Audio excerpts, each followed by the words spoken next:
Deep End, a sweet African-American romance novel written by Imani Price, narrated by Shatrice Williams and Michael Evans. Chapter 1. You're going to need more flyers. Zuri Palmer stood at the edge of the pool deck with a stack of youth center brochures pressed against her hip, surveying the facility with a practiced eye. She had been organizing community programming long enough to know when a space was going to outgrow its paperwork. "I've got 300, Kira said, wiping her hands on her shorts. She'd been arranging kickboards along the shallow end wall since 7 that morning, lining them up by size as she'd once lined up swim noodles at the lake for years. Old habit. The boards looked better organized, and the kids would be able to grab the right one without asking. 300 is plenty. 300 was plenty for the lake, Zuri said. You've got an actual building now. A parking lot. Bleachers. People are going to show up who never came to the lake, Kira. The Hendersons already called the youth center twice asking about lesson signups, and their youngest has never been in water deeper than a bathtub. The Hendersons called? Twice. Once for lessons, and once to ask if the pool had a snack bar. Kira laughed, and the sound bounced off the water and came back to her with a small echo she wasn't used to yet. Everything about this place had an echo. The ceilings were high, the walls were concrete, and the pool itself was a long, clean rectangle of blue that smelled like fresh grout and chlorine and a charge she couldn't quite place. Possibility, maybe. The word felt too large, but she didn't have a smaller one. The Sweetgum Community Pool had been under construction for 14 months. Kira had watched it go up from the road, driving past the site on her way to the lake every morning, tracking each stage like a child's first steps. Concrete poured, walls framed, roof sealed, the long blue basin appearing one morning like a held breath, finally released. And now it was finished. 4 days from opening. The water was in, the filters were running, and she was standing on the deck barefoot with a portable speaker playing Jill Scott and a row of kickboards lined up like soldiers. 12 years of teaching kids to swim in open water, and she finally had walls. "Come on," Kira said, waving Zuri toward the shallow end. "Let me show you the layout." They walked the deck together. Kira pointed out the lesson area, a roped section in the shallow end where the water was 3 feet at its deepest, warm from the morning sun that came through the east-facing windows. She'd arranged a cluster of pool noodles in the corner, bright green and orange, stacked in a low pile she was already calling the comfort zone in her head. That was for the kids who needed time. The ones who would sit on the edge for 20 minutes before they touched the water, who needed to watch other children swim before they believed their own bodies could do it. She'd taught enough of those kids to know that the watching was part of the learning, and rushing it was the fastest way to lose them. "Lap lanes are here," she said, gesturing to the deep end. 4 lanes, 25 yards. Seniors get the first hour in the morning. Community lap swim from 10 to noon, and lessons run in the afternoon. And open swim? 4 to 6 every day. That's the community hour. Families, teenagers, whoever wants to come. Music on, rules light, people in the water together.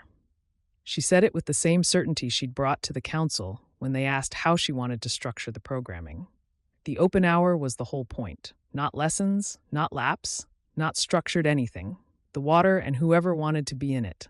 Zuri set her flyers on the front desk and folded her arms. "You've been thinking about this for a while. Since they broke ground. Longer than that." Kira looked at the water. The surface was still, catching the light from the high windows in long, bright bands that shifted when the filter system cycled. She'd spent 12 summers at the lake with her hands under children's backs, her voice in their ears, her patience outlasting their fear. She'd done it without a facility, without a budget, without a title. She'd done it because someone needed to. And because the water had always been the place where she understood herself best. And because teaching a child to trust the thing that scared them was the closest she'd ever come to a spiritual practice. The pool was the formalization of all of it. A building with her name on the staff roster and a schedule she'd designed and equipment that belonged to the town instead of to her garage. It was real in a way the lake lessons had never been, and the realness sat in her chest with a weight she hadn't expected. "Kira," Hmm? You're staring at the water like it owes you money. I'm admiring my domain. Zuri smiled. It looks good. It looks really good. It did. Kira had spent the last week making sure of that. The deck was swept, the locker rooms were stocked, the bulletin board by the entrance had a schedule, a welcome message she'd written in blue marker, and a photo of the lake that Mrs. Jang had taken at last year's Founders' Day picnic. She wanted the first thing people saw when they walked in to feel familiar, to say, "This is still your town, this is still your water, we just gave it a roof."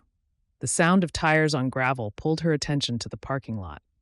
A truck she didn't recognize pulled into the far space, silver, clean, no bumper stickers, no mud on the wheel wells. It parked precisely between the lines. The engine cut, and a man stepped out. He was tall. That was the first thing. Tall, with broad shoulders and a posture that looked like it had been trained into him, not by manners but by years of physical discipline. The kind that taught a body to hold itself a certain way long enough that it forgot how to do anything else. He reached into the passenger seat and pulled out a stack of binders, a laminated folder, and a clipboard. He closed the door with his elbow and walked toward the deck entrance with a stride that covered ground efficiently, purposefully, as if he'd already measured the distance before he started. "That's him?" Zuri said.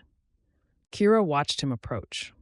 The council had told her his name 2 weeks ago when they finalized the hire. Tobias Rowe, aquatics director and head lifeguard, certified in everything the position required and several things it didn't. He'd run aquatics programs at facilities in multiple cities, held instructor-trainer credentials, and had a background in competitive swimming that the council had mentioned with obvious pride, as if his resume was a trophy they'd won at auction. She'd expected someone older, someone with a paunch and a sun visor and an easy, half-attentive energy, the job done so many times it no longer required full presence. This man was neither old nor easy. He walked the deck as Malik walked the trails, reading the terrain, cataloging the sightlines, already working. "Morning," he said when he reached them. His voice was low, even, professional. He shifted the stack to one arm and extended his hand. "Tobias Rowe. I'm looking for Kira Hollis." "You found her." She shook his hand. His grip was firm and brief, his palm dry and calloused in a pattern she recognized from years of gripping pool edges. A swimmer's hands. "This is Zuri Palmer. She runs the youth center." "Nice to meet you," Zuri said. He nodded at Zuri, polite but focused, already looking past them at the pool. His eyes moved across the water in a sweep that started at the shallow end and tracked to the deep, then up to the ceiling, across the windows, down to the deck surface. He was reading the space as she had, but for different information. She'd studied the pool and seen where children would learn. He was scanning it for where things could go wrong. "The filtration system," he said. "Is that the Pentair unit the specs listed?" "Installed last month." The contractor walked me through the maintenance schedule. "Good. I'll want to review the chemical balance logs and the turnover rate before we open. The county inspector should have left a compliance checklist." He set his materials on the front desk beside Zuri's flyers. The binders were labeled with printed tabs: emergency action plan, daily operations, chemical management, incident reporting. "I'll also need to see the posted capacity limits and your emergency egress map. The ADA compliance audit should be in the permit file, but I'd like to verify the accessible entry ramp grade myself." Kira kept her face neutral. "We've been working on setup all week. Everything's on track for opening day." "I'm sure it is. I prefer to verify." He turned to her directly for the first time, and his eyes were steady, assessing, and entirely without warmth. Not cold. Professional in a way that left no room for anything that wasn't the job. "You're the head swim instructor?" "I am." "How long have you been teaching?" 12 years. "At a facility?" "At the lake." His expression shifted. Not judgment, exactly. More like recalibration, a quick adjustment for a data point he hadn't anticipated. "The lake?" "Sweetgum Lake. I've been running informal lessons there since I was 16. Kids, adults, seniors. I've taught most of the children in this town to swim. Informally." The word landed with an edge she was fairly sure he hadn't intended, but that she felt anyway. Informally. As if 12 years of work, 12 summers of holding terrified 5-year-olds and coaxing them into water an inch at a time could be condensed into a qualifier that meant unstructured, uncertified, not quite real. The parents in this town would call it effectively, she said. Her voice was steady. Their kids can swim. I don't doubt that, but a facility environment is different from open water. The liability profile changes. Supervision protocols, incident documentation, capacity management. The lake didn't have a capacity limit. The lake didn't need one. Every body of water needs one. They looked at each other. The pool hummed between them, filters cycling, water shifting in small, patient currents that neither of them was watching. Zuri, standing 3 feet to Kira's left, was watching both of them with the quiet attention of someone recalculating the difficulty level of the summer ahead. I'd like to walk the facility, Tobias said, if you have time. Of course. Zuri touched Kira's shoulder. I'm going to post these in the locker rooms and take off. Call me later? Kira nodded, and Zuri headed toward the women's locker room with her stack of brochures. Kira turned back to Tobias. They walked the deck. He asked questions about everything. The depth markers, the drain grate spacing, the distance between the lifeguard chair and the far corner of the deep end, the type of rescue equipment mounted on the wall. He measured the slip resistance of the deck surface by pressing his shoe against it and shifting his weight. He checked the first aid station, opened the kit, and inventoried the contents against a printed list from one of his folders. Kira answered his questions and watched him work. He was thorough. She'd give him that. Nothing he asked was unreasonable, and nothing he checked was unnecessary. If she'd been reading his report instead of walking beside him, she would have been impressed by the rigor. In person, the rigor felt different. It felt like someone walking into the space she'd been building toward since she was 16 and immediately cataloging what was wrong with it. They reached the shallow end. He stopped at the cluster of pool noodles she'd arranged in the corner. What's this? Comfort zone, she said. For the kids who need time before they get in. Some children have to sit near the water before they can touch it.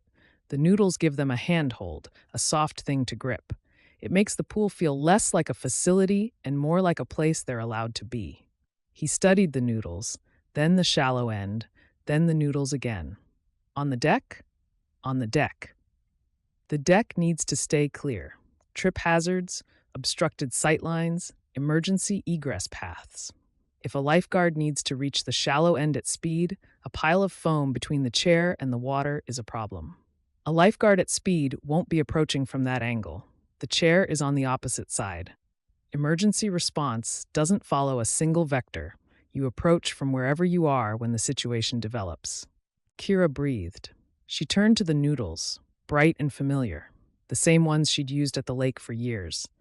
She turned to the man standing in front of them with his clipboard and a concern that was technically valid and emotionally tone-deaf. And she thought about the children who would walk through the door in 4 days, the ones who had never been in a pool. The ones whose parents had signed them up because Kira's name was on the lesson roster and Kira's name meant safe. Those children were going to walk in and see a concrete deck and a rectangle of blue water and a tall figure in a chair with a whistle, and they were going to be scared. And the noodles, the silly, bright, foam noodles, were going to be the first thing that told them it was okay. I'll make sure the egress path is clear, she said, but the noodles stay. He held her gaze for a moment. Then he wrote in his notebook and moved on. By the time they finished the walkthrough, the sun had shifted, and the light through the east windows was falling directly across the water, turning the surface into a bright, moving sheet of white and blue. Kira's speaker was still playing from the deck near the shallow end. Jill Scott replaced by Erica Badu, the music low enough to be atmosphere rather than distraction. Tobias stopped at the edge of the deep end and turned to the speaker. Is that going to be on during operating hours? During lessons, yes, and during community swim. Music helps the kids relax. It also interferes with auditory distress monitoring. A lifeguard's primary sensory tool after sight is hearing. A child in distress doesn't always splash. Sometimes they go silent. If the ambient noise level on the deck is above conversational range, a guard could miss the absence of sound that signals a problem. He said it without raising his voice, without condescension, with the calm, clinical precision of someone who had thought about drowning more carefully than most people thought about anything. And Kira heard the validity of it, heard it clearly, and also heard what ran underneath. A vigilance that listened for silence, because silence meant danger. A need to control every variable, because the alternative was a world where things happened that you couldn't prevent. She heard all of that, and she thought, this is going to be a very long summer. We'll find a volume that works for both of us, she said. I'd appreciate that. He walked the perimeter of the pool one more time, alone, writing in his notebook with small, precise strokes. Kira stood by the shallow end and watched him move along the edge, his footsteps measured, his attention unbroken. He stopped at each corner, sighted the angles, checked the depth markers, made a note. He tested the rescue hook by pulling it from its mount and replacing it, crouched beside the drain grate in the deep end, and ran his fingers along the screws. Zuri appeared beside Kira, arms folded, bag over her shoulder. She'd finished with the locker rooms. So, Zuri said, so. He seems thorough. He's very thorough. Zuri watched Tobias crouch beside the second drain grate and check the screws with the same focused attention he'd given the first.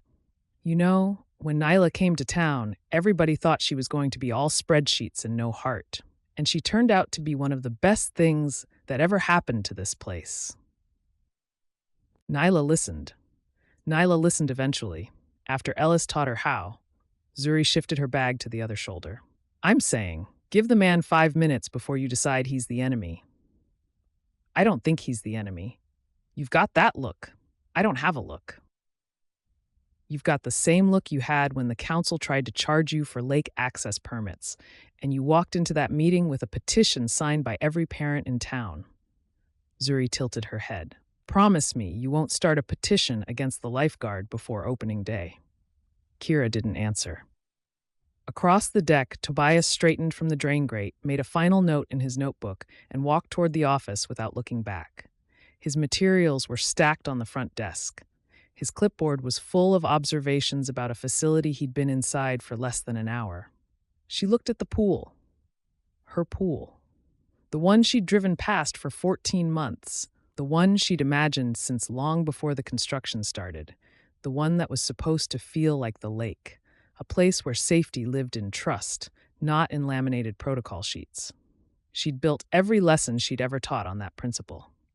She wasn't sure the man in the office had ever built anything on trust at all. That man takes the work seriously, Zuri said, bumping her shoulder. That man thinks the work is the binder. Zuri glanced at her, glanced at the office where Tobias had disappeared, and then turned back to the water. The pool was still and bright, holding the late morning light in long, clean planes that ran from the shallow end to the deep. The binder and the noodles, Zuri said quietly. That's the whole argument, isn't it? Kira didn't answer. She picked up a kickboard from the wall, held it against her chest, and looked at the water she'd earned the right to teach in. 4 days until the town walked through the door. 4 days until every parent who'd ever trusted her with their child's fear expected her to do for this pool what she'd done for the lake. She'd do it. She always did. What she hadn't expected was to do it next to a man with steady hands and a swimmer's calluses and eyes that watched everything and saw only what could go wrong. Zuri squeezed her arm. I'll bring the rest of the flyers Thursday. And Kira? Yeah? 300 is not going to be enough. Zuri walked across the deck, her sandals slapping lightly on the concrete, her bag swinging at her hip, her shadow stretching long and easy across the water. She paused at the exit, turned back, and gave Kira a look that carried sympathy and amusement, and the steady, clear-eyed affection of a friend who had been watching her carry a community on her back for years and had seen, today, an arrival that might make the carrying harder or easier or both. Then she was gone, and Kira was alone on the deck with the hum of the filters and the smell of chlorine and the sound of Tobias Rowe opening a filing cabinet in the office behind her. Chapter 2. Where are your people from? Rochelle Stevens Walters set a plate of scrambled eggs and toast in front of him before he could answer, then settled into the chair across the breakfast table with her coffee and an expression that made clear the question was not optional. "Macon, originally," Toby said. "Macon. Good people in Macon." She sipped her coffee. "You still got family there?" "My father, he's retired." "Retired from what?" "Fire department. 31 years. A fireman's son." She said it with approval, as if this explained him. "That tracks. You've got that look about you, the one that says you're always counting exits." Toby reached for his fork. He'd been at the Sweetgum Meadows bed and breakfast for 3 days, and in that time Rochelle had extracted more personal information from him than most people managed in a month. She did it without pressure, exactly. She did it like weather. Steadily, inevitably, with no regard for whether you'd brought an umbrella. "And your mama?" "Passed when I was 14. "Oh, baby." Her voice dropped half a register, and the endearment arrived without invitation, warm and practiced. "I'm sorry to hear that. It was a long time ago. Doesn't make it short." She held his gaze for a beat, then picked up her coffee again. The shift was seamless. She'd given the grief its moment and moved on without lingering, which told him she understood loss well enough not to perform around it. "So, no wife, no girlfriend. What about friends? You got people who call you when you don't call them?" A few, Lord." She shook her head. "Benjamin was the same way when I met him. Polite to everybody, close to nobody. Took me 6 months to get a full sentence out of that man." "You seem to have solved the problem." "I am very persistent." She smiled, and the smile had teeth. "You eat those eggs before they get cold. I made them with chives from the garden, and Benjamin will be hurt if you leave them."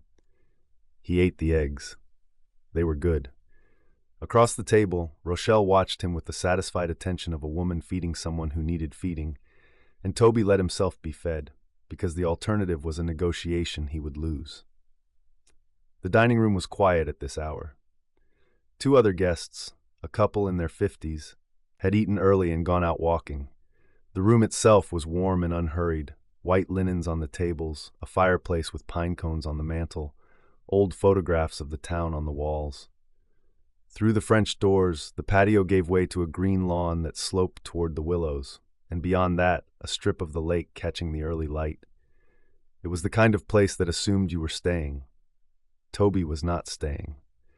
The work had carried him for 8 years, facility to facility, 2 seasons here, a summer there, contract to contract. He was good at it because he treated it as work. Build the program, train the staff, establish protocols, leave it running, move on. He did not decorate his temporary housing or learn the names of streets he wouldn't drive down twice. The arrivals came with credentials, binders, and focus, and the departures came with a clean incident record and a reference letter. Sweetgum was the latest stop. 3 months, maybe 4, if the fall programming materialized. Then the next facility, the next contract, the next pool that needed someone who could build structure from scratch and didn't need roots to do it. "You settling in all right?" Rochelle asked. "The room comfortable?" "Very, thank you. Benjamin put you in the Lakeview room. He saves that one for guests who look like they need some perspective." She paused, letting that land. "You sleep all right?" "Fine." She didn't believe him, and she didn't press it. "Well, you know where the kitchen is if you need anything at night, and the porch is always open. Sometimes a person sleeps better after they sit a while." He finished his breakfast, thanked her, and drove to the pool. Kira Hollis was in the water. He saw the motion through the glass doors before he reached the entrance, the rhythmic flash of an arm breaking the surface, the white churn of a flip turn, the long glide off the wall. He stopped walking, set his bag on the concrete, watched. She was swimming freestyle in the far lane, and she was fast. Not casual morning exercise fast, trained fast. Her stroke was clean and efficient, high elbow recovery, fingers entering the water in front of her shoulder, body rotating on the long axis with a discipline that came from thousands of hours of repetition. Her kick was tight and steady, 2 beat, the kind distance swimmers used when they wanted speed without burning their legs. She breathed every 3 strokes, bilateral, and her head barely broke the surface on the inhale. Textbook. Better than textbook. Someone had coached her, and she'd listened. He stood on the deck and counted her laps. 4 while he watched, each one consistent, the pace metronomic. She hadn't noticed him. Her focus was in the water, in the stroke, in whatever place a swimmer went when the body took over and the mind went quiet. He knew that place. He hadn't been there in years. She hit the far wall, tucked, turned, and came back. The turn was quick and fluid, her feet planting on the tile and driving off with a coiled release polished by 10,000 repetitions. He tracked her hands entering the water, the catch and the pull, the whole body moving as a single coordinated unit, and the recognition was immediate and involuntary. She swam as he used to swim, before the shoulder, before the chair, before swimming became a certification requirement instead of a reason to breathe. The thought landed in his chest and sat there, heavy and unwelcome. She reached the wall and stopped, pulled her goggles up, looked at the clock on the wall, then at him. "Morning," she said. Her breathing was controlled, barely elevated. She wasn't winded, she'd been doing this for a while. "Morning." He picked up his bag. "You swim every day?" "When I can." She pulled herself up onto the deck in one smooth motion, water sheeting off her shoulders. "I try to get laps in before the workday starts. Clears my head." He wanted to ask her where she'd trained, who'd taught her that stroke, how someone who'd spent over a decade teaching informal lessons at a lake had a technique that would hold up in a collegiate meet. He wanted to ask, and he didn't, because the questions would reveal what he'd been doing, which was watching her with the focused attention he usually reserved for assessing guards, and he wasn't ready to explain that. "I reviewed the compliance checklist last night," he said instead. "We're in good shape, but I want to run through the emergency action plan with you before we open. Walk the scenarios, talk through response times, make sure we're aligned on roles." She wrapped a towel around her shoulders. "All right. When?" "This morning, after you're ready." "Give me 20 minutes. She walked toward the locker room, towel across her back, leaving a trail of wet footprints on the concrete. He watched her go. He told himself he was assessing her gait for injury indicators, which was a professional habit, which was true, which was also not the whole truth. But the whole truth was not available to him at 7:45 on a Wednesday morning 3 days before a pool opened, so the clinical version would have to hold. He set up in the office, spread the emergency action plan across the desk, checked his phone for weather, which was a compulsion. Clear skies, high of 87. Good pool weather. He pulled up the chemical balance log and noted the chlorine levels from yesterday, which were within range, and the pH, which needed a minor adjustment he'd make before he left today. She came out 20 minutes later, hair pulled back, wearing the staff polo and athletic shorts. She looked different, dry and dressed, more contained, the energy of the morning swim tucked away beneath a working surface, and she sat across from him at the desk with folded hands. "All right," she said. "Walk me through it." He did. Scenario 1, conscious drowning victim in the deep end. He described the response sequence, the recognition cues, the entry technique, the approach, the rescue, the extraction, the handoff to EMS. She listened without interrupting, her eyes tracking his hands as he pointed to the facility map on the desk. "Your primary responsibility in that scenario is clearing the pool," he said. "Getting the other patrons out of the water and onto the deck. I handle the victim, you handle the crowd. And if there's no crowd, if it's a quiet period and I'm the closer responder, then you initiate and I back you up. But we default to the primary assignments unless the situation overrides." "All right." Scenario 2, unconscious victim, shallow end. Scenario 3, spinal injury, suspected. Each one followed the same pattern. He described, she questioned, they negotiated. She pushed back on the rigid assignments. He held firm on the chain of command. They circled each other through the protocols, and every exchange was measured, and every exchange had a second layer running underneath it. A current of opposition that was not about the emergency action plan, and both of them knew it.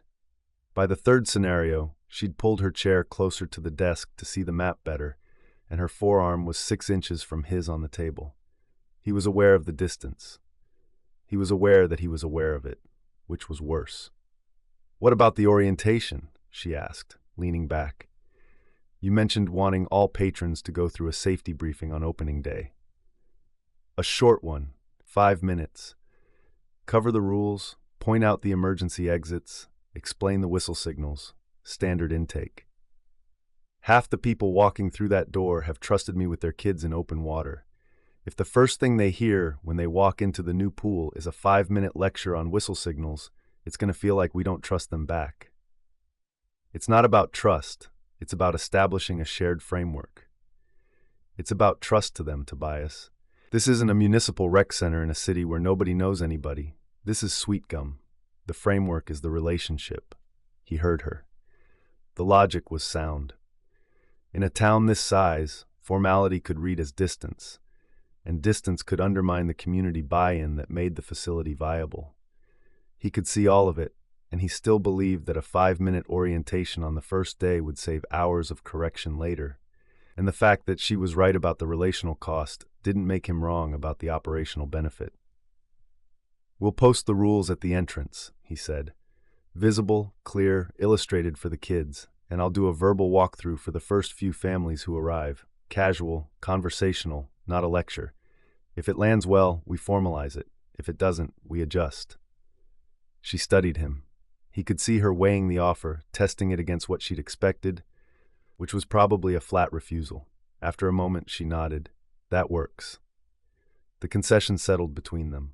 Small, provisional, earned. He made a note on his pad and moved on. They spent another hour going through the daily operations schedule. Time blocks for lessons, lap swim, and open swim. She wanted organic transitions. He wanted 10-minute clearing intervals. They compromised on 5-minute courtesy calls, a verbal announcement and a brief pause between sessions, but no whistle-enforced evacuation of the pool. He'd take it. By noon, they'd covered the full opening week protocol. The map on the desk was covered in his handwriting and her corrections, their notes overlapping in the margins like two languages trying to share a page. She stood, stretched her neck, and gathered her things.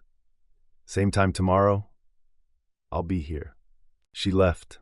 He sat at the desk for a minute longer, looking at the map with their tangled notes, and replayed the last 3 hours.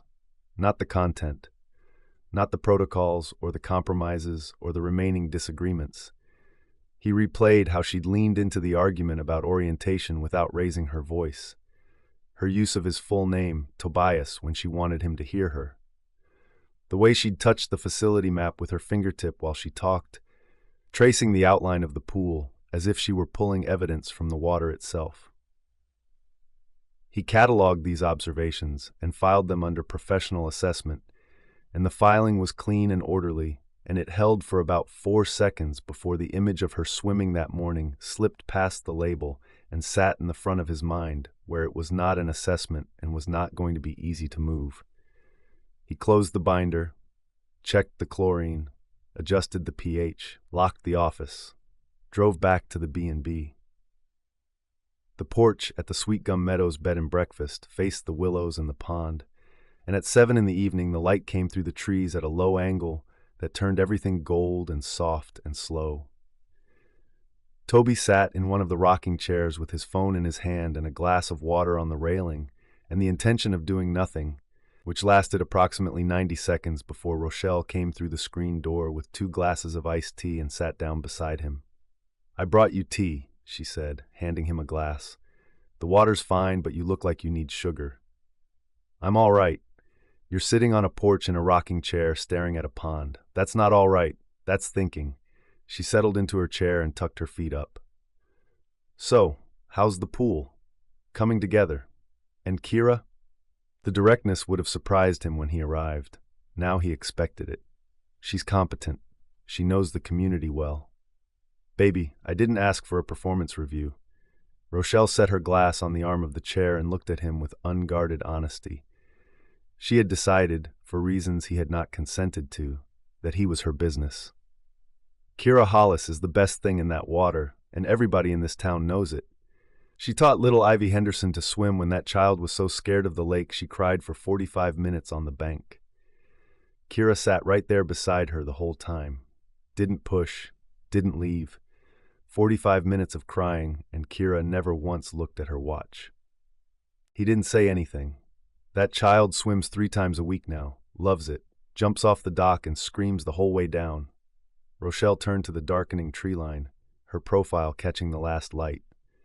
"Kira did that, not with a program or a manual, with patience. The girl's got more patience than any person I've ever met, and I've met Benjamin Walters, who waited 4 years to ask me to dinner.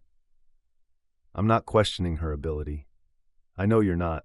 I'm telling you what she's made of, so when you bump up against it, and you will, you know it's not stubbornness, it's conviction. She picked up her tea again. There's a difference. Took me a lifetime to learn it, but there is. The light was fading. The willows moved in a breeze he couldn't feel from the porch. Toby sat in the rocking chair with the iced tea he hadn't asked for, and thought about 45 minutes beside a crying child without a single glance at a watch, and a flip turn that belonged in a college arena, and the sound of his full name in her mouth when she wanted him to listen. He sipped the tea. It was sweet and cold, and exactly what he needed, which he would not be telling Rochelle. Benjamin wanted me to ask if you need extra towels, she said, rocking gently, her eyes on the water beyond the lawn. He worries about towels. It's his love language. I'm good on towels. I'll tell him you said that. He won't believe me, and there'll be extra towels on your bed by morning, but I'll tell him. Rochelle smiled into her glass, the last of the light catching her face, and rocked, and the porch creaked softly beneath them, and the evening came on as evenings came in Sweetgum, gently, completely, as if the town had decided the day was done, and there was no use arguing about it.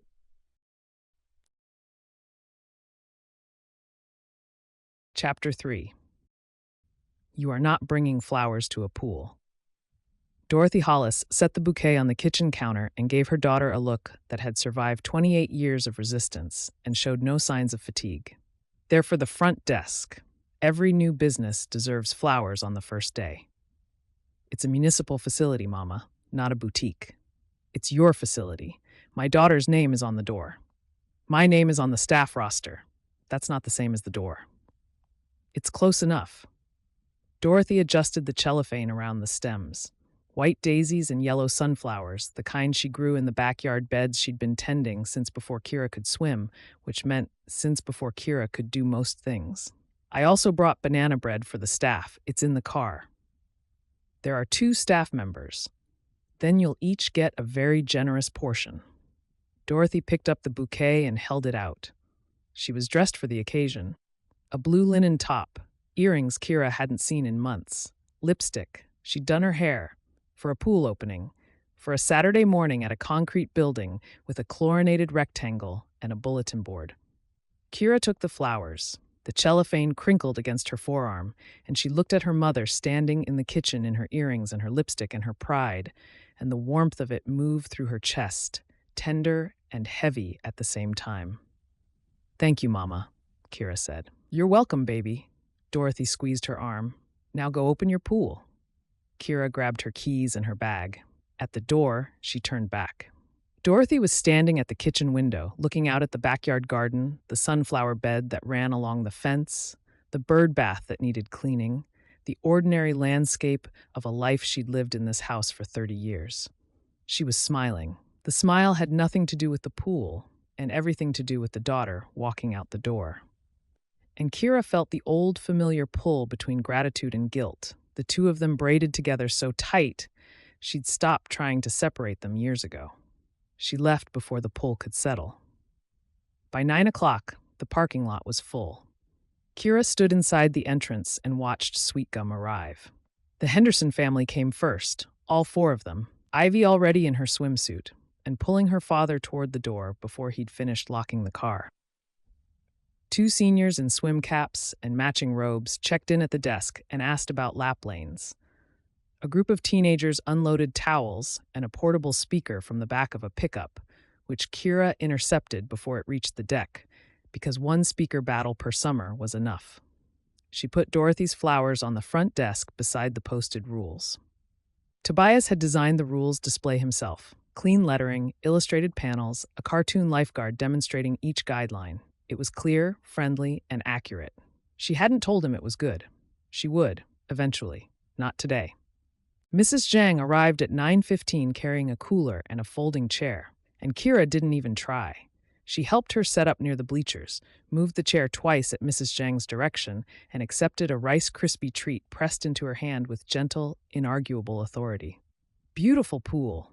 Mrs. Zhang said, surveying the facility from her chair.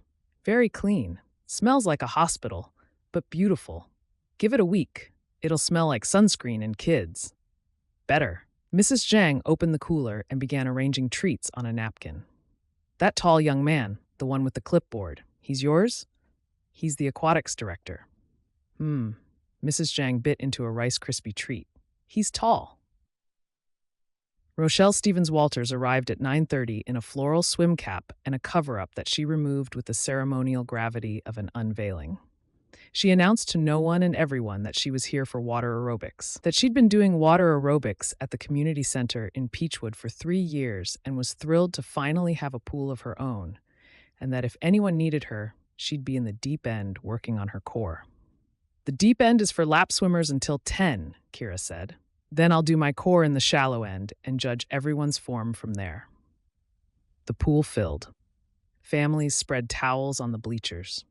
Kids dropped into the shallow end in clusters, shrieking at the temperature, splashing each other with the uncomplicated joy of children in water. Parents sat along the edge with their feet in, talking, watching, the low hum of adult conversation blending with the higher register of kids' voices until the whole facility hummed with sound. Not the concrete or the filters or the lane ropes, the sound. People in water, together, the echo of their voices bouncing off the ceiling and coming back as proof that the pool was alive. Rochelle claimed the shallow end at 10 o'clock sharp and led an unofficial water aerobics class for anyone who wanted to join. 4 women and 1 very game grandfather followed her through a series of arm circles and leg lifts, while Rochelle counted reps and offered corrections with affectionate ruthlessness. She had been telling people what to do for decades and saw no reason to stop in chlorinated water. By the end of the session, the grandfather was out of breath, and Rochelle was negotiating with Kira about a dedicated weekly time slot. Tuesdays and Thursdays, Rochelle said, toweling off her swim cap. 30 minutes. I'll bring my own music. I'll put it on the schedule. And I want the shallow end roped off. My ladies need space to kick without dodging children. I'll talk to Tobias about the lane configuration. You do that. Rochelle folded her towel with surgical precision. Also, he's watching you. Kira didn't look up. He watches everything. Not like that, he doesn't. Tobias was in the lifeguard chair. He'd been there since 8, running his pre-opening checklist, testing the rescue equipment, confirming the chemical balance, adjusting the lane ropes to his specifications.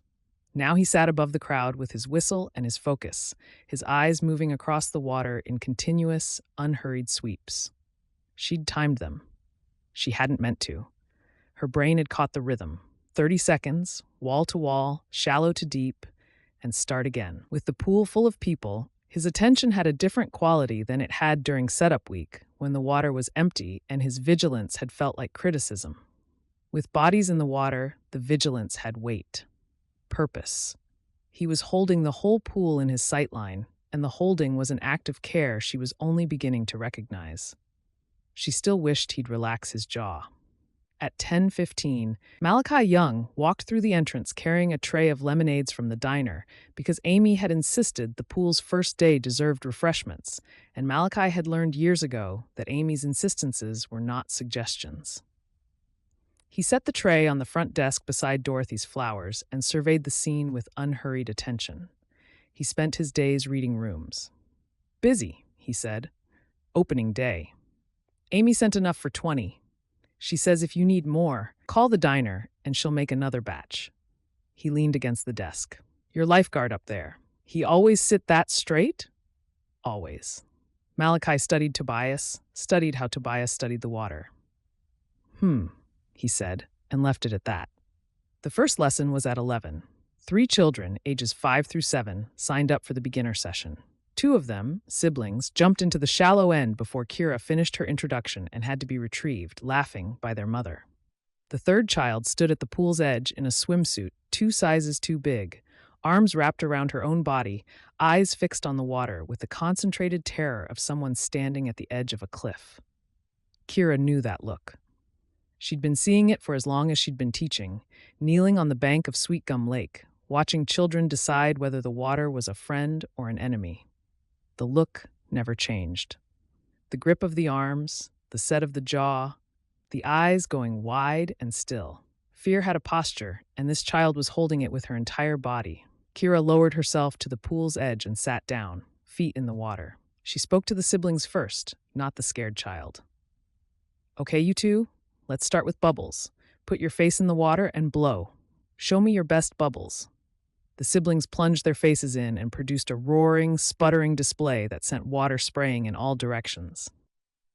Kira laughed. The sound carried, warm and easy, and the scared child's arms loosened half an inch. Nice. Now hold the wall and kick. Big kicks, straight legs, splash as much as you want. The siblings kicked. Kira sat on the edge and let the splashing hit her legs. She didn't coax the scared child, didn't encourage, didn't narrate. She sat and she waited, and she let the ordinary joy of two kids kicking in a pool do the work that no amount of instruction could do faster. After 4 minutes, the girl sat down beside her, not in the water. On the deck, 2 feet from the edge, knees pulled up, still holding herself. Hi, Kira said. Casual. Not a teacher's voice, a neighbor's voice. I'm Kira. I know. Her voice was small. My mom said you taught Ivy Henderson. I did. Ivy's a good swimmer. She jumps off the dock. She does? I don't want to jump off anything. That's fine. You don't have to jump off anything today. You don't have to do anything today. Kira pulled her feet out of the water and sat cross-legged, mirroring the child's position. Dry deck, no pressure, no clock. Can I tell you a secret? The child nodded. The water doesn't care if you're ready. It'll be here tomorrow and the day after and the day after that. So we've got time. The child looked at her. The fear was still there, in the grip of her hands on her knees, but it had company now. Curiosity, maybe. The faintest edge of trust. Behind them, above the water, Tobias shifted. She could feel his attention adjust, his sweep pausing on the shallow end, on her, on the girl sitting 2 feet from the water's edge. His clipboard would say lesson time underutilized, one of 3 students not in the water, schedule variance. But the girl beside her had moved 6 inches closer to the pool in the last 2 minutes, and 6 inches was more progress than any protocol or schedule could produce. By the end of the lesson, she had her feet in the water, ankles deep. She sat on the edge with her hands flat on the deck behind her, feet moving in slow, tentative circles, watching the ripples spread across the surface. The siblings were doing handstands in 3 feet of water and screaming with delight. She watched them, and her feet kept moving, and Kira sat beside her and said nothing, and the nothing was enough. At 4 o'clock, during the community open swim hour, a boy ran on the deck. He was maybe 10, barefoot, dripping, chasing a friend who was also barefoot and also dripping, and neither of them was thinking about traction or sight lines or the distance between their wet feet and the concrete edge of a pool. Tobias blew his whistle. One sharp, clear note that cut through the ambient noise and stopped the boy mid-stride. Walk, please, Tobias called down. His voice carried the same flat, measured calm she'd heard him use in every interaction since he'd arrived. No anger, no edge, no warmth. Instruction. The boy walked. His friend walked. 3 parents looked up from the bleachers, oriented toward the sound, located the source, and returned to their conversations. The moment passed. Running on a wet deck was dangerous, and the call was right. She also felt the whistle land in the facility like a small, sharp stone dropping into a still pond, sending ripples through the atmosphere that said you are being watched, you are being managed. This is a place with rules. The 5-minute courtesy call before the session changeover went smoothly. Tobias announced the transition over the PA system, clear and brief, and the pool cleared and refilled with the next group within 8 minutes.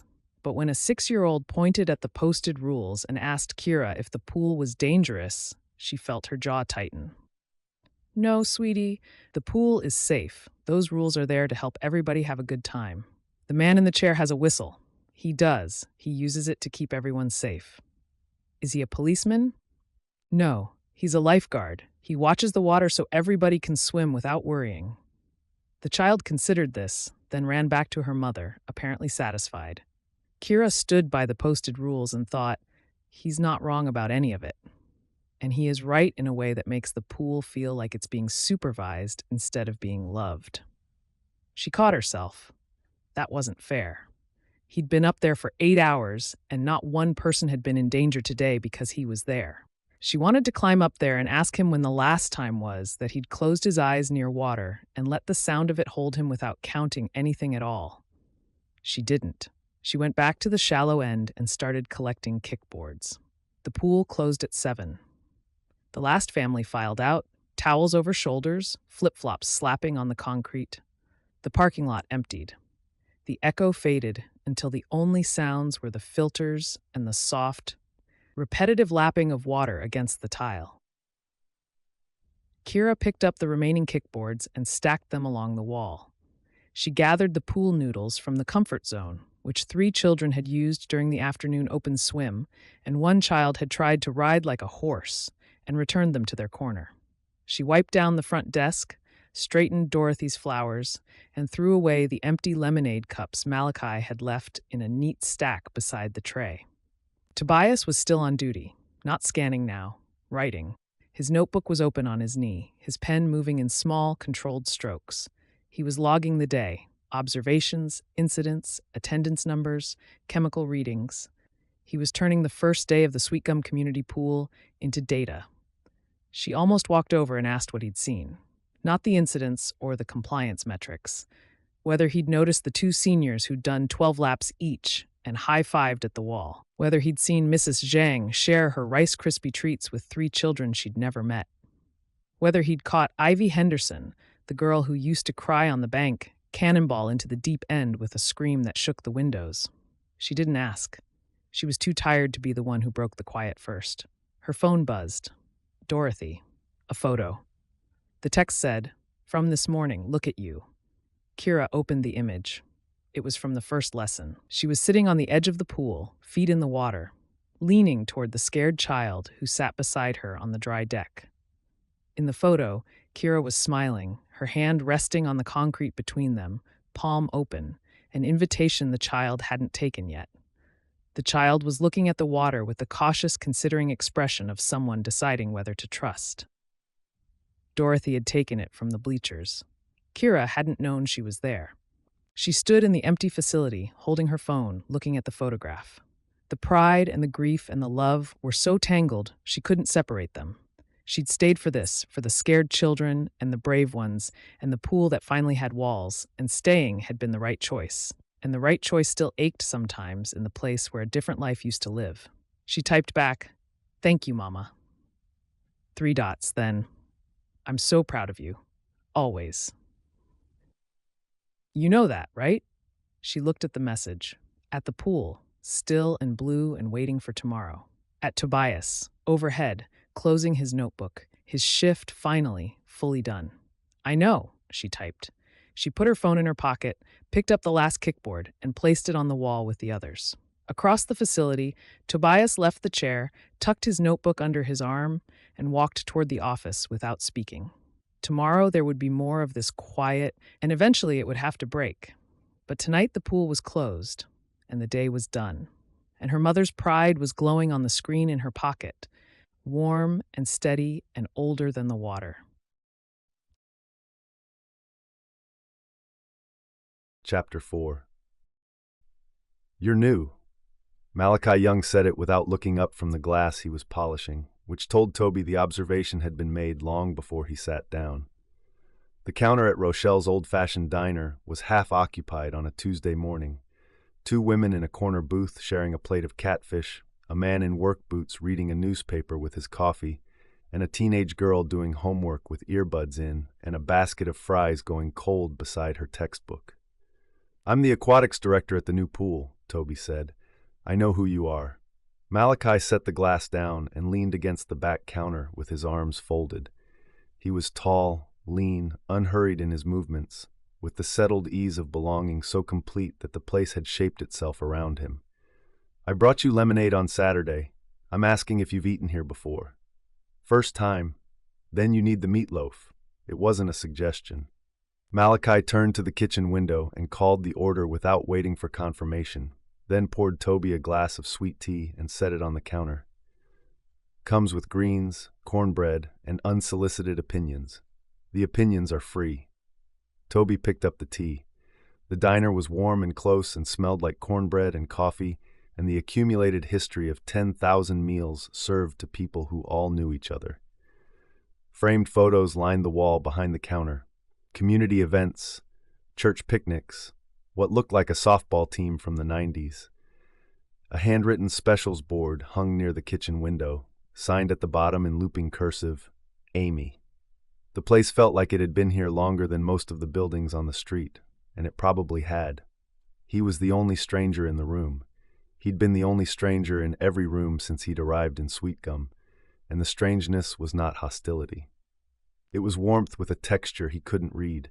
People held doors for him, waved from porches, asked his name and then used it immediately, as if knowing it was the same as knowing him. The town had decided he was welcome before he decided he was staying, and the gap between their certainty and his discomfort was the loneliest part of being here.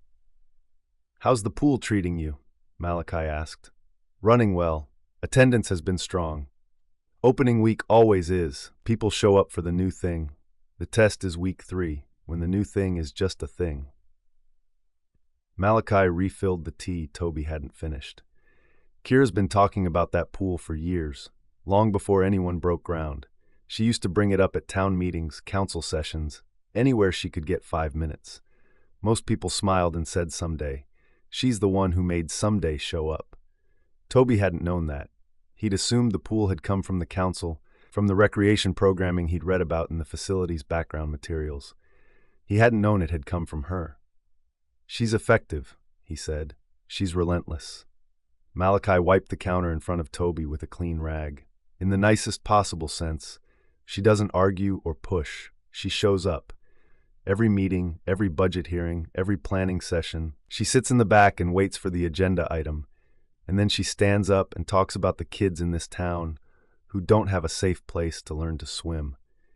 And she does it with so much patience that you forget she's been saying the same thing for 4 years until the day you realize she won and you voted for it, and you're not even sure when that happened."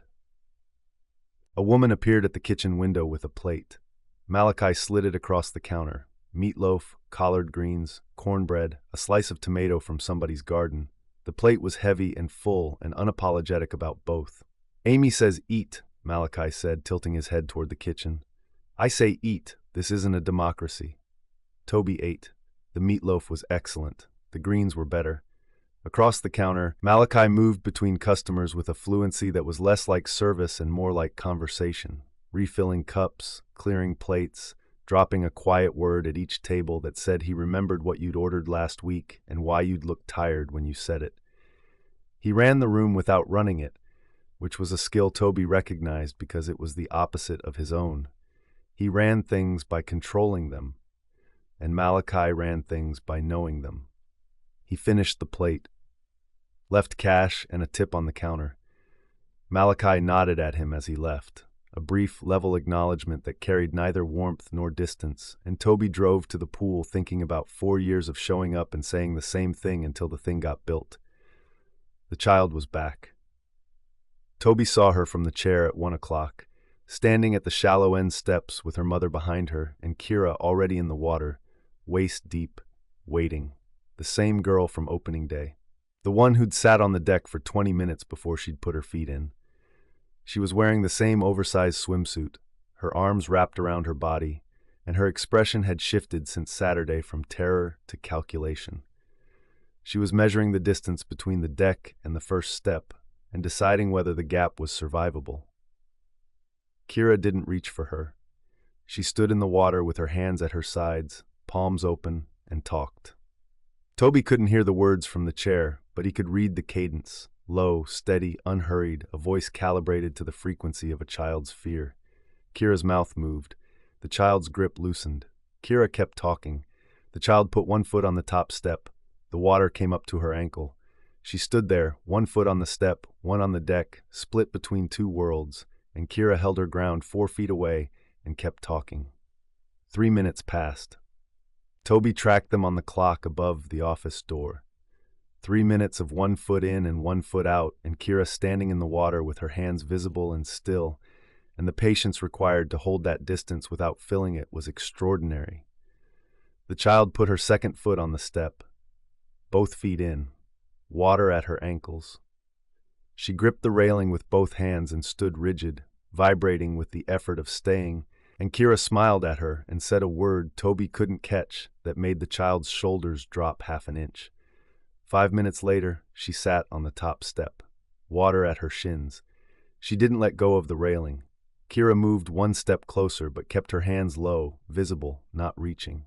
The siblings from the first lesson were splashing nearby, oblivious, filling the shallow end with noise and motion that the scared child watched with wide, careful eyes. By the end of the half hour, the child was sitting on the second step, water at her waist. Her hands had moved from the railing to her own knees, a transfer of trust from the structure to herself that Toby noted with clinical precision and an involuntary attention he couldn't catalog. 30 minutes, one student, 2 steps of progress. His training called this a resource allocation problem.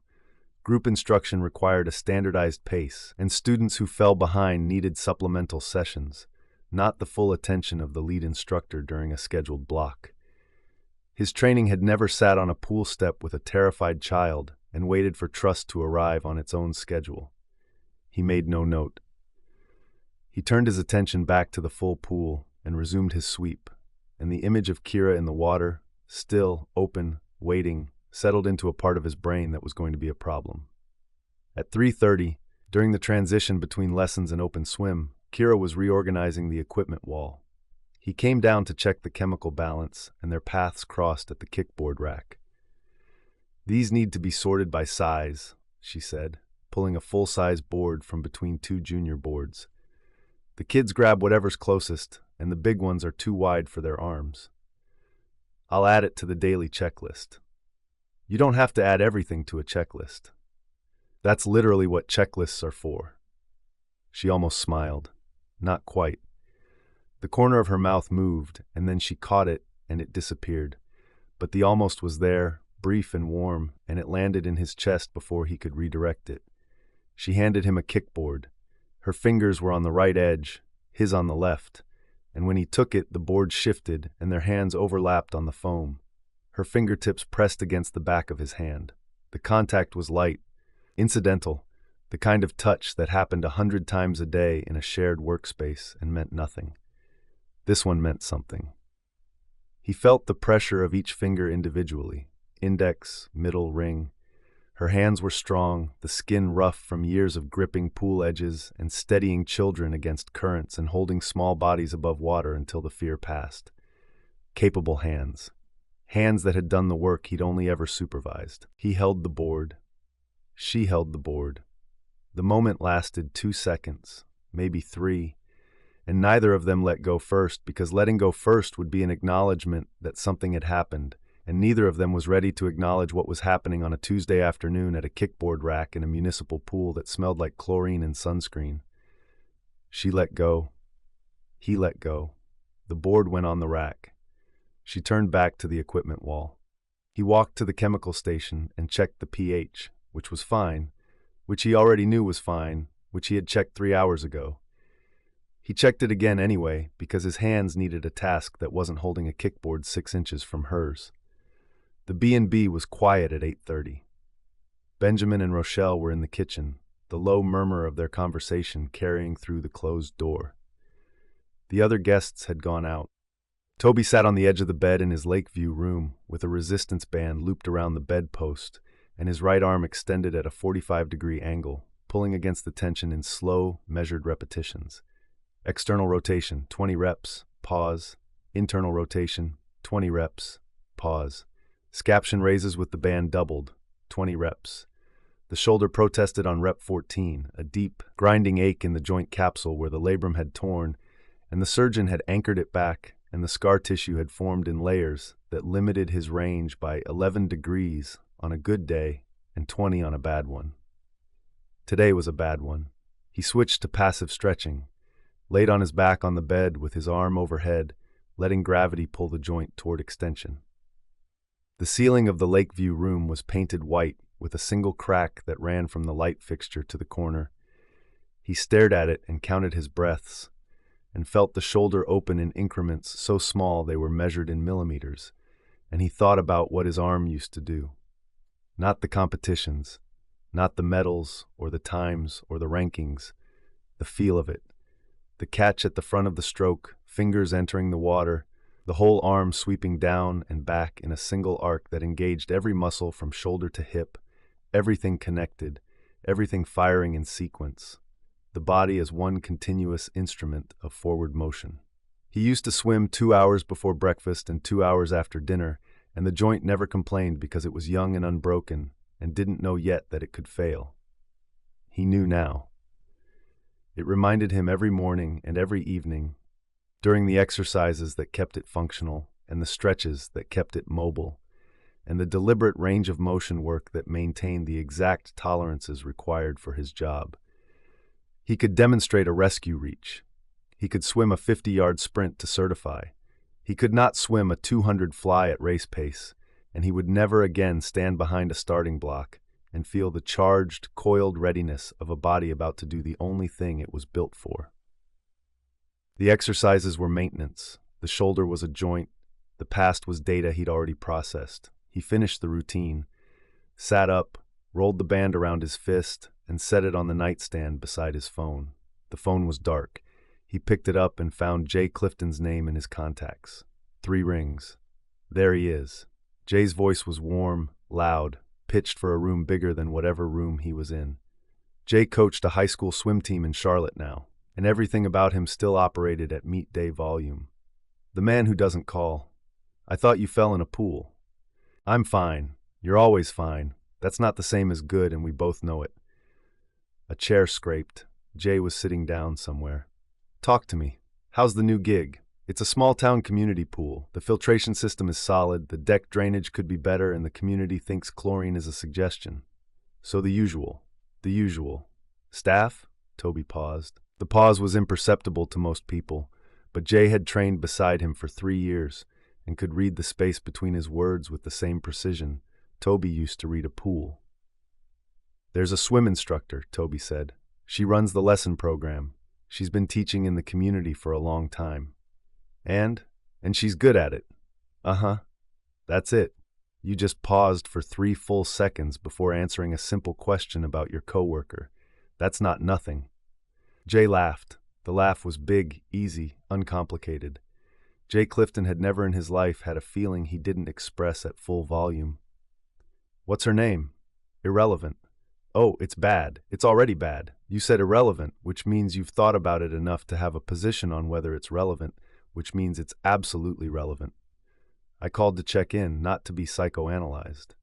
You called because you're sitting alone in a rented room doing your exercises and you need to hear a voice that isn't yours. I've been getting this call every few months for 8 years, Toby. I know what it sounds like. This one sounds different. Toby leaned back against the headboard. Through the window, the lake was dark, the surface catching a scatter of light from the B&B's porch. The porch light reflected off the water in a long, broken line that shifted when the breeze moved, and the shifting was the only motion in the frame. She sat with a scared kid for 30 minutes today, he said. On the pool steps. The kid wouldn't go past the second step. Kira stayed in the water 4 feet away and talked to her the whole time. Didn't rush her, didn't push. The kid moved 8 inches in half an hour, and Kira treated it like a victory. Kira. That's her name. I know it's her name. You just said it. Jay's voice had changed. The teasing was gone. What replaced it was older, quieter, the register Jay used when he was being honest instead of funny. You sound like you're describing something you recognize. Toby didn't answer. The lake was still. The shoulder ached. Toby? Yeah. Call me next week. Tell me about the deck drainage. Good night, Jay. Good night, man. And hey, 8 inches is a lot. The call ended. Toby sat in the quiet room with the phone in his hand and the resistance band on the nightstand and the lake outside the window, and the ache in his shoulder was the same ache it always was, except that tonight it shared the space with a different kind of reach. The memory of a kickboard and a woman's fingers on the foam, and the 2 seconds he'd held on before he let go. He set the phone down. A knock landed on the door. Soft 2 knuckles. Benjamin stood in the hallway holding a stack of towels no reasonable guest could use in a week. Rochelle said you were good on towels, he said, handing them over anyway. I didn't believe her. Thank you. Sleep well, son. Benjamin's footsteps faded down the hall, easy, a man at home in his own house at any hour. Toby set the towels on the dresser, still warm from the dryer, turned off the lamp, and lay in the dark listening to the lake through the open window. And the sound of the water was patient and unhurried, and nothing like a clock. And he fell asleep to it without counting anything at all. Chapter 5. You've been talking about him for 12 minutes. Lenora set her mug on the table and folded her hands with the deliberate patience of a labor and delivery nurse who had spent 15 years waiting for people to tell her what was actually wrong. Across from her, Kira's iced latte sweated a ring onto the wooden tabletop at Roasted Beans, and Kira pretended not to hear the observation. I'm not talking about him. I'm talking about the pool. You're talking about the pool's aquatics director, his clipboard, his whistle schedule, his chemical logs, and his posture in the lifeguard chair. That's not talking about the pool. That's talking about him. He reorganized the equipment closet without asking me. That's the kind of detail you notice when you're paying attention to someone. Lenora sipped her coffee. She was still in scrubs from her overnight shift at Sweetgum Hospital, her braids pulled back, her expression carrying the focused calm of two babies delivered before sunrise, the same diagnostic clarity now applied to her best friend's denial. Go on. Tell me about the chemical logs. I don't want to talk about the chemical logs. Then tell me about the man who keeps them. Kira pulled her latte closer. The morning crowd at Roasted Beans was thin on a Thursday, a couple at the window table sharing a muffin, a man on his laptop near the outlet. Okay, the barista restocking the pastry case with croissants Joanne had ordered from the new supplier. The coffee shop smelled like espresso and warm bread, and the kind of morning quiet that only existed in Sweetgum before 10 o'clock, when the town was still waking up and the day hadn't decided what it wanted to be yet. There's nothing to tell, Kira said. Kira? What? You drove past my house this morning. I saw your car. You took the Lake Road to get here, which is 4 minutes longer than Main Street. You only take the Lake Road when you're thinking about something you don't want to think about. Lenora leaned forward. So, what are you thinking about? The question sat between them. Lenora had known Kira since they were 11, since the year they'd ended up in the same homeroom and discovered they both hated dodgeball and loved the lake. Lenora had been there for everything that came after: the scholarship offer, the summer Dorothy got sick, the quiet collapse of the plan Kira had built her whole adolescence around. She had the kind of memory that didn't let Kira's deflections live very long. He moved the noodles, Kira said. I know. Mrs. Henderson told me at the pharmacy yesterday. She said her daughter asked where the soft things went. Lenora set her mug down. In this town, you can't rearrange a pool closet without it making the rounds by dinner. Kira stared at her. You already knew, and you let me go on like that? I wanted to hear how you told it, the facts I already had, the feelings you've been sitting on for 2 days. Lenora folded her arms. So, the noodles? The comfort zone? The pile I set up in the shallow end corner for the kids who need time before they get in. I came in yesterday, and they were gone. He put them in the utility closet. Lenora waited. His reasoning was that the deck needs clear egress paths and they create a trip hazard during emergency response, which is technically valid. But he didn't ask me. He didn't say, Kira, I think the noodles should move. He just moved them. And you're angry. I'm frustrated. You're angry. Lenora said it without edge, without judgment. A diagnosis, not an accusation. Because it's not about noodles. Kira didn't answer. The barista called a name for a mobile order and someone collected a bag from the counter and left. The door chimed. The morning continued. It's not about noodles, Kira said quietly. It's about whether this pool is going to feel like a place where kids are welcome or a facility where kids are managed. And every time I turn around, he's making it more of the second and less of the first. And he does it with such good reasons that I can't argue with the logic. And not being able to argue with the logic is making me lose my mind. I hear you. Lenora leaned back and studied the ceiling for a moment, choosing her words with surgical precision. Can I say one thing that you're not going to like? You're going to say it whether I answer or not. You're right. Here it is. She met Kira's eyes. You've spent your whole life making space for other people. At the lake, at the pool, in that house with your mama. You make space and you hold it, and you never ask anyone to make space for you back. And now there's a man in your pool who takes up space without asking, and it's driving you crazy. And I don't think it's because he moved some noodles. I think it's because he's the first person in a long time who isn't waiting for your permission to be there. The words landed in the center of Kira's chest and sat there, dense and warm and unwelcome. Lenora looked at her for a long moment. Then she picked up her coffee, took a slow sip, and said, "You should tell him that." "I intend to." "Good." Lenora checked her phone, stood, and pulled her bag over her shoulder. "I have to sleep for 6 hours and then go back in. Call me tonight, and Kira?" "What?" 12 minutes. On a man you have nothing to tell me about." She kissed Kira's forehead on her way past, and the kiss was warm and brief, and carried 20 years of love and zero patience for self-deception. Kira drove to the pool on the lake road. She didn't mean to. Main Street was shorter, straighter, the route she took every other morning. But the car turned and her hands followed, and then she was on the 2-lane that ran along the north end of town, where the trees thinned and the water appeared through the gaps, flat and silver in the early light. Sweetgum Lake. She'd learned to swim here at 5, trained here at 14, been spotted by a college coach at 17, who'd watched her cut through open water from the bank and told her she had the stroke for a scholarship. The offer came 3 weeks later. The acceptance was already written in her head. Then her mother's diagnosis arrived on a Tuesday in July, and the acceptance never got sent, and the coach called twice before he stopped calling, and Kira folded the letter into a drawer she hadn't opened since. She didn't stop the car. She never stopped.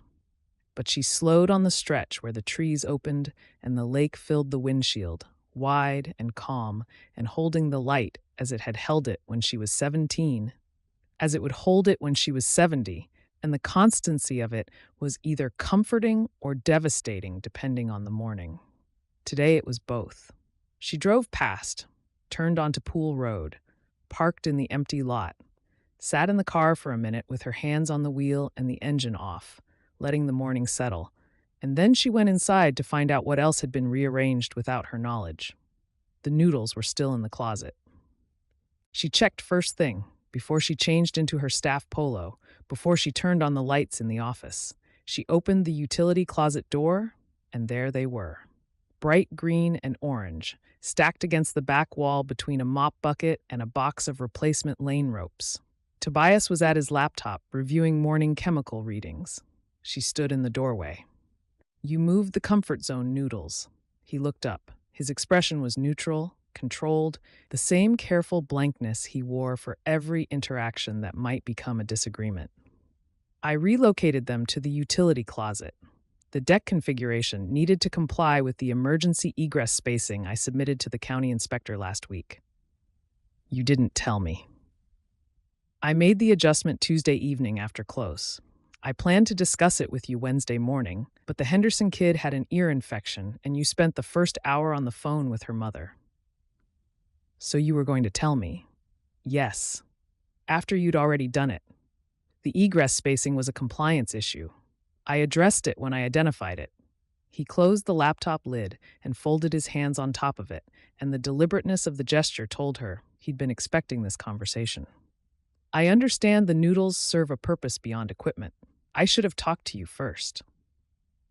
The concession arrived faster than she'd anticipated, and it landed wrong, not because it was insincere, but because it was too practiced, too clean, as if he'd rehearsed the acknowledgement and filed it under conflict resolution. She didn't want a protocol for an apology. She wanted him to understand why the noodles mattered. "Those noodles aren't a trip hazard," she said. "They're a signal.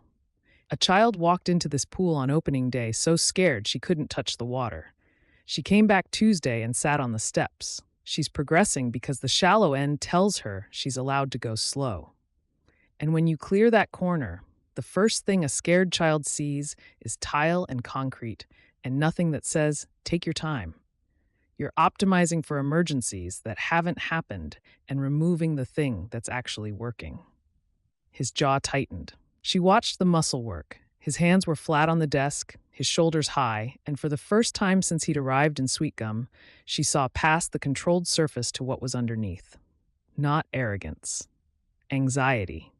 He was holding his body with the same rigid bracing as the scared child at the pool's edge, every muscle engaged against a threat she couldn't see. "I'll find a deck placement that satisfies the egress requirement," he said. "We'll move them back." "Okay." "I should have discussed it first." "Yes." He turned back to his laptop. She stood in the doorway a moment longer, looking at the tension in his shoulders, and the anger in her chest shifted into a harder question. What exactly he was bracing against. She went to the shallow end and put the noodles back herself. The pool closed at 7. The community hour ended, the last families drifted out, and the facility settled into its after-hours quiet. Kira was wiping down the front desk when she heard Tobias's voice from the far end of the deck, steady and instructional, and realized he wasn't alone. Tate Price was in the water. Tate was 16, a junior at Sweetgum High, and the pool's first hire after Kira and Tobias. He'd applied for the junior lifeguard position on opening day, filled out the paperwork at the front desk while his grandmother waited in the car, and shown up for his first training session the following Monday in swim trunks and a t-shirt he'd forgotten to take off. He was eager, nervous, built like a distance runner, and he listened to Tobias with the focused intensity of a teenager who had found an adult worth listening to. Tobias was running a rescue drill. Tate floated face down in the deep end, playing the victim, and Tobias stood on the deck, demonstrating the entry sequence. Stride jump, approach swim, rear rescue, toe to the wall. He talked the kid through each phase in short, precise sentences, then entered the water and showed him. Kira stopped wiping. She set the rag on the desk and watched. Tobias swam the approach with clean, efficient strokes. His shoulder held. Whatever limitation the joint carried, it was invisible in the water, masked by training and compensation and muscle memory that outlasted injury. He reached Tate, executed the rear rescue, locked the hold, and towed him to the wall in 4 strokes. Then he pulled himself out, offered a hand up, and said, "Again." Tate climbed out, dripping. "What did I do wrong?" "Nothing. I want you to see the approach from the water and from the deck. Different angles, same technique. Your brain needs both perspectives to react correctly under stress." "How many times do we do this?" "Until it's automatic." Tobias pulled the rescue dummy from the equipment closet and dropped it in the deep end. "Your turn. Full sequence. Entry, approach, rescue, tow." They ran it 3 more times. On the 3rd, the kid's entry was sharper, his approach more direct, his rescue hold tighter. On the 4th, he completed the full sequence without a verbal prompt. When he surfaced at the wall with the rescue dummy locked under his arm, Tobias nodded once. One nod, no praise, no commentary, a single downward movement of his chin that carried more approval than any words could hold. Tate's whole frame straightened. He stood taller on the deck, water streaming off him, and the pride on his face was quiet and enormous. "Why lifeguarding?" Tobias asked, toweling off his hands. The question was casual, but Kira could hear the genuine curiosity underneath it. Tobias didn't ask casual questions.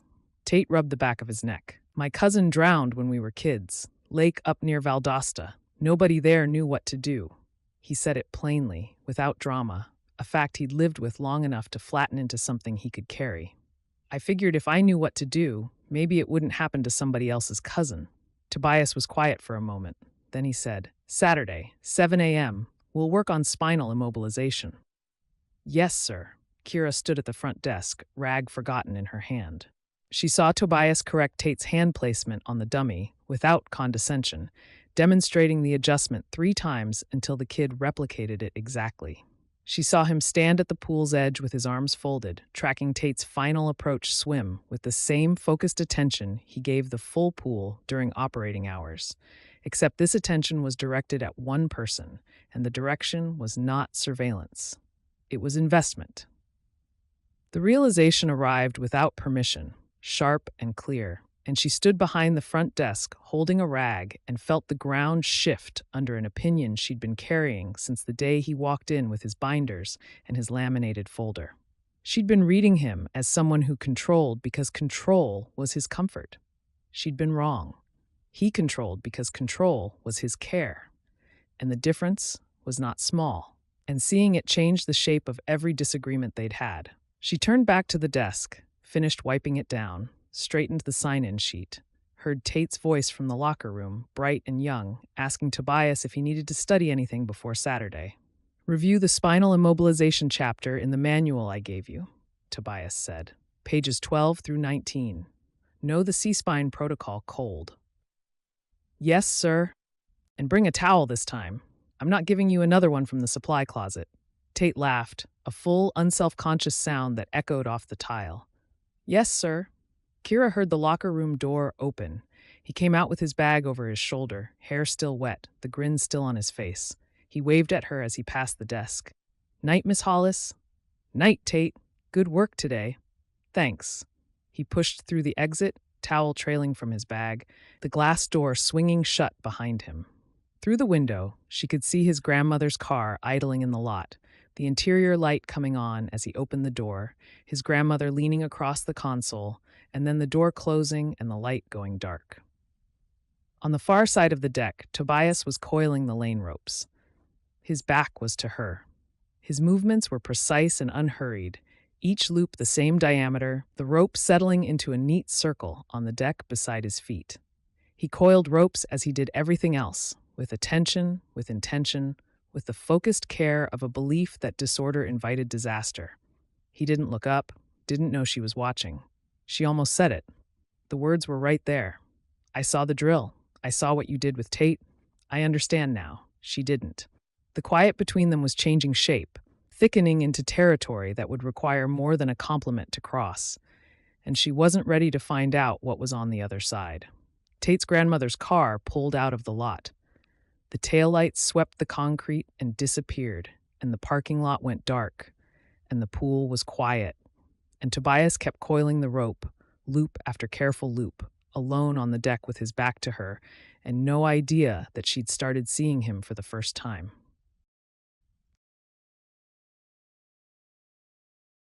Chapter 6. Young man, I have been eating at the water's edge since before your mother was born. Mrs. Zhang did not look up from the cooler she was unpacking. She had arrived at 8:45 on a Tuesday morning with the cooler, the folding chair, a thermos of tea, and a Tupperware container of sesame noodles she was now arranging on a napkin beside the bleachers with the calm authority of someone setting a table in her own dining room. Toby stood over her with the facility's health code binder open to page 14. "The county health regulations prohibit outside food on the pool deck," he said. "Crumbs and food residue attract pests and contaminate the water filtration system." Mrs. Zhang pulled 2 pairs of chopsticks from a cloth bag, laid them parallel on the napkin, and smoothed the cloth with her palm. "These noodles are very clean. I made them this morning." "I appreciate that, but the facility's compliance requires that all food be consumed in the designated area by the entrance. The entrance has no chairs." She opened the Tupperware lid. The smell of sesame oil and scallion rose from the container, warm and immediate. "I bring enough for everyone. Would you like some?" "No, thank you. You look hungry." "I'm not hungry. You look hungry anyway. Sit down." Mrs. Zhang patted the bleacher beside her chair. "You've been standing over me for 3 minutes. Your back must be tired." Toby looked at the health code binder. He looked at Mrs. Zhang. He looked across the deck to where Kira was checking the chemical readings at the testing station, her back to both of them. He had zero backup and was beginning to understand that this had been the case since Mrs. Zhang walked through the door. He tried once more. "The food can stay, but it needs to move to the entrance area where the tables are." Mrs. Zhang considered this, or appeared to. She picked up the Tupperware, examined it, set it back down in exactly the same place, and poured tea from her thermos into a small ceramic cup. "The entrance is too far from the water. I want to watch the swimmers. You can see the pool from the entrance. I can see my refrigerator from my living room. That doesn't mean I want to eat there." She set the tea on the bleacher beside her. "That's for you, chrysanthemum. Good for tension." He stood there, the noodles stayed. Mrs. Zhang stayed. The folding chair stayed. The chrysanthemum tea cooled on the bleacher while he debated the merits of a fight he'd already lost, and after 10 seconds of dignified silence, he closed the binder, picked up the tea, and walked back to the lifeguard chair with the understanding that certain battles in Sweetgum were not battles at all, but education. The tea was excellent. He would not be mentioning this to anyone. Kira turned from the testing station as he passed. She'd witnessed the entire exchange without intervening, and her expression held the careful, neutral sympathy of someone watching a person learn a lesson she'd learned 3 weeks ago. "Don't," he said. "I didn't say anything." "You were going to." "I was going to say the chrysanthemum is her specialty. She grows it in her garden behind the restaurant." He climbed into the chair. She went back to the testing station. Neither of them smiled, but the silence between them was lighter than it had been since the noodle confrontation, and the lightness counted as progress. Rochelle arrived at 10 for her Tuesday water aerobics session, swim cap in place, towel over one arm, and a list of scheduling requests she produced from her bag before she'd finished saying good morning. "I need the shallow end roped off from 10 to 10:30, she said, standing at the base of the lifeguard chair and looking up at Toby with the expression of someone presenting a non-negotiable demand as a favor. "My group has grown. We've got 6 now, plus Gerald, who counts as 2 because he takes up that much space. And I want the music turned up during our session. Kira and I discussed it. Kira didn't mention it to me. She will." Rochelle folded the list and tucked it back into her bag. "Also, Mrs. Zhang has noodles today. I can smell them from here. You should try some before Gerald finds them. The health code prohibits outside food on the deck." Rochelle patted the leg of the lifeguard chair, twice with gentle condescension. She had been running establishments in this town since before the health code was written and was not intimidated by its contents. "Baby, the noodles have been here since opening week. The health code will survive." She walked to the shallow end, and Toby sat in the chair and considered the possibility that Sweetgum operated on a regulatory framework that predated county inspection and was enforced by consensus rather than documentation, and that his binder was, in this jurisdiction, advisory at best. The lesson was at 1. The child arrived with her mother, and this time she walked to the shallow end steps without stopping. She didn't grip the railing or wrap her arms around her body.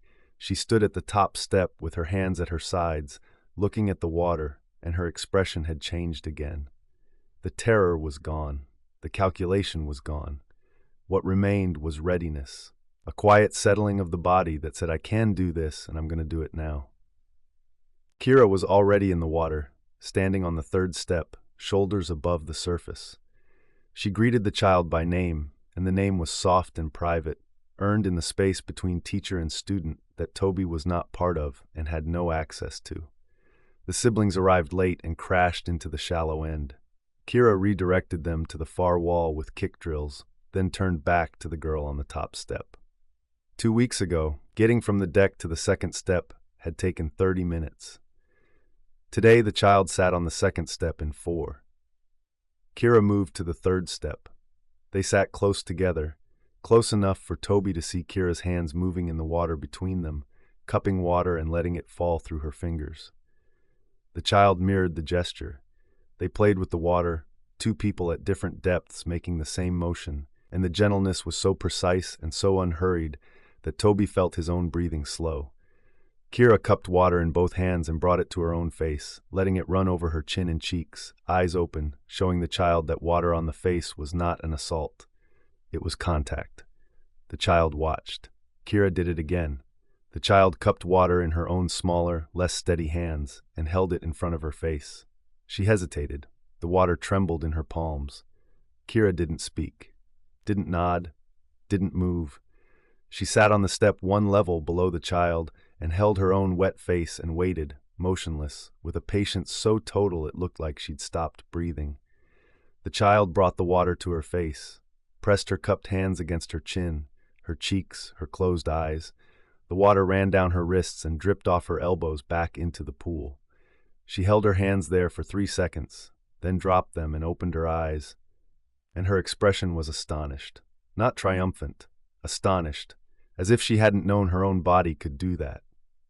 Kira went quiet, not the quiet of waiting, a different register.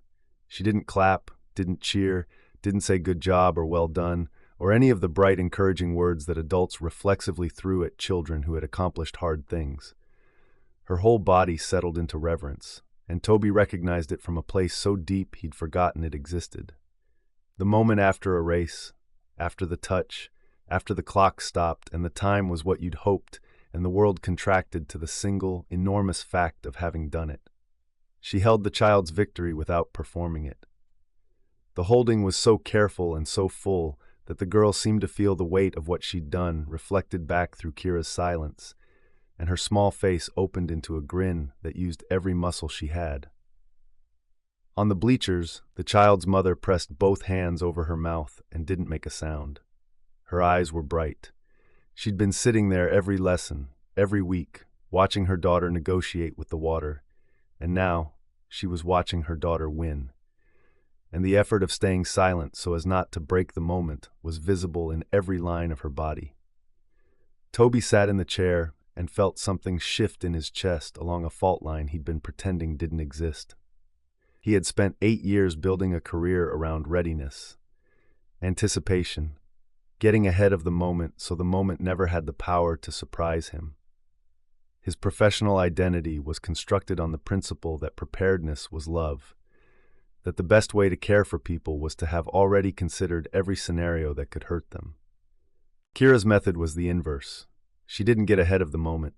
She walked into it empty-handed and waited for it to arrive, and when it did, she received it with a reverence that made it sacred. There was no preparing for trust in her method. She created the conditions and stood in the water and let trust come. He didn't know how to do that. He had never known. And watching her do it, week after week, was dismantling something he'd been building since his shoulder failed and his future collapsed, and he climbed into a lifeguard chair and told himself the height was a vantage point and not a hiding place. He turned back to the full pool, resumed his sweep. The fault line stayed where it was. After the lesson, while the siblings chased each other across the deck and Kira toweled off at the equipment wall, the child's mother approached the lifeguard chair. She was a small woman with braids piled high and eyes that still held the brightness from her daughter's breakthrough. "Excuse me," she said, looking up at him. "I just wanted to say thank you." "For what?" "For being up there." She gestured at the chair. "Every lesson, I sit on those bleachers and watch my daughter try to be brave, and every lesson I also watch you watch the pool. And I know you're not watching her. You're watching all of it. Every kid, every corner, every minute. And that's why I can sit there and focus on her face instead of worrying about whether the water is safe." She pressed her hands together in front of her. "So thank you for that, for making the worrying your job so I don't have to make it mine." He didn't know what to say. The gratitude was precise and unhesitant, delivered by someone who had been paying attention to his attention, and the recognition landed in a place he hadn't expected. Not his professional pride, but somewhere softer, somewhere that had to do with being seen doing the work and having the work matter to someone beyond a compliance report. "You're welcome," he said. "Your daughter is doing well. She's doing miracles." The woman smiled, collected her daughter and the siblings, and left. Toby sat in the chair for a long time after that, thinking about the difference between being needed and being seen, and how he had always been comfortable with the first and had no practice at all with the second. At 4:15, during the open swim transition, Kira was carrying a stack of kickboards from the equipment wall to the shallow end. The deck was wet. Someone had splashed during the changeover, and the drainage channel near the shallow end steps hadn't caught it all. Her left foot hit the wet patch and slid. Toby was off the chair and across the deck before the thought caught up with the reflex. His hand closed around her upper arm, firm and immediate, and she pitched forward against him, her free hand bracing against his chest. The kickboards hit the concrete in a clatter of foam and plastic. They stood there, his hand on her arm, her hand flat against his chest.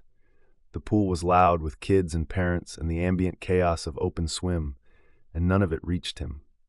He could feel her pulse through her skin, quick and close, and the warmth of her arm under his grip, and the flat pressure of her palm where his heart was doing something with no clinical explanation. She was close enough that he could see the water droplets caught in the hair at her temple, close enough to smell chlorine and cocoa butter and the faint, clean scent of the sunscreen she wore on her shoulders. Close enough that if he moved his thumb half an inch on her arm, the touch would stop being a catch and start being a hold. He didn't move his thumb. She straightened, his hand released, her palm lifted from his chest, leaving a warm print on his shirt that he could feel after she stepped back. She looked at him. He looked at her. The moment was 2 seconds long, and it contained more information than any incident report he'd ever written. "Thanks," she said. "Wet deck," he said. Accurate, redundant, and the only phrase his brain could produce. "I see that." The corner of her mouth twitched, a real, involuntary movement there and gone in a breath. She picked up the scattered boards, stacked them, and walked to the shallow end. Toby stood on the deck he had identified as wet and did not move for a full 10 seconds. He climbed back into the chair. His palm was warm where her arm had been. His chest was warm where her hand had braced. The pool was full of people doing ordinary things in chlorinated water, and not one of them knew that something had shifted on the deck 30 seconds ago that no chemical test could measure. The pool closed at 7. The families left. The last lap swimmer finished, dried off, and walked out with a wave. Tate had gone home at 6 after his shift. The facility emptied until the only sounds were the filter system cycling and the fluorescent lights humming overhead. Toby climbed down and started his closing routine. Chemical readings, equipment check, temperature log. He locked the supply closet, wiped down the lifeguard chair, and went into the office to enter the day's numbers. Through the office window, he heard the water move. Kira was swimming. He could hear the rhythm from the desk, the soft entry of hands, the turn of a body rotating on its axis, the muffled push of a flip turn against the far wall. Freestyle first, the bilateral breathing audible in the brief catch of air every third stroke, then backstroke, smoother, the water parting with less turbulence, the turns slower and looser. He could track her sets by ear. He could tell when she rested at the wall, the rhythm breaking into the gentle slap of water settling, and when she pushed off again, the sound sharpening as her body accelerated. He didn't look. He sat at the desk with the logbook open and his pen uncapped and listened to her move through the pool in long, measured strokes that carried through the glass.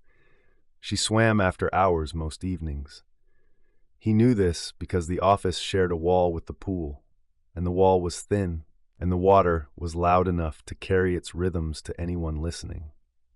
He was always listening, but he had never gone out to join her, never stood on the deck and watched.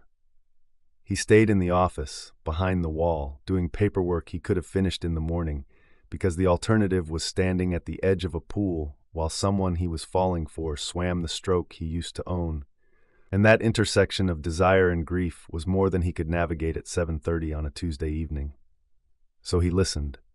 He entered numbers and heard Kira Hollis swim laps alone in an empty pool, and the sound of her strokes was steady and rhythmic and patient, and it was the loneliest, most beautiful thing he'd heard since he stopped swimming himself. The pen moved, the numbers filled the page. Through the window, the water held its rhythm, stroke after stroke, and he stayed where he was and let the sound reach him through the glass and did not go to the door.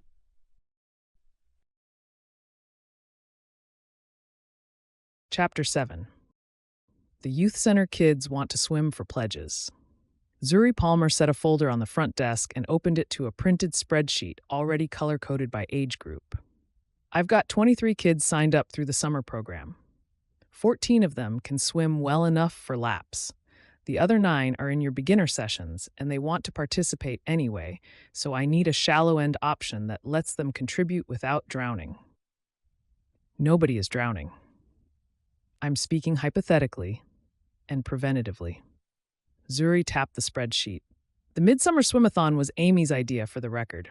She heard about a fundraiser at a pool in Peachwood and told Malachi, who told Rochelle, who told the Parks and Rec Board, and now it's on the community calendar for the 3rd Saturday in July, which gives us 3 weeks. 3 weeks to plan a full community event. 3 weeks to plan the pool's first community event, which means it needs to be good, which means it needs to be yours and your lifeguards and mine. Zuri slid the spreadsheet across the desk. Relay heats for the older kids. Pledge per lap for adults. A community cookout on the deck afterward. And I need a shallow end activity for the beginners so they feel included without being in over their heads. Literally. Kira picked up the spreadsheet. 23 names, color-coded. Green for confident swimmers, yellow for intermediate, orange for beginners. She recognized most of them from the lesson schedule. 3 of the orange-coated kids had moved up from the earliest sessions, and one of them, the girl who'd spent her first lesson on the dry deck, was now listed as yellow. Progress tracked in highlighter. For the beginners, Kira said, we could do a supported relay in the shallow end. Kickboard lengths, 3 feet of water, a volunteer at each end to receive. It's not competitive. It's participatory. They swim, they get pledges, and nobody has to touch the deep end to be part of the day. I like that. Zuri produced a pen and annotated the spreadsheet. Tobias will need to sign off on the safety plan. Lane configurations, capacity limits, lifeguard coverage for each heat. I know, it's going to be a negotiation. Everything with you two is a negotiation. Zuri capped the pen. Speaking of which, the whole town has a theory about the two of you. Zuri, I'm not saying I agree. I'm saying it exists. And I'm saying that if you need a co-planner for this event, the planning sessions are going to involve after-hours meetings, alone, at a pool, in the evening. She gathered the folder. I'm sure that won't be complicated at all. Goodbye, Zuri. 3 weeks, Kira. First session tonight. I'll send the event outline by noon. She walked out, and Kira stood at the front desk with the spreadsheet in her hand and a heat in her face that had nothing to do with the June afternoon. The pool after hours was a different country. During operating hours, the facility was noise and motion, voices bouncing off the ceiling, bodies in the water, the constant soundtrack of a public space doing its work. After 7 o'clock, when the last family left and the overhead fluorescents shut down on their timer, the pool became unfamiliar. The underwater lights stayed on, casting the water in blue-green luminescence that climbed the walls and shifted with every small current. The air was warm, heavy with humidity and chlorine, and the faint trace of pine from the tree line outside the open ventilation windows. The ceiling disappeared into shadow. The water glowed. Without the voices and the splashing, the filter system was audible, a low, continuous hum that gave the room a pulse. The temperature was different, too. During the day, the ventilation kept the deck cool enough for bare feet. At night, with the fans off and the summer heat pressing against the building, the air thickened until breathing felt like drinking. The deck radiated warmth from the day's sun. The water held it. The whole facility felt tropical, lush, closed off from the world outside, in a way that the daytime pool, with its open doors and constant traffic, never managed. Kira sat on the deck at the deep end with the planning packet Zuri had sent, a clipboard and a pen. The underwater light turned her legs blue where they hung over the edge. Tobias came out of the office at 7:15 with his own copy of the packet and a legal pad already half covered in notes. He sat down at the planning table near the bleachers, and for a moment, neither of them spoke. The blue-green light moved across the walls, and the facility felt like a place they'd never been, though they spent every day in it. All right, Kira said. Relay heats. They worked. The arguments were still there, but the edges had worn down. He wanted capacity staging, a maximum number of swimmers in the pool at any time, with heats staggered to maintain the ratio. She agreed because the ratio made sense, and the surprise on his face when she conceded was brief and genuine and almost funny. What? She said. Nothing. I expected a counterproposal. The ratio is reasonable. I'm not going to argue with math. That's a first. Don't push your luck. She wanted an open swim community hour after the relay heats, unstructured, music on the deck, the pool returned to the town after the competition. He resisted. She waited. He looked at the planning packet, looked at the pool, and said, 30 minutes, with a lifeguard in the water, not in the chair. Deal. I'll assign Tate. Tate's in the relay. Then who? I'll do it. She looked up from her clipboard. His fingers pressed flat against the legal pad, a small, involuntary motion she'd learned to read over the past month. The brief stiffening that meant she'd gotten close to something he kept guarded. "Okay," she said. She wrote it down and moved on. They covered the pledge logistics. Zuri wanted flat-rate pledges per lap to simplify the math for younger sponsors. Kira proposed a tiered system, $1 per lap for kids, $5 for adults, with a bonus pledge for anyone who swam 20 consecutive laps. Tobias flagged the need for a counting system, volunteers at each turn wall with clickers, and an official timekeeper. "We'll need at least 4 volunteers per heat," he said, sketching a layout on his legal pad. 2 at each wall for the lap count. 1 for time, 1 for safety observation.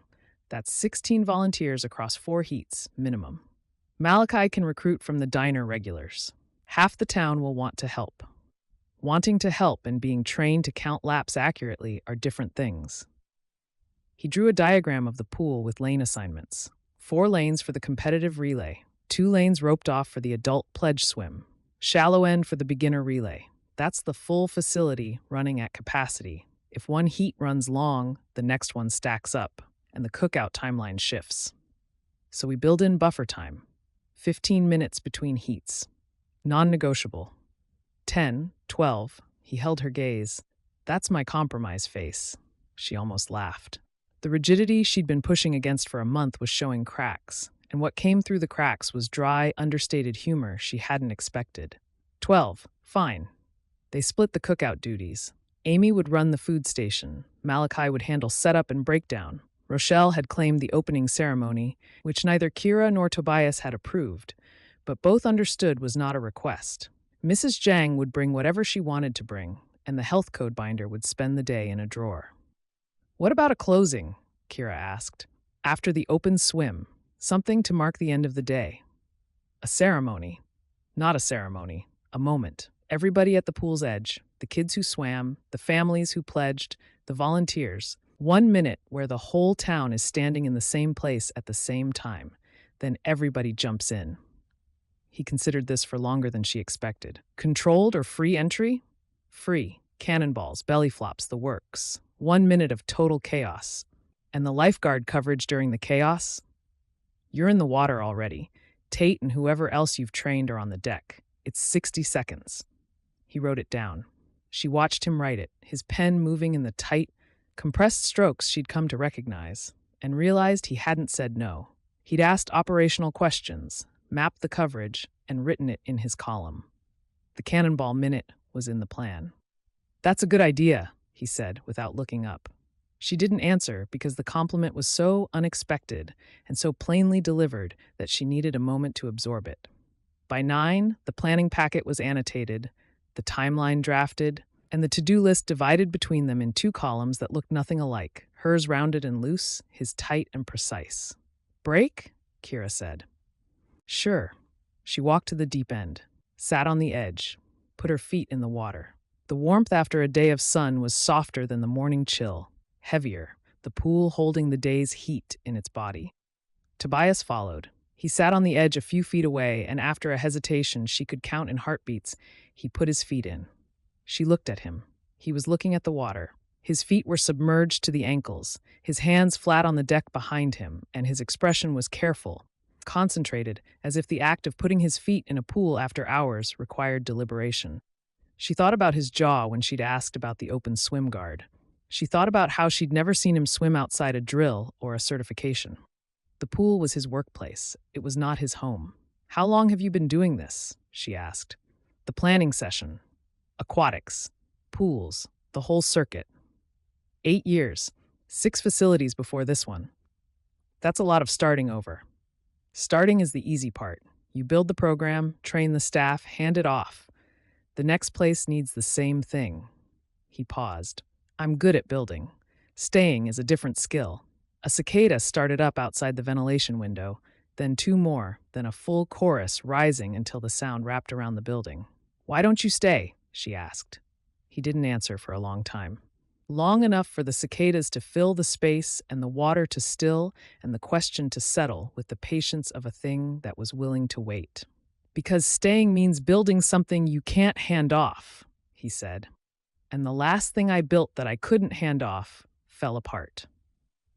The words arrived without decoration, no context, no explanation. A sentence that carried the weight of everything she didn't know about him and everything she was beginning to guess. She heard the shoulder in it. She heard the chair, and 8 years of moving from pool to pool, always competent, never rooted. She didn't ask what fell apart. The question would come, but not tonight. Tonight, the answer he'd given was more than he'd given anyone in this town, and she could feel the cost of it in the careful way he held his body on the deck, braced against the concrete. "I've never left," she said. "Not as a counter, as an offering. Same house, same lake, same Main Street. Everyone I've ever taught to swim is within a 20-minute drive. When I go to the grocery store, it takes an hour because I run into 6 people I know, and 3 of them want to tell me how their kid is doing in the water." That sounds like a compliment. It is, mostly. She watched the light shift on the pool's surface. "The first kid I ever taught was my neighbor's son. I was 16, he was 4. His mother worked double shifts and didn't have time to take him to the lake, so I started bringing him after school. He screamed the first 3 times I put him near the water. Full, open-mouthed, terrified screaming. By the end of the summer, he could float on his back for a full minute." "Where is he now?" "He's 19, works at the ice cream shop on Main Street. Last summer, he came to the lake with his girlfriend, and I watched him dive off the dock without hesitating, and he didn't even know I was there." She paused. "That's the part nobody tells you about teaching. The best outcome is that they don't need you anymore. You work yourself out of a job, one kid at a time." He was quiet for a moment. Then he said, "Tate's going to be a good guard." It wasn't a response to her story, exactly. It was a parallel. His version of a kid who didn't need him yet but would, and the investment of training someone toward independence rather than dependence. She heard the connection he was making without naming it. "He already is," she said. "You should see his face after the drills. He stands 2 inches taller." "I noticed." "I know you noticed. You notice everything." She caught herself. The sentence had landed with more warmth than she'd intended, and the warmth hung in the humid air between them. "Does that feel like enough?" The question hit the locked room in her chest. She felt the tumblers shift. She didn't turn the key. "Most days," she said. He nodded. He didn't push. The not pushing was a courtesy she'd given him 30 seconds ago, and the reciprocity, the unspoken agreement to honor each other's edges while sitting at the edge of a glowing pool, was more intimate than any contact they'd had. She was aware, with a clarity she could no longer deflect, that the feeling in her chest when he was nearby had changed. It had been irritation, then grudging respect, then the unsettling recognition from the Tate drill. Now it was warm and directional, and the warmth frightened her because the last time she'd wanted something for herself, she'd had to let it go. She pulled her feet out of the water. "We should finish the timeline."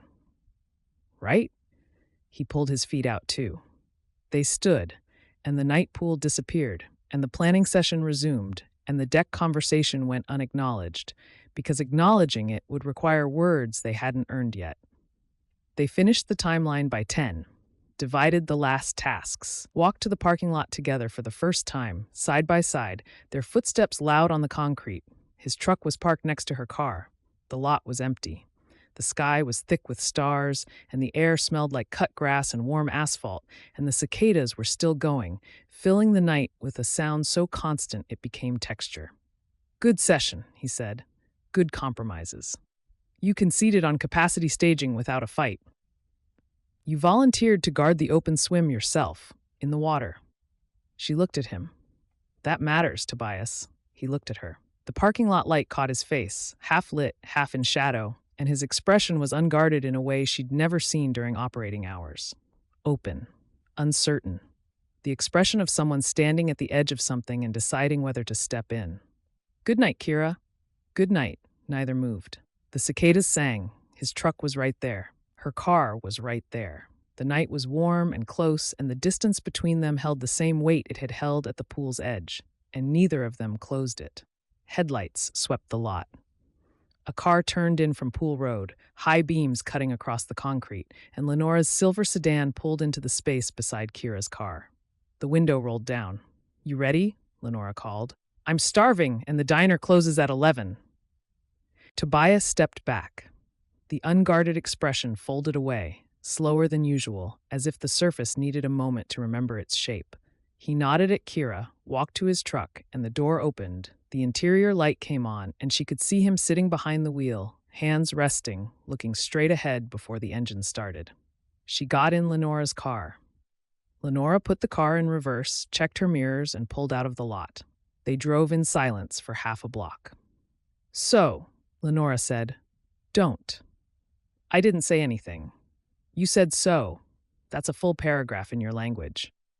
Lenora smiled and drove toward the diner, and the pool receded behind them, and Kira sat in the passenger seat with her feet still tingling from the water and the sound of his voice saying, "The last thing I built fell apart," settling into a place in her chest that she hadn't opened for anyone in a very long time. Chapter 8. You sat at the edge of a pool with a woman after hours and talked about your life. Jay Clifton said it with the careful precision of someone making sure a fact was real before he built on it. Toby was on the B&B porch Tuesday evening, the lake dark beyond the lawn. He'd called Jay. He never called first. It was during a planning session, Toby said. We were working on the swimathon. We took a break. She sat at the edge. I sat next to her. You sat next to her, at a pool, after hours. Not because a drill required it, not because someone was drowning, because she was sitting there and you wanted to be near her. I didn't say I wanted to be near her. You didn't have to. You just described sitting at the edge of a pool with no operational justification. You, the man who treats every body of water like a job site. In 11 years of knowing you, every time you've been in or near a pool, it's been professional. Every time. And now you're telling me you sat at the edge with your feet in the water because a woman was there and it felt honest. I said it felt like the honest thing to do. Same sentence, different man. Jay paused. What else happened? She asked why I keep moving, facility to facility. What did you say? I told her the last thing I built that I couldn't hand off fell apart. Jay was quiet. When Jay was quiet, the quiet was louder than his voice, and his voice could fill a gymnasium. You told her that, he said. Yes, on purpose, not because she pried. She asked, I answered. Toby, you have never answered that question. I've asked it. Your mother has asked it. You deflect every time, and now a swim instructor in a small town asks you the same thing, and you just answer? Jay exhaled. Who are you right now? I don't know. I do. You're the version of yourself that existed before the injury, the one who actually talked to people. I haven't heard from that guy in a long time, and I missed him. Jay's voice shifted from surprise to serious. Tell me about her. She's the head swim instructor. She built the pool's lesson program. She's been teaching kids to swim in this town since she was 16. That's a resume. Tell me about her. Toby looked at the lake. The porch light reflected off the surface in a long, broken line. She held a terrified child's hands for 30 minutes on the pool steps and didn't rush her once. She fought me about noodles because they mattered to a scared kid's experience, and she stood up at town meetings for 4 years to get the pool funded and never raised her voice. He paused. She says my name 2 different ways. Tobias when she's holding her ground. Toby when she's letting me in. The difference between the two is everything. Jay didn't respond immediately, and the silence on the line was heavier than any of Jay's noise had ever been. I've known you since we were 18, Jay said. I have watched you walk into a dozen situations, build something, leave it running, and drive to the next one without looking back. You have never once described a person to me with that kind of attention. Never. Not a colleague, not a friend, not the women you've dated, not a single human being in 11 years. He cleared his throat. And just now you told me she holds a kickboard against her chest between tasks and it undoes you. Brother, do you hear yourself? I hear myself. Good, because what I'm hearing is someone who's been living inside a lifeguard chair for a decade and is finally thinking about climbing down. I climbed down, on a wet deck, 3 weeks ago. That's not what I mean, and you know it. Toby knew it. The climbing down Jay meant was not physical. It was the descent from the height he'd been using as a vantage point and a hiding place since his shoulder gave out and his future narrowed to the width of a pool lane. And the descent was terrifying because the ground was where feelings lived, and feelings were unpredictable. And unpredictable things in his experience led to torn labrums and collapsed careers, and the kind of pain that rearranged your life without asking permission. "Do you like who you are when you're around her?" Jay asked. "Yes. Then do something about it. You can plan the event and want the woman. Those aren't competing priorities." Jay paused. "Good night, Toby." "Good night, Jay." The call ended. Toby sat on the porch with the phone in his hand and did not try to organize what he was feeling into categories, because the categories had been useless for weeks, and the feeling kept growing anyway. The second planning session was on a Friday evening. Kira arrived at 7 with the revised spreadsheet on her phone. Toby had the whiteboard on the deck, the timing grid half drawn. The underwater lights were on, casting the water in blue-green luminescence, and the night pool was back, humid and private, and theirs. "The timing grid doesn't work for 4 heats, he said. "Show me." He pointed at the third heat. "The adult pledge swim overlaps with the relay. If we run both at once, the pool is at 112% capacity."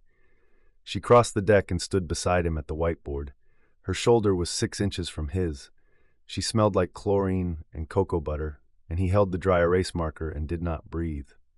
"Stagger the third heat by 12 minutes, she said, tracing the timeline with her finger. "Start the adult pledge swim after the relay finishes.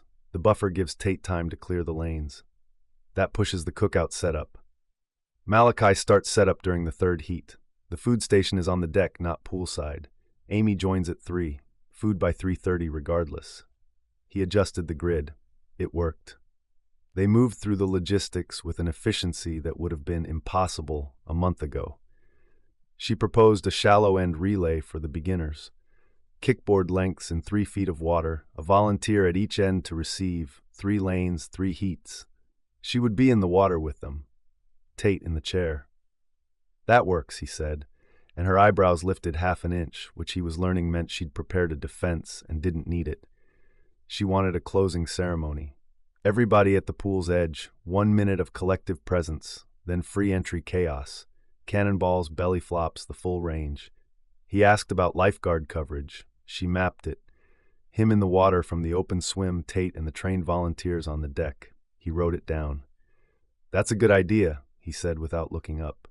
She didn't answer immediately, and when he glanced at her, her expression carried the quiet surprise of someone receiving a compliment they hadn't expected to earn without a fight. Gerald would time the laps. Dorothy would handle pledge collection at the front desk. Malachi had recruited 8 volunteers from the diner regulars, and Kira matched each one to a station based on who could count, who could keep time, and who would need supervision themselves. Gerald had already asked about the lap counting protocol twice, and wanted to build a tracking sheet with columns for each swimmer. Toby liked Gerald without having met him. "We need a medical station," Toby said.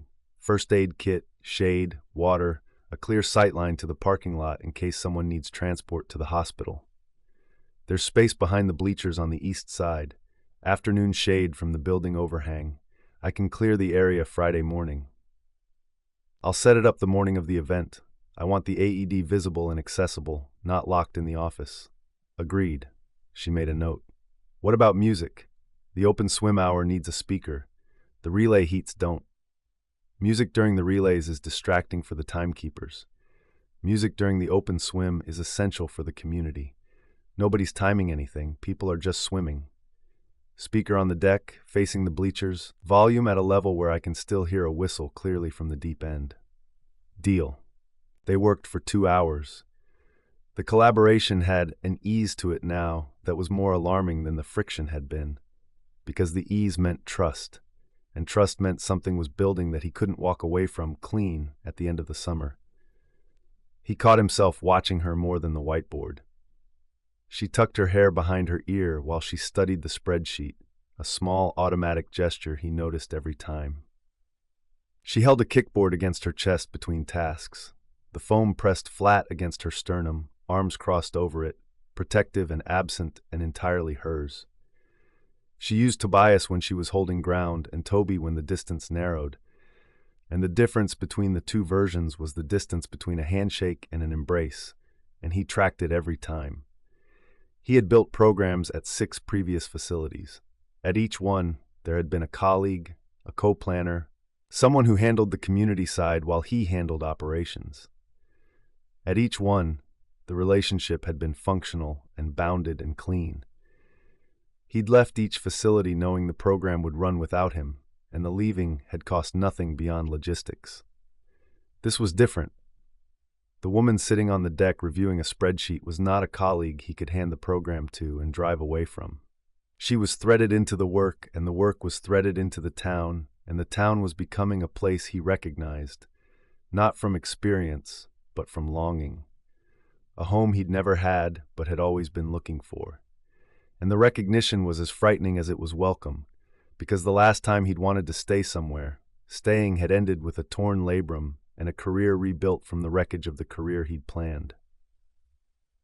"Break," she said at 9. She walked to the deep end and sat on the edge. He followed and stood at the pool's edge with his arms folded instead of sitting. The night air was close and heavy. "Tell me about the lake," he said. She looked up. "What about it?" "You grew up there. You trained there. I've been here 5 weeks and I've never been. It's north of town, 10 minutes by car." She leaned back on her hands. The north end has a public beach, a dock, and a roped swimming area the county maintains. The south end is private land, farms, a few fishing cabins. The inlet is on the northeast side, where the bank drops off steep and the water goes from 3 feet to 15 in about 10 yards. That's a dangerous gradient. It is, but the inlet is also the best swimming. The water is warm in the morning from the sun hitting the shallows, and by afternoon the current pulls through from the deeper channel and the temperature drops 10 degrees. You can feel the change on your skin if you swim long enough. She talked about the dock where she used to train, swimming from the dock to the buoy line and back, 50 meters each direction. Open water felt different from a pool because the lake didn't have walls. You had to trust your stroke instead of the structure. You had to trust your sense of direction, your breathing rhythm, your body's own navigation. The lake didn't correct you. It let you find your own line. He listened from the deck, arms at his sides now, the folded arm guard abandoned without his deciding to abandon it. She was describing swimming with a fluency that made his shoulder ache. Not from the scar tissue, but from recognition. He knew what it felt like to trust a stroke. He knew the difference between structure and freedom in the water. He'd spent 4 years in a college pool learning exactly what she was describing, and then his labrum had torn, and the freedom had ended, and the structure was all he had left. Hearing her talk about it was like hearing a language he used to speak fluently, spoken by someone who still lived in the country he'd been exiled from. "In October, the leaves turn and the surface looks like copper," she said. "The light comes through the trees at a low angle and the whole lake goes orange and gold. That's when I used to swim the longest, after school, before the water got too cold. Just me and the lake and whatever was in my head that needed drowning." The last word landed and she heard it. Her mouth tightened. "That came out wrong," she said. "It didn't." She looked at him. The blue-green light played on her face, and for a moment she seemed to be deciding whether to keep going or close the door she'd accidentally opened. He stood very still on the deck, arms at his sides now instead of folded, and waited. He had learned from her, from watching her sit on pool steps with a scared child, that the most important thing you could do when someone was deciding whether to trust was to stop moving and let them come to it on their own. "The lake is the place that made me," she said. "That's all." It wasn't all. He could hear the rest pressing against the edges, grief underneath the love, loss inside the devotion. She'd given him the geography. The history was still locked. Her catch of the word drowning, the tightening of her mouth, the quick correction, told him the history was closer to the surface than she wanted it to be. "I'd like to see it sometime," he said. "The lake, if you'd take me." She didn't answer for a long moment. Then she said, "Maybe after the swimathon, when things settle." Okay. They went back to the whiteboard, finished the last assignments, locked the office, walked to the parking lot together, their footsteps loud on the concrete. The cicadas were up, filling the dark. Same time next week? She asked. I'll be here. She walked ahead of him toward the lot. At the edge of the concrete, she turned back. You know what I realized today? What? Your compromised face is actually your real face. You just don't show it during operating hours. He laughed. The sound came out before he could shape it, full and loose, nothing like the controlled responses he'd been offering since he arrived. It rolled out of his chest and across the parking lot, and it surprised him as much as it surprised her. He hadn't laughed like that in months. The sound belonged to a version of himself he'd retired after the injury, the version that found things funny without calculating whether humor was appropriate. Kira stopped walking. She stood at her car door with her keys in her hand, and her expression was open and startled and warm. What? He said. The laugh was still in his voice. Nothing. She looked at him for a beat longer than nothing warranted. I didn't know you could do that. Laugh? Laugh like you meant it. The observation landed in a place he didn't have armor for. She'd been watching him, not operational watching. The kind that noticed what was missing and recognized it when it arrived. She'd been cataloging him with the same attention he'd been giving her, and the mutuality of it, the realization that the watching went both directions, shifted the ground under his feet in a way that the planning sessions and the pool edge conversations and the slip on the wet deck had all been building toward. I haven't had much to laugh about, he said. It came out more honest than he intended. I know, she said it gently without pity, a recognition, not a diagnosis. But tonight you did. That counts. She opened her car door. Good night, Toby. Toby, the kind version, delivered in the register that made his name sound like it belonged to someone he hadn't been in a long time but might be becoming again. Good night, Kira. She got in the car. The headlights swept the lot. She pulled onto Pool Road. He stood in the lot with his hands at his sides, and the laugh still loose in his chest, and the memory of her face when she'd heard it. The openness, the surprise, the unguarded warmth she hadn't caught in time to put away. She had looked at him like he'd given her something she'd been waiting for, and the gift had been nothing more than an honest reaction to a kind observation, and the smallness of the gesture and the size of her response told him everything he needed to know about what was happening between them. I am in serious trouble, he thought, and I do not want to be saved from it. On Pool Road, Kira's taillights flared at the bend and turned toward town, and he watched her all the way out of sight, which took longer than it should have, because he wasn't in any hurry to stop.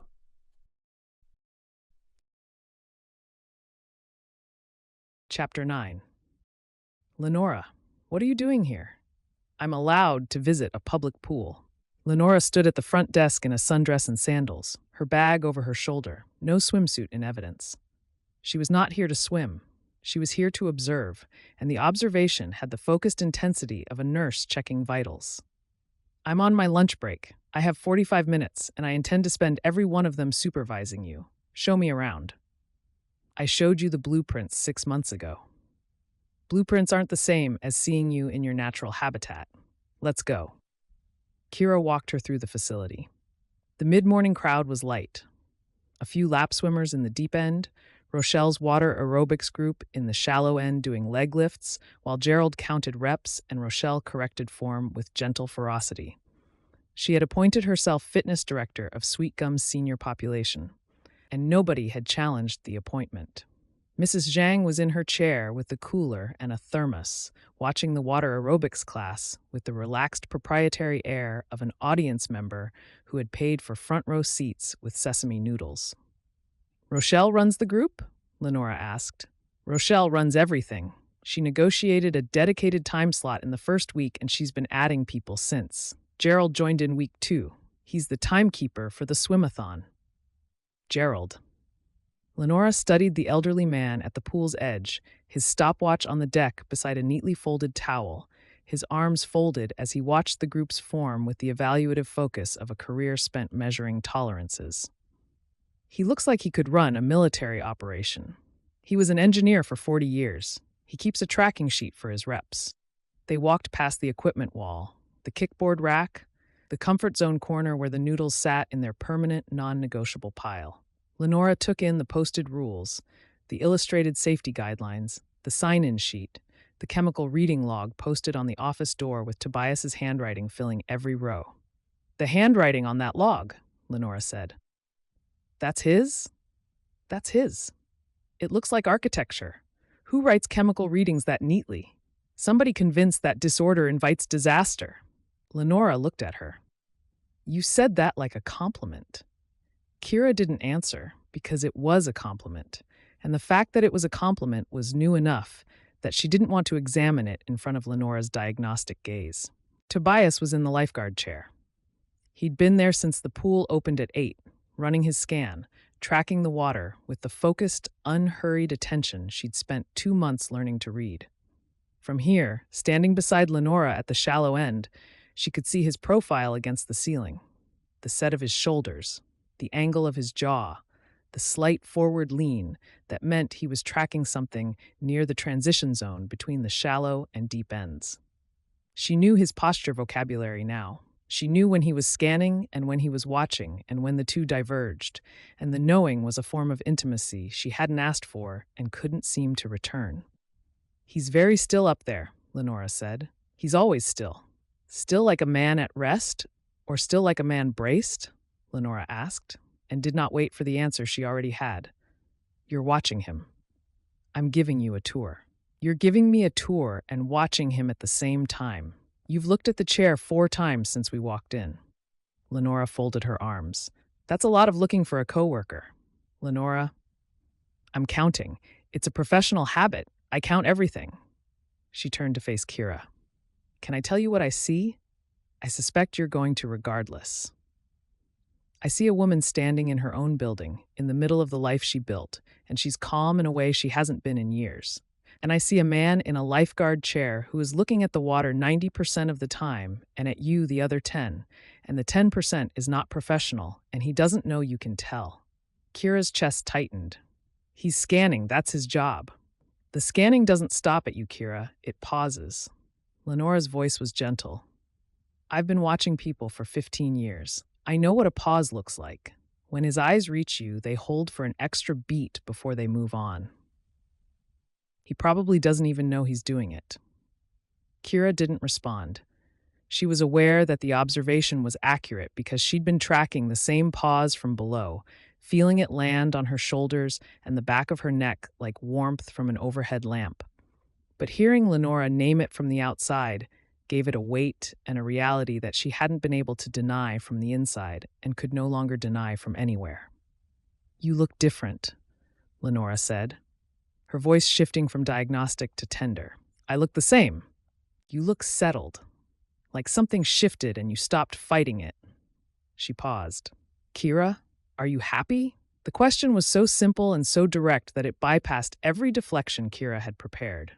She stood at the shallow end of the pool she'd spent 4 years building, in the town she'd spent her whole life belonging to, beside her oldest friend, and the answer that came was not the answer she would have given a month ago. "Yes," she said.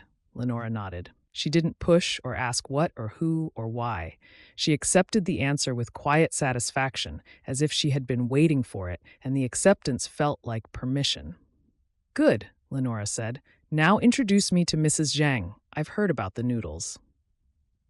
The rest of the day was charged. She taught her afternoon lessons in the shallow end, 3 beginner groups back to back, and Tobias was in the chair above her for all of them. The professional distance between the chair and the water was 15 feet and 3 feet of elevation, and it had felt like adequate separation for the first month. Now it felt like a held breath. Every time she looked up, he was there, and every time he was there, the looking carried more than it used to. She demonstrated a front float for a 5-year-old and felt his attention settle on her shoulders. She stood at the pool's edge, coaching a nervous parent through a water comfort exercise, and felt the scan pause on her, linger, resume. The pause lasted 2 seconds at most. She counted them. The town was watching too. Rochelle had been watching since opening week, her commentary limited to a single raised eyebrow and the occasional when Kira and Tobias spoke to each other at the equipment wall. Mrs. Zhang had asked twice whether Tobias was hers, and both times Kira had answered with the title, and both times Mrs. Zhang had smiled as if the title was irrelevant. Malachi, during his last lemonade delivery, had glanced between them and said, with the brevity of a man right about everything he'd ever observed, and in no need of words to confirm it. The town knew. Kira didn't know what the town knew exactly, because she didn't fully know herself. She knew that the feeling in her chest had changed categories. She knew that the evenings at the pool had become the part of her day she looked forward to most, and the looking forward was not about the swimathon. She knew that his laugh in the parking lot, full and uncontrolled and real, had played in her head every night since Friday, and the replaying was not professional and was not going to stop. She didn't know what to do with any of it. The last time she'd wanted something this much, the wanting had cost her everything. And now she was wanting again, and the wanting felt like standing on a starting block. And the last time she was on a starting block, she'd stepped down. The third planning session was on Wednesday evening. They met at 7. The underwater lights were on, casting the water in blue-green luminescence that climbed the walls and shifted with every small current. The night pool was becoming familiar. The humid air, the cicadas outside, the feeling of being the only two people in a building that held 1,000 during the day. The final logistics fell into place quickly. The volunteer list was confirmed.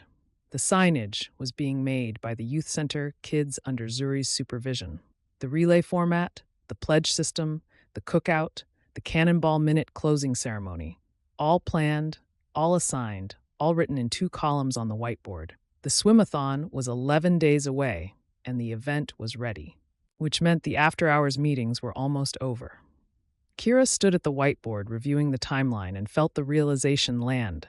After the swimathon, there would be no reason for the night pool, no reason for the after-hours meetings, the deck-edge conversations, the private space that had become theirs.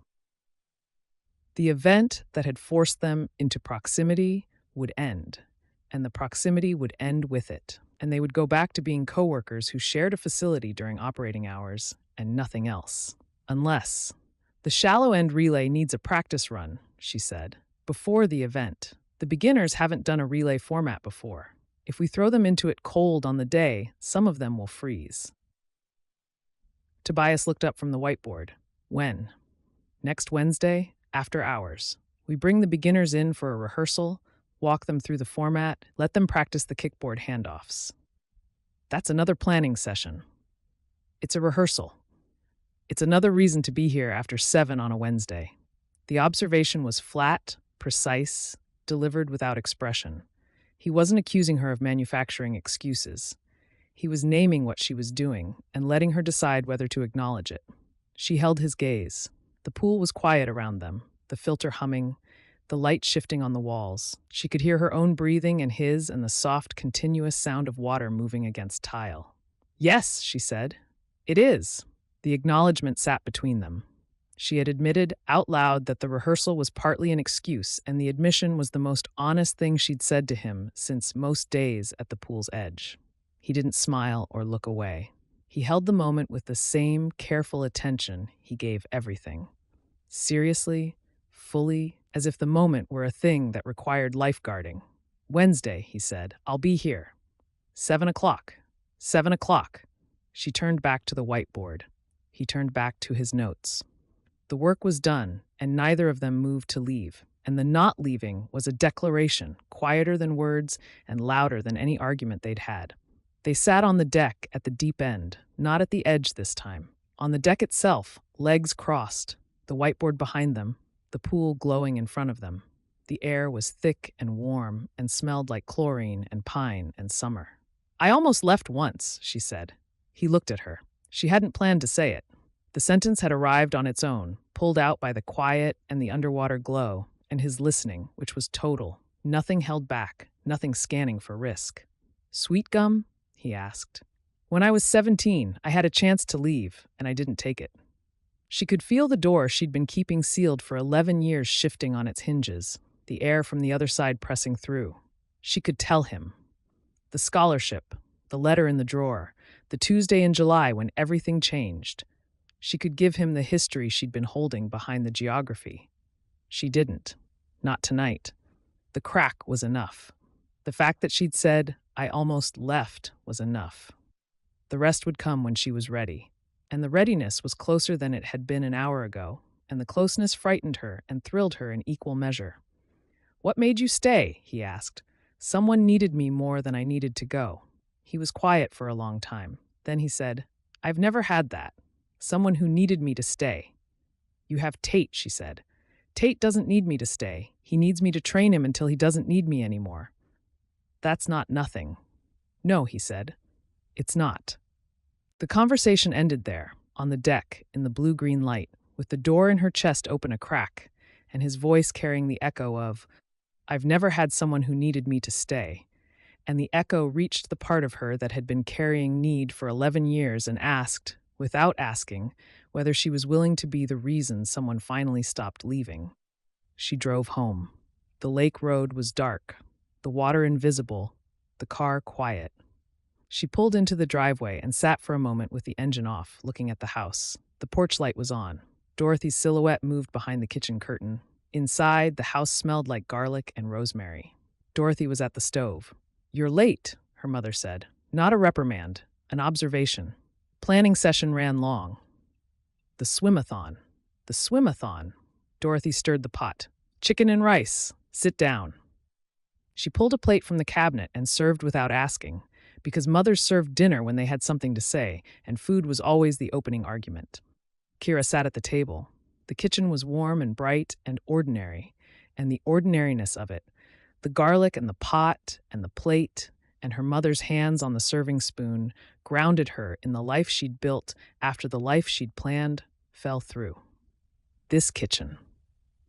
This table. This woman who had gotten sick when Kira was 17 and gotten better and kept going, and the getting better had been the blessing, and the getting sick had been the cost, and the cost was a scholarship letter in a drawer and a daughter who stayed. "The pool is good for you," Dorothy said, sitting down across from her. "You look happy." "Everyone keeps saying that." "Then maybe it's true." Dorothy picked up her fork. "Eat. Tell me about the planning." Kira ate. She told her mother about the relay format, the volunteer list, the Cannonball Minute closing ceremony. She told her about Gerald's tracking sheet and Rochelle's claimed opening ceremony and Mrs. Zhang's inevitable snack operation. "That woman's noodles are going to outlast the building," Dorothy said. "They've already outlasted the health code." Dorothy laughed. "What about the young man? Tate?" "He's good. Tobias has him running full rescue drills now. He's in the relay." "And Tobias." Dorothy's voice was casual, and the casualness was a lie, and they both knew it. "What about him?" "How's he settling in?" "He's fine. He's organized. He runs a good program." Dorothy ate a forkful of rice. "You know, when your father first showed up in this town, nobody knew what to do with him either. Too quiet, too serious. Couldn't understand why a man from the city would want to live somewhere this small." She set her fork down. "Took about 3 months before the town decided he was ours. After that, leaving wasn't an option. The town had claimed him." Kira looked at her mother. Dorothy rarely talked about Kira's father, who had died when Kira was 6, a heart condition that took him in his sleep one January night. The mentions that did come were always small, precise, placed like seedlings in a conversation and left to grow on their own. "Why are you telling me this?" Kira asked. "No reason." Dorothy picked up her fork. "Just thinking about quiet men who need a little longer to arrive." And when Kira finished talking and the plates were empty and the kitchen was quiet, Dorothy reached across the table and covered Kira's hand with hers. "Whatever it is that's making you happy," she said, "don't let go of it this time." The words landed. Dorothy's hand was warm on hers. The kitchen was bright. The house was solid around them, the same house they'd lived in together for 28 years, through the sickness and the recovery and the staying, and her mother's eyes held a knowing that had nothing to do with planning sessions and everything to do with the daughter who had given up her own leaving so her mother wouldn't have to face the staying alone. "I won't," Kira said, and the promise surprised her, because she meant it.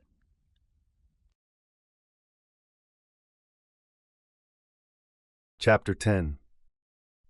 She's going to do it. Tate stood beside the lifeguard chair with his arms folded, watching the shallow end. The The beginner kids were lined up along the wall in 3 feet of water, kickboards pressed against their chests, waiting for Kira's signal. 9 children, 3 lanes, 3 heats. The rehearsal format Kira had designed for the swimathon, running for the first time on a Wednesday evening with the underwater lights on and the facility closed to everyone except the participants and their parents on the bleachers. "Do what?" Toby asked. He was in the chair, but he wasn't scanning the full pool. He was watching the shallow end where the third lane held a single swimmer he'd been tracking since opening day. The kickboard length. She's been practicing with Miss Hollis all week. Yesterday, she made it halfway across the pool before she grabbed the lane rope. Tate shifted his weight. Tonight, she's going to finish. The girl stood at the wall with her kickboard. 8 weeks ago, she'd sat on the dry deck and told Kira she didn't want to jump off anything. Now she stood in 3 feet of water with her shoulders above the surface and her grip on the kickboard steady and her expression focused in a way that had replaced the terror so completely it was hard to remember the terror had ever been there. Kira was in the water at the far wall, 25 feet away, waiting to receive. She stood chest deep with her hands open at her sides, and she didn't call out or beckon or gesture. She stood and waited, and the waiting was the lesson.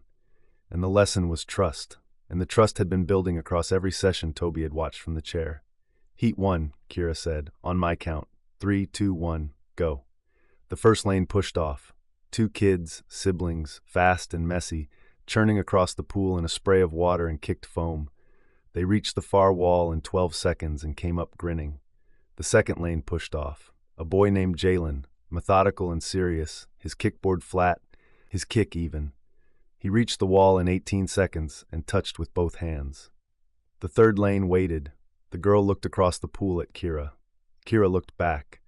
The 25 feet between them was a distance that had once been uncrossable and was now a question the girl was about to answer.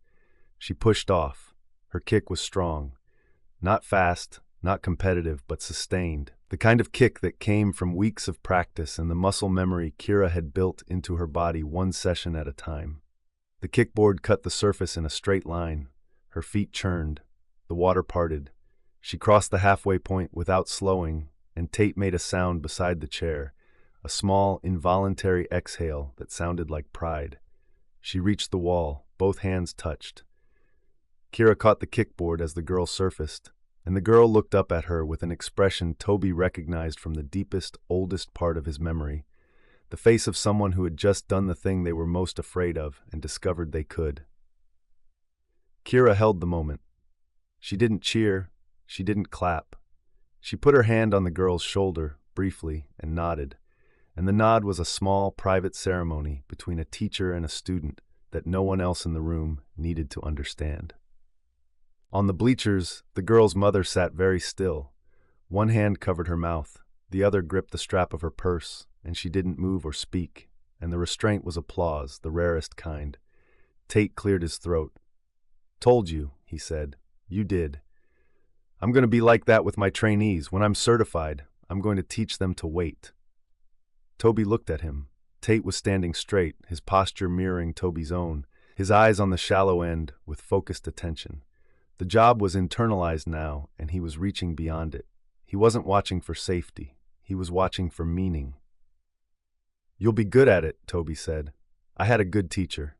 Tate said it without looking at him, and the compliment landed with the same quiet weight as Kira's nod at the wall, understated, earned, carrying more than its words.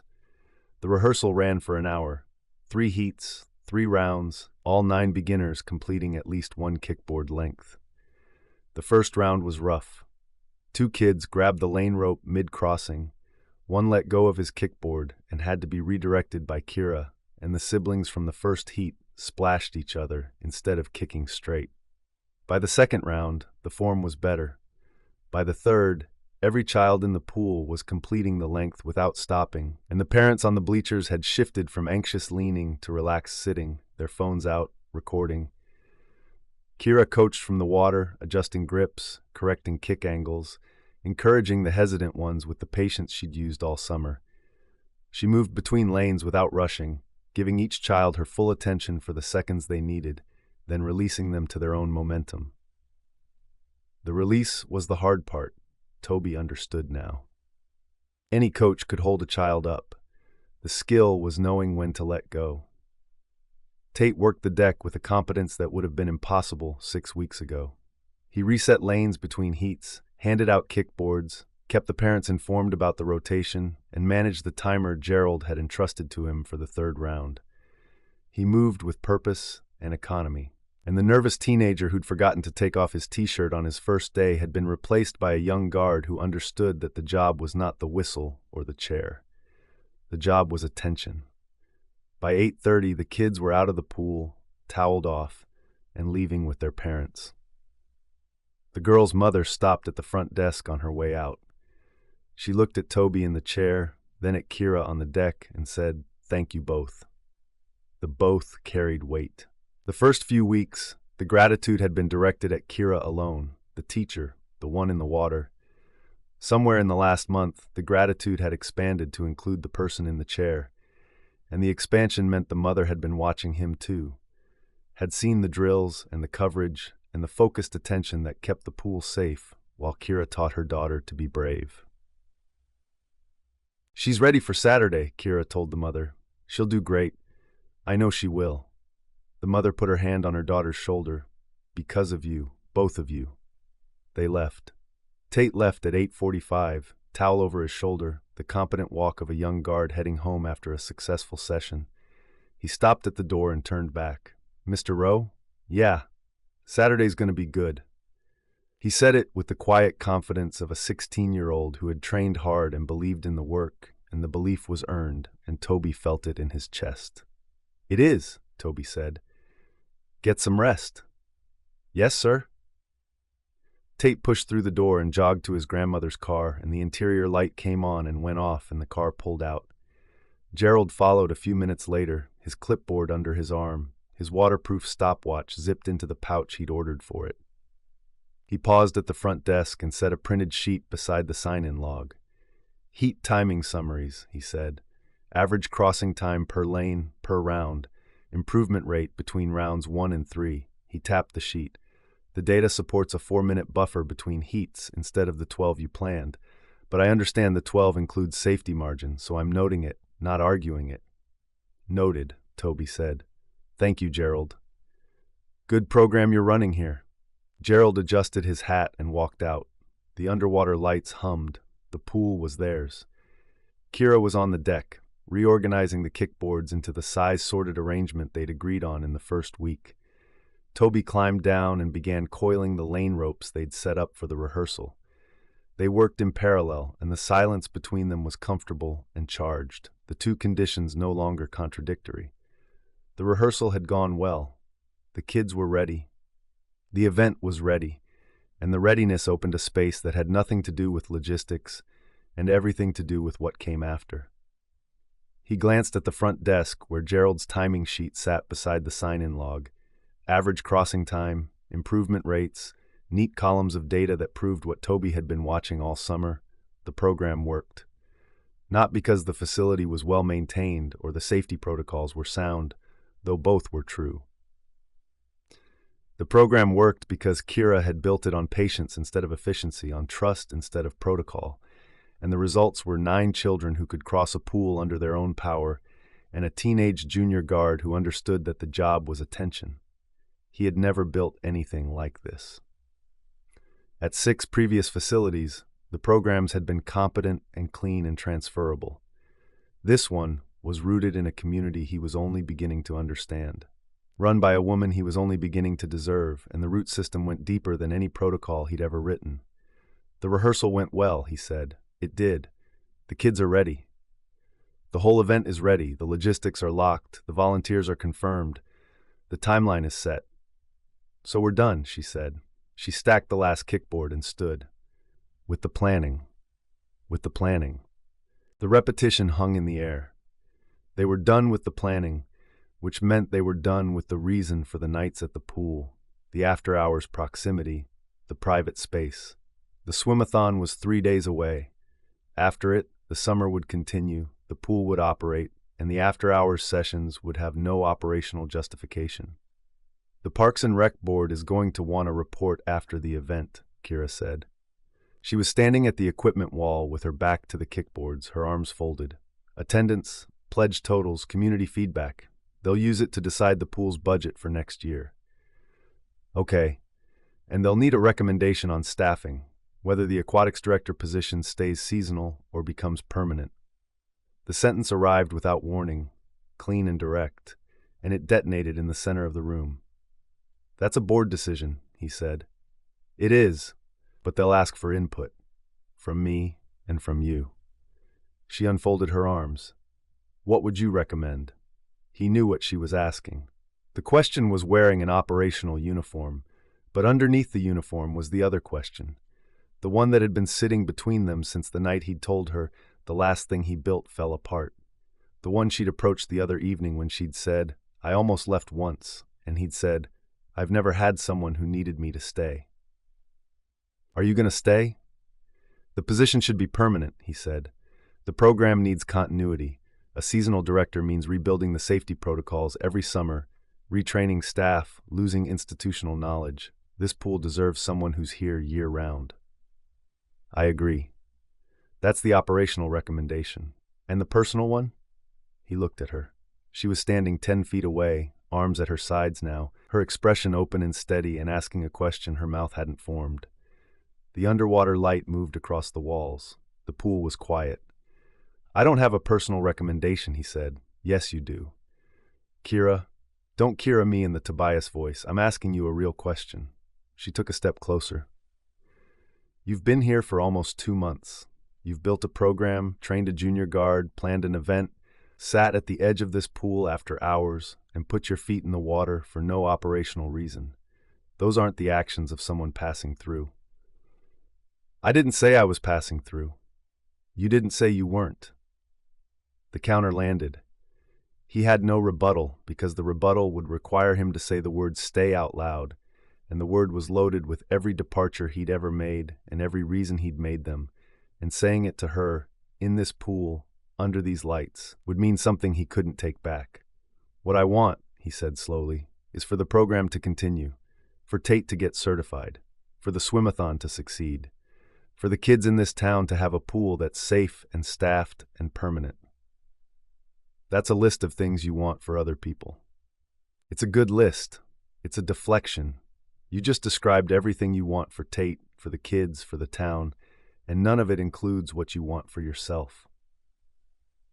She was 8 feet away now, closer than she'd been when the conversation started, and the distance was closing at a rate that had nothing to do with her footsteps and everything to do with the conversation stripping layers off both of them.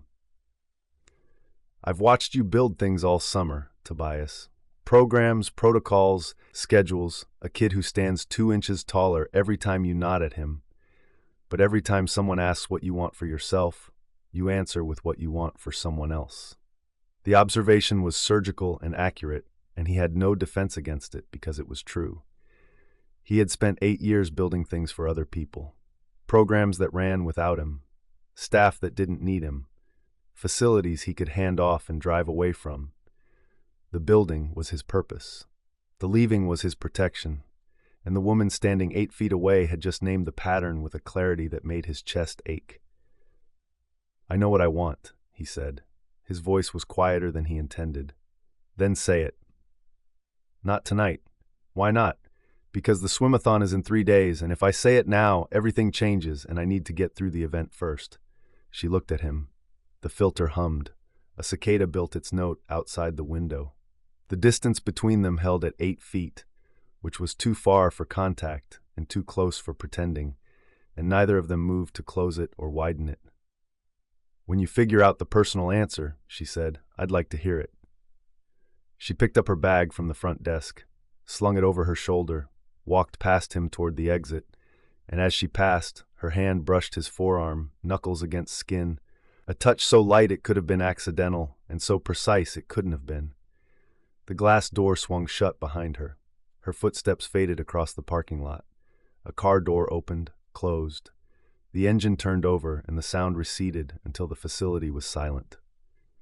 Toby stood on the deck with her question still in the air. What do you want? He knew the answer. He'd known it since the night she described the lake. since the laugh in the parking lot, since the first evening she put her feet in the water and he put his in because she was there, and it was honest. He wanted the pool to be permanent, and he wanted to be the one running it, and he wanted the woman who'd asked the question to be the reason he stopped leaving. And the wanting was terrifying, because the last time he'd committed to something permanent, his shoulder had torn and his future had collapsed, and he'd spent 8 years making sure nothing he built could hurt him that badly again. Staying meant the opposite of that protection. Staying meant building something he couldn't hand off, something that would break him if it broke. Kira had spent 8 weeks teaching a terrified child to trust the water by being patient and present and refusing to leave, and the irony was not lost on him. He couldn't stay, she couldn't leave, and both of them were standing at the edge of something that would require the exact capacity the other one had, and they didn't. He turned off the underwater lights. The pool went dark. He locked the office, walked to his truck, and drove to the B&B with her question in his chest, and the personal answer fully formed. The porch light was on when he pulled in. Benjamin sat in the near rocker with a glass of sweet tea and a nod that asked nothing, and Toby took the other rocker without being invited, and the 3 days until the swimathon felt like the shortest and longest distance he'd ever had to cross.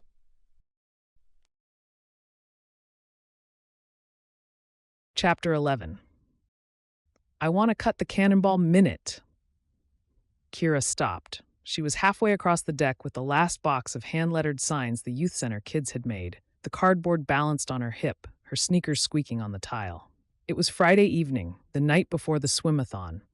They were doing the final walkthrough. Signage placement, equipment staging, PA system test, a last check of every detail before the town showed up tomorrow morning. They'd been at it for an hour. She'd posted Zuri's hand-lettered signs at the cookout station, the pledge table, and each relay lane. He'd tested the PA from 3 positions on the deck and adjusted the speaker angle until he could hear his own announcements from the deep end without feedback. They'd staged the kickboards by size, set out the lane ropes, positioned the medical station behind the bleachers with the AED mounted on a stand Gerald had built from scrap wood and brought over that afternoon. The facility looked ready. It looked like a place that was about to hold something important. She set the box down. What? Tobias stood at the whiteboard, which still held the event timeline in his tight, compressed handwriting. He had a marker in his hand, and he was looking at the closing ceremony block at the bottom of the grid. The 1-minute slot labeled Cannonball Minute in Kira's rounder script. The free entry closing, he said. I've been reviewing the safety math. 60 seconds of uncontrolled entry into a pool at full community capacity with children as young as 5. The coverage plan has me in the water and Tate on the deck. If multiple entries happen at the deep end simultaneously, the sightlines are compromised. We discussed this. You signed off 3 weeks ago. I signed off on the concept. The execution at full scale concerns me. It's 60 seconds. 60 seconds is enough time for a drowning. The sentence landed on the deck between them, heavy and cold. He hadn't said it to hurt. He'd said it because it was true, because his whole career was built on the space between safety and disaster, because 60 seconds was exactly how long a drowning could take before anyone noticed. She knew this. She didn't dispute the math. She disputed the conclusion. You have 3 trained guards for that minute, she said. You, Tate, and Jalen's father, who you certified last week. The deep end will have 2 sets of eyes. The shallow end will have 1 plus me. The coverage is more than adequate. Adequate is not the standard I run. Then what is? Controlled, predictable, planned. Tobias, the entire point of the Cannonball Minute is that it's not controlled. It's the one moment in the whole event where the pool belongs to everyone. No structure, no lanes, no heats. It's the town jumping in together. That's what makes it matter. Things that matter can still hurt people, and things that are safe can still be joyful. Those aren't opposites. You taught me that. He looked at her. The observation had surprised him. She could tell, because his grip on the marker loosened for a fraction of a second before tightening again. She hadn't planned to say it, but it was true. She had watched him train Tate with patience and rigor that proved safety and care could coexist. Watched him build a coverage plan that made the open swim possible without sacrificing the community feel. He had proved his own argument wrong all summer and was now reaching for the argument again because the alternative was admitting what he actually wanted. "The coverage plan is solid," she said more gently. "You built it. It works. The question isn't whether the Cannonball Minute is safe. It's whether you believe your own plan. I believe the plan. Then let it run." He was quiet. The marker turned in his fingers. She could see him working through the logic, testing the coverage from every angle, looking for the gap that would justify pulling the plug, and not finding it because the gap didn't exist. He had planned for this. He had trained for it. The only thing the plan didn't account for was the part of him that wanted to retreat from the edge, and that part had nothing to do with drowning and everything to do with the conversation they'd left unfinished 2 days ago. "This isn't about the Cannonball Minute," she said. "It's about the safety of the closing ceremony. It's about control. It's about the fact that tomorrow is the swimathon, and after the swimathon, there's no more planning sessions, and no more night pool, and no more excuse to be here after 7. And instead of dealing with that, you're trying to cut the one part of the event that requires you to let go." His hand tightened on the marker. She could see the knuckles shifting under the skin, the grip compressing around the plastic barrel. And the grip was the same grip he used on clipboards and legal pads and every other object that kept his hands occupied while his mind worked through something he didn't want to feel. "That's not what this is about," he said. "Then what is it about?" "It's about 60 seconds of uncontrolled entry with children in the pool. It's about trust. It's about whether you can stand in the water and let something happen without having planned for every version of it. It's about whether you can be in a pool and not be above it." She took a breath. The argument was moving faster than she'd intended, the words coming from a place deeper than the event logistics, and she could feel the ground shifting under the conversation. The operational surface cracking, the personal truth pressing through. "You volunteered to be in the water for the open swim. You said you'd do it. That was real. And now you're trying to take the next part back because the next part is louder and messier and you can't predict it." "I'm trying to keep people safe." "You're trying to keep yourself safe." The words arrived before she could shape them, and they hung in the humid air between them, direct and unprotected. And she watched them land on his face and saw the impact. His jaw loosened. His shoulders dropped half an inch. The marker in his hand went still. The professional surface she'd been reading all summer cracked, and underneath it was the same expression she'd seen on the child's face the first day, on the pool steps, when the terror gave way to something more vulnerable and more honest than fear. He didn't speak. The filter hummed. The underwater light shifted on the walls. A cicada pulsed outside the ventilation window. "I'm sorry," she said. "That was too far." It wasn't. His voice was quiet. Not controlled quiet. Raw quiet. The register she'd heard once at the pool's edge when he told her the last thing he built fell apart. It wasn't too far. It was accurate. The admission rearranged the room. He was still standing at the whiteboard, but the whiteboard was irrelevant now. And the timeline was irrelevant. And the Cannonball Minute was irrelevant because the man who had spent 2 months building a wall out of protocols and checklists and laminated binders had just acknowledged that the wall was not professional. It was personal, and the personal was fear. She knew fear. She had lived inside it for 11 years, building a life around a wound and calling the construction a career. She knew because she'd done the same thing from the opposite direction. She'd stayed where he left. She'd rooted where he drifted. But the architecture was identical. 2 people who had taken something broken and built something functional on top of it and called the function enough. It was not enough. She knew that now, standing on the deck with the underwater lights turning everything blue and his face open in a way she'd never seen and the truth pressing against her ribs. She didn't want functional. She wanted more. She stood 6 feet away from him on the deck of the pool they'd built together. The box of signs sat at her feet. The whiteboard stood behind him with the timeline she'd helped write, and the cannonball minute she'd proposed, and his handwriting filling every row in tight, angular letters that looked like architecture. The night pool glowed around them, blue-green, humid, private, the space that had been theirs for 3 weeks and was ending tomorrow. "I don't want to cut the cannonball minute," he said. "Okay. I want to cut the part where this ends." The sentence landed in the center of her chest and sat there, warm and enormous and undeniable. He was looking at her, and his face in the underwater light was open, fully open. Every layer of professional distance and controlled surface stripped away, and the man underneath was not the aquatics director or the lifeguard or the man in the chair. The man underneath was someone she hadn't met yet and had been waiting for all summer. "That wasn't in the planning document," she said. Her voice shook. She heard it shake and didn't try to stop it. "I'll add an appendix." Her laugh came out shaky and real, pressed from her chest by the pressure of everything that had been building since the first day he'd walked in with his binders and his laminated folder, and the laugh broke something open between them, some last membrane of pretending, and she watched it go with relief so deep it felt like surfacing. He set the marker down. The small click of plastic on the whiteboard tray was the loudest sound in the room. He straightened. She could see the decision move through his body, the shoulders dropping, the jaw releasing, the tension in his arms letting go. He was dismantling the posture she'd been reading since he arrived, letting it fall away piece by piece. And what remained was a man standing on a pool deck with nothing between him and the woman 6 feet away except the air and the choice. He crossed the deck. She didn't move.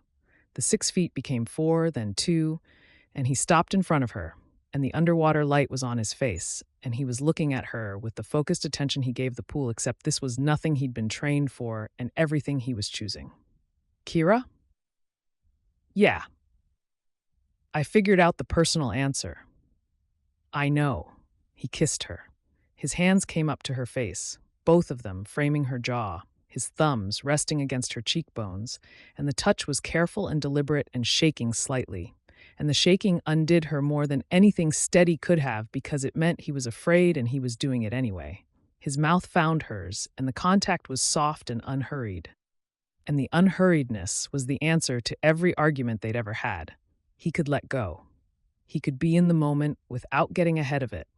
He could stand on the deck and kiss her without a protocol or a checklist or a plan. She kissed him back. Her hand went to his chest, the same place it had braced when she'd slipped on the wet deck a month ago, except this time the bracing was not about balance. It was about holding on.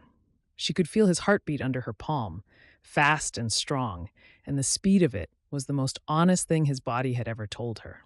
The pool glowed around them. The filter hummed. The cicadas sang outside the open windows.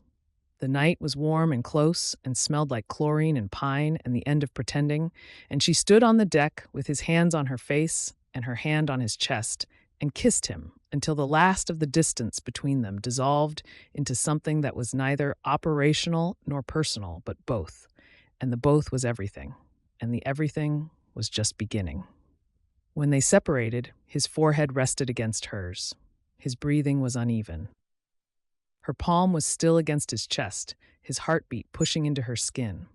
"The cannonball minute stays," she said. "The cannonball minute stays. And the position? Permanent, if the board agrees." "They'll agree. Rochelle is on the board." He laughed. Quiet, close, the breath of it warm on her mouth. "Then I don't have a choice." "You always had a choice. You just kept answering with what other people needed." He pulled back enough to look at her. His thumbs traced her cheekbones, a small, slow motion that made her chest tight, and his expression held none of the distance she'd spent 2 months reading through. No scan, no assessment, just him. "I want to stay," he said. "That's the personal answer. I want to stay here, at this pool, in this town." He paused. "Near you." The words were simple and unhurried, and they landed in the place where the scholarship letter lived, the sealed door, the room she'd kept locked for 11 years. And instead of pressing against the lock, they sat down beside it and waited. And the patience of the waiting was so familiar and so precisely Tobias that she felt the last of her resistance dissolve. "Okay?" she said. "Okay?" That's a pretty good answer. She laughed again, quieter this time, the laugh settling into the space between their faces. He smiled, the real one, the compromise face one, the one he didn't show during operating hours, and seeing it this close was worth every week of friction and frustration and wanting she'd spent to get here. Tomorrow, she said. Tomorrow. The swimathon. I know. We should probably go home. Probably. Neither of them moved. The pool glowed. The night held. The distance between them was 0 and had never been smaller and was exactly right. Eventually, she stepped back. The air between them felt warm and new, as if the kiss had changed the temperature of the room. She picked up the box of signs. He capped the marker and set it on the whiteboard tray, and the paired smallness of the two markers side by side made her chest ache. "Good night, Toby," she said. "Good night, Kira." She walked to the exit. At the door, she turned back. He was standing at the whiteboard, one finger resting on the edge of the tray, and his expression was the one she'd been waiting for since the first time she'd heard him laugh in the parking lot, unguarded, warm, and present. Not scanning, not assessing. Here. She pushed through the door and walked to her car with the box of signs under her arm and the taste of chlorine and his mouth on her lips and the knowledge that tomorrow the whole town would be at the pool and she would stand beside him in front of all of them. And the distance between professional and personal would be the width of a kickboard, and she would not be stepping down from this starting block. Not this time. She got in the car, set the box on the passenger seat, put the key in the ignition, and didn't turn it. The pool glowed through the glass doors, blue-green, and she could see his silhouette moving inside, turning off the lights section by section, closing down the facility for the last night before the event that would change everything. She thought about Dorothy's words at the kitchen table. Whatever it is that's making you happy, don't let go of it this time. She thought about Lenora, counting how many times she looked at the lifeguard chair. She thought about the girl on the dry deck who had spent 8 weeks learning to cross 25 feet of water, one step at a time, because someone stood at the far wall and waited. She turned the key. The engine started. The parking lot was empty except for his truck beside her car. And tomorrow both vehicles would be here at dawn, and the town would come, and the pool would be full, and the man she'd kissed on the deck tonight would be in the water tomorrow, not for a drill or a certification, but alongside the people he'd spent 8 weeks keeping safe, swimming among them instead of watching from above. And the descent from the chair to the water was everything. And he was making it for her, and she was going to be there when he arrived. She pulled out of the lot. In her mirror, Toby stood at the glass door with the office light behind him, watching her out to the road, the last guard duty of the night. The night was warm, and the road was dark, and the starting block was behind her, and the water was ahead. Chapter 12. You're here early. Kira was standing at the shallow end with a clipboard and a coffee, her hair pulled back, her staff polo already on. The facility was dark except for the emergency lights and the early gray coming through the ventilation windows. It was 5:45 in the morning. The swimathon started at 9. "So are you," he said. "I'm always here early." "I know, 6:45 every day." He set his bag on the front desk. "Today I beat you." "Today you beat me by an hour." She looked at him across the deck. The emergency lighting was dim, utilitarian, nothing like the underwater glow of the night pool. In this light, the facility looked like what it was, a concrete building with a chlorinated rectangle and a bulletin board and the latest bunch of Dorothy's flowers on the desk, drooping in their jar. The romance of the underwater lights was gone. What remained was the morning, ordinary and real, and the woman standing in it. The kiss from last night was between them, not as a memory, as a presence, physical and immediate, occupying the deck like a third person neither of them had introduced to the daylight yet. He crossed the deck. She watched him come. Her clipboard was against her chest, held as she held kickboards, protective and absent, and he reached her and she didn't step back, and the clipboard was the only thing between them. "Hi," he said. "Hi." He took the clipboard from her hands and set it on the bleacher behind her. She let him. The letting was its own kind of answer. This kiss was different from the first. The first had been born from an argument, shaky and urgent, the dam breaking under pressure. This one was deliberate. He leaned in slowly enough that she could have stopped him, and she didn't stop him, and the not stopping was a choice she was making in the gray light of a Saturday morning, with no underwater glow and no cicadas and no argument to hide behind. His mouth met hers, soft, unhurried. Her hand found his chest, the same place, the place that was becoming hers, and he covered it with his own. They stood like that, her palm flat against his heartbeat and his hand over hers, and the contact was steady and warm and unshaking, and the steadiness said everything the first kiss's trembling had been too urgent to say. This is not an accident. This is not adrenaline. This is a decision. They stood forehead to forehead. The pool was still. The morning was quiet. His heartbeat pushed against her palm through his shirt, and the rhythm was steady now, not the racing urgency of the first kiss, but a settled cadence, the pulse of a man at rest inside his own decision. "Today's going to be a long day," she said. "I know. The whole town is coming. I know. They're going to see us." He pulled back enough to look at her. "Is that a problem?" "No."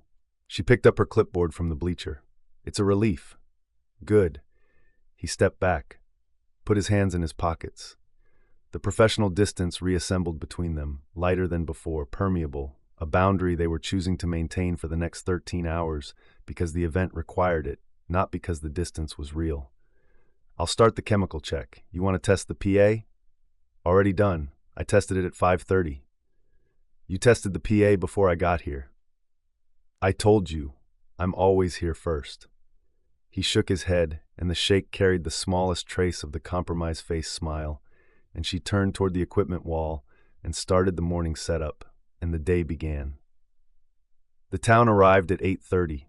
They came in trucks and sedans and minivans with pool noodles sticking out the windows.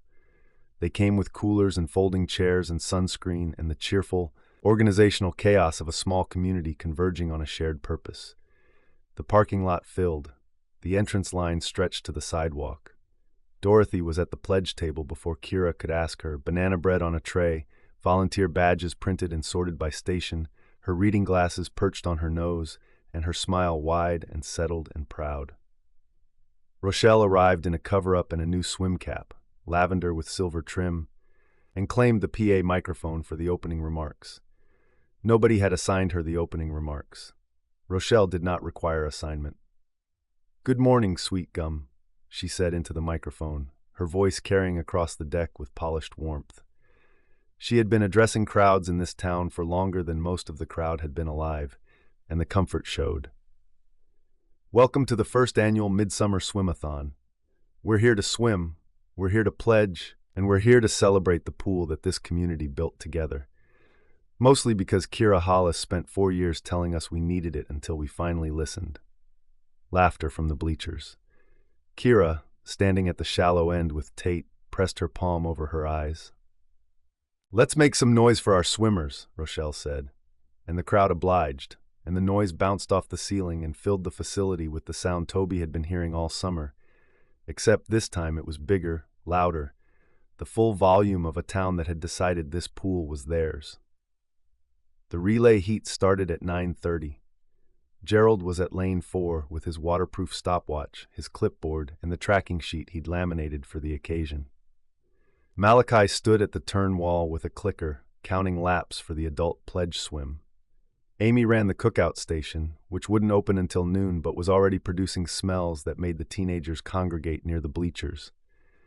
Mrs. Zhang had set up her cooler and chair in the front row and was dispensing sesame noodles to anyone who passed within arm's reach, which was everyone. Zuri's youth center team swam the first heat. 14 kids in green swim caps, 3 lanes, 4 heats. The counting system Kira and Toby had designed running smoothly because Gerald treated lap counting with the same precision he'd brought to 40 years of engineering. The kids were loud, fast, messy, magnificent. Parents cheered from the bleachers. Tate worked the deck, resetting lanes between heats with an earned, easy competence. Toby watched from the chair for the competitive heats. He scanned the water, tracked the swimmers, ran the coverage with the focused attention the job demanded. And between heats, During the transitions, he watched Kira. She moved through the event with a fluency he'd spent 2 months admiring and was only now grasping. She coached the relay swimmers from the pool's edge, managed the volunteer rotations at the pledge table, redirected a group of teenagers who'd started a splash war near the medical station, and somehow found time to stand beside a nervous parent at the shallow end and talk them through their child's first competitive swim. She did all of this simultaneously, and none of it looked like effort. They worked the event as a unit. Between heats, she handed him the clipboard with the next rotation's lane assignments. He handed her a towel when she came out of the water after coaching a relay. She adjusted the PA volume without him asking. He refilled the volunteer water station without her asking. The exchanges were small, wordless, precise, an operational shorthand, each other's rhythms learned so completely that the learning had become invisible. The town watched. Rochelle watched from the PA station, her lavender swim cap drying on the bleacher beside her. She caught Toby's eye across the deck during the transition between heats 2 and 3, and she smiled. Not the diagnostic smile she'd worn at the B&B breakfast when she'd asked him personal questions he hadn't invited. A different smile. Slower, warmer, carrying the quiet satisfaction of being right about something for weeks and the grace not to say "I told you so." She held his gaze for 3 seconds, nodded once, and turned back to the microphone. The nod said, "You belong here now. We decided." He was beginning to understand what it meant to belong to a place. Not to manage it, not to run it and hand it off and leave, to belong to it. Kira belonged to this pool, and this pool belonged to Sweetgum. Rooted and reciprocal and permanent, and he wanted to be part of that belonging. The beginner relay was at 1 o'clock. 9 children lined up at the shallow end wall, kickboards pressed against their chests, volunteers at each end. Kira in the water, the parents on the bleachers leaned forward. The girl was in lane 3. She stood at the wall with her kickboard and her focused expression, and no trace of the terror that had brought her to this pool 8 weeks ago. And when Kira counted down and said go, she pushed off and kicked. 25 feet, straight line, strong, sustained kick. The kickboard cut the surface, and her feet churned and the water parted, and she crossed the pool without slowing and touched the far wall with both hands, and the bleachers erupted. Her mother stood and clapped. Rochelle whooped from the PA station. Mrs. Zhang held up a Rice Krispie treat in salute. Tate, standing at the deck's edge, grinned. Gerald recorded the time on his sheet. 31 seconds. Kira caught the girl at the wall and held her shoulders, briefly, the same brief hold from the rehearsal, the same hold from every lesson, and the girl looked up at her and smiled the enormous whole-face smile that Toby had seen once before, in the moment she'd first put her face in the water, and the smile was the same and the context was different, and the difference was that she wasn't afraid anymore. Toby sat in the chair and felt the weight of what they'd built together settle into his bones. Not the event, not the logistics or the coverage or the timeline. The thing underneath, a child who had been too scared to touch the water, swimming the length of a pool in front of her whole town because 2 people had cared for her from different heights and neither had given up. The cannonball minute happened at 4:30. The relay heats were done. The pledge laps were counted. The cookout had fed half the town. The sun was lower, the light softer, the facility holding the warmth of a day that had exceeded every expectation Toby had tried to manage. Kira took the PA microphone from Rochelle, who surrendered it with visible reluctance. "All right, Sweetgum," Kira said. "Last event of the day, everybody to the pool's edge." They came, all of them. The relay swimmers and the pledge sponsors and the volunteers and the parents and the seniors and the teenagers and the children who had spent the day running on the deck despite the posted rules. They lined the pool's edge 4 deep in places, and the pool glowed beneath them, blue and full and waiting. Toby was in the water. He'd climbed down from the chair 15 minutes ago and entered the pool through the shallow end steps. The first time he'd walked into this water without a drill or a certification to justify it. The water had come up around his legs, his waist, his chest, and the temperature was warm, and the chlorine was familiar, and the feeling of submersion was the feeling he'd been avoiding for years. The loss of elevation, the loss of oversight, the surrender of the vantage point. He was not above the water. He was in it, part of it, and the pool held him no differently than it held everyone else, without hierarchy, without structure, without a chair. Tate was on the deck. Jalen's father was at the deep end. The coverage was set. "On my count," Kira said. 3. The crowd tensed. 2. The children bounced on their toes. 1. A breath. Cannonball. The town jumped. The noise was enormous.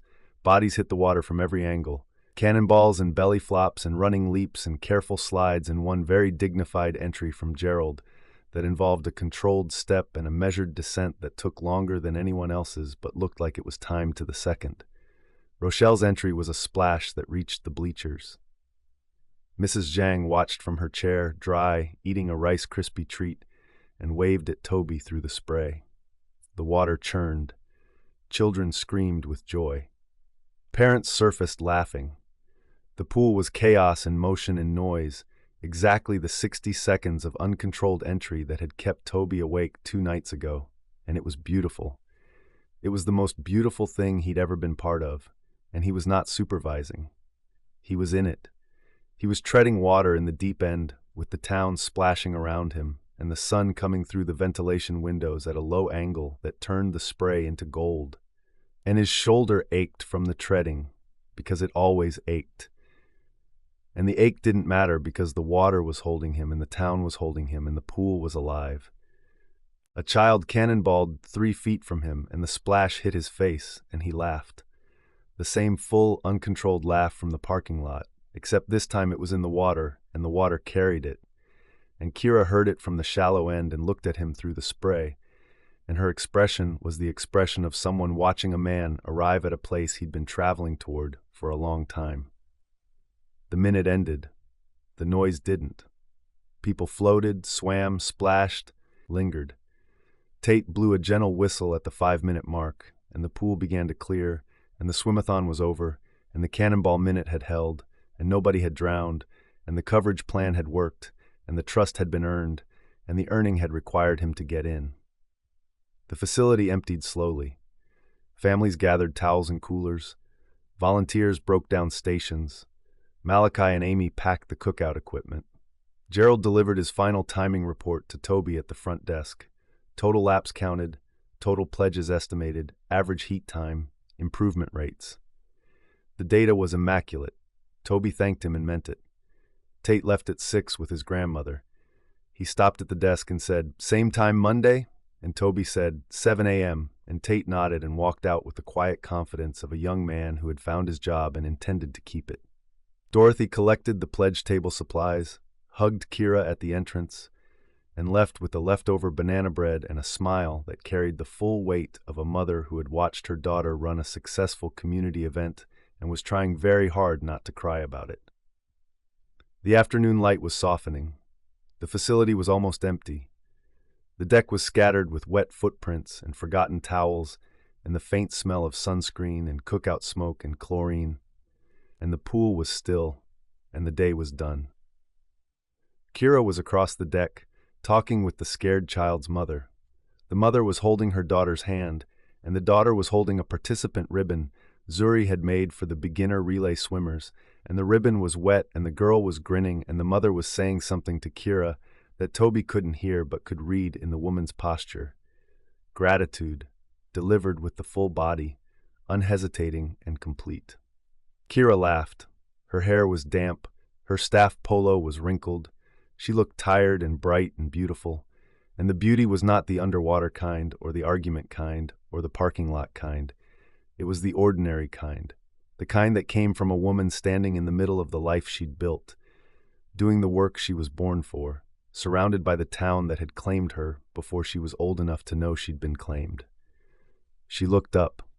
Across the deck, across the scattered towels and the wet footprints and the last of the crowd, she found his eyes. The look held. The distance between them was 40 feet of concrete and the whole town, and neither of them saw anyone except each other, and the holding was not a kiss and was not a touch, and was everything. He stood at the front desk with Gerald's report in his hand, and the taste of pool water on his lips, and the ache in his shoulder, and the knowledge that he was staying, that the personal answer was permanent, and that the woman across the deck looking at him through the remnants of the best day of his professional life was the reason. And the reason was enough, and he was done leaving. Chapter 13. She told Lenora about the kiss. They were sitting on the porch steps in the early morning, Lenora still in her scrubs from the overnight shift, her braids gathered over one shoulder, 2 coffee mugs between them. Kira told her about the argument over the Cannonball Minute and how it had cracked open into something else entirely, and the kiss on the deck under the underwater lights. And when she finished, Lenora was quiet. "Friday night," Lenora said. "Friday night. At the pool. During an argument. During an argument." "And that's it?" Kira looked at the trees. "He kissed me again Saturday morning, before the swimathon." Lenora turned to face her. "Both days?" "Both days." Lenora had come straight from the hospital, which meant she'd been awake for 14 hours and had chosen to spend the first hour of her off-duty time on Kira's porch, hearing about a man instead of sleeping. This was either friendship or insanity. With Lenora, the two were often indistinguishable. "The second one," Lenora said. "Was that also during an argument?" "No, no argument. Just him crossing the deck." Progress. Lenora pulled her knees up.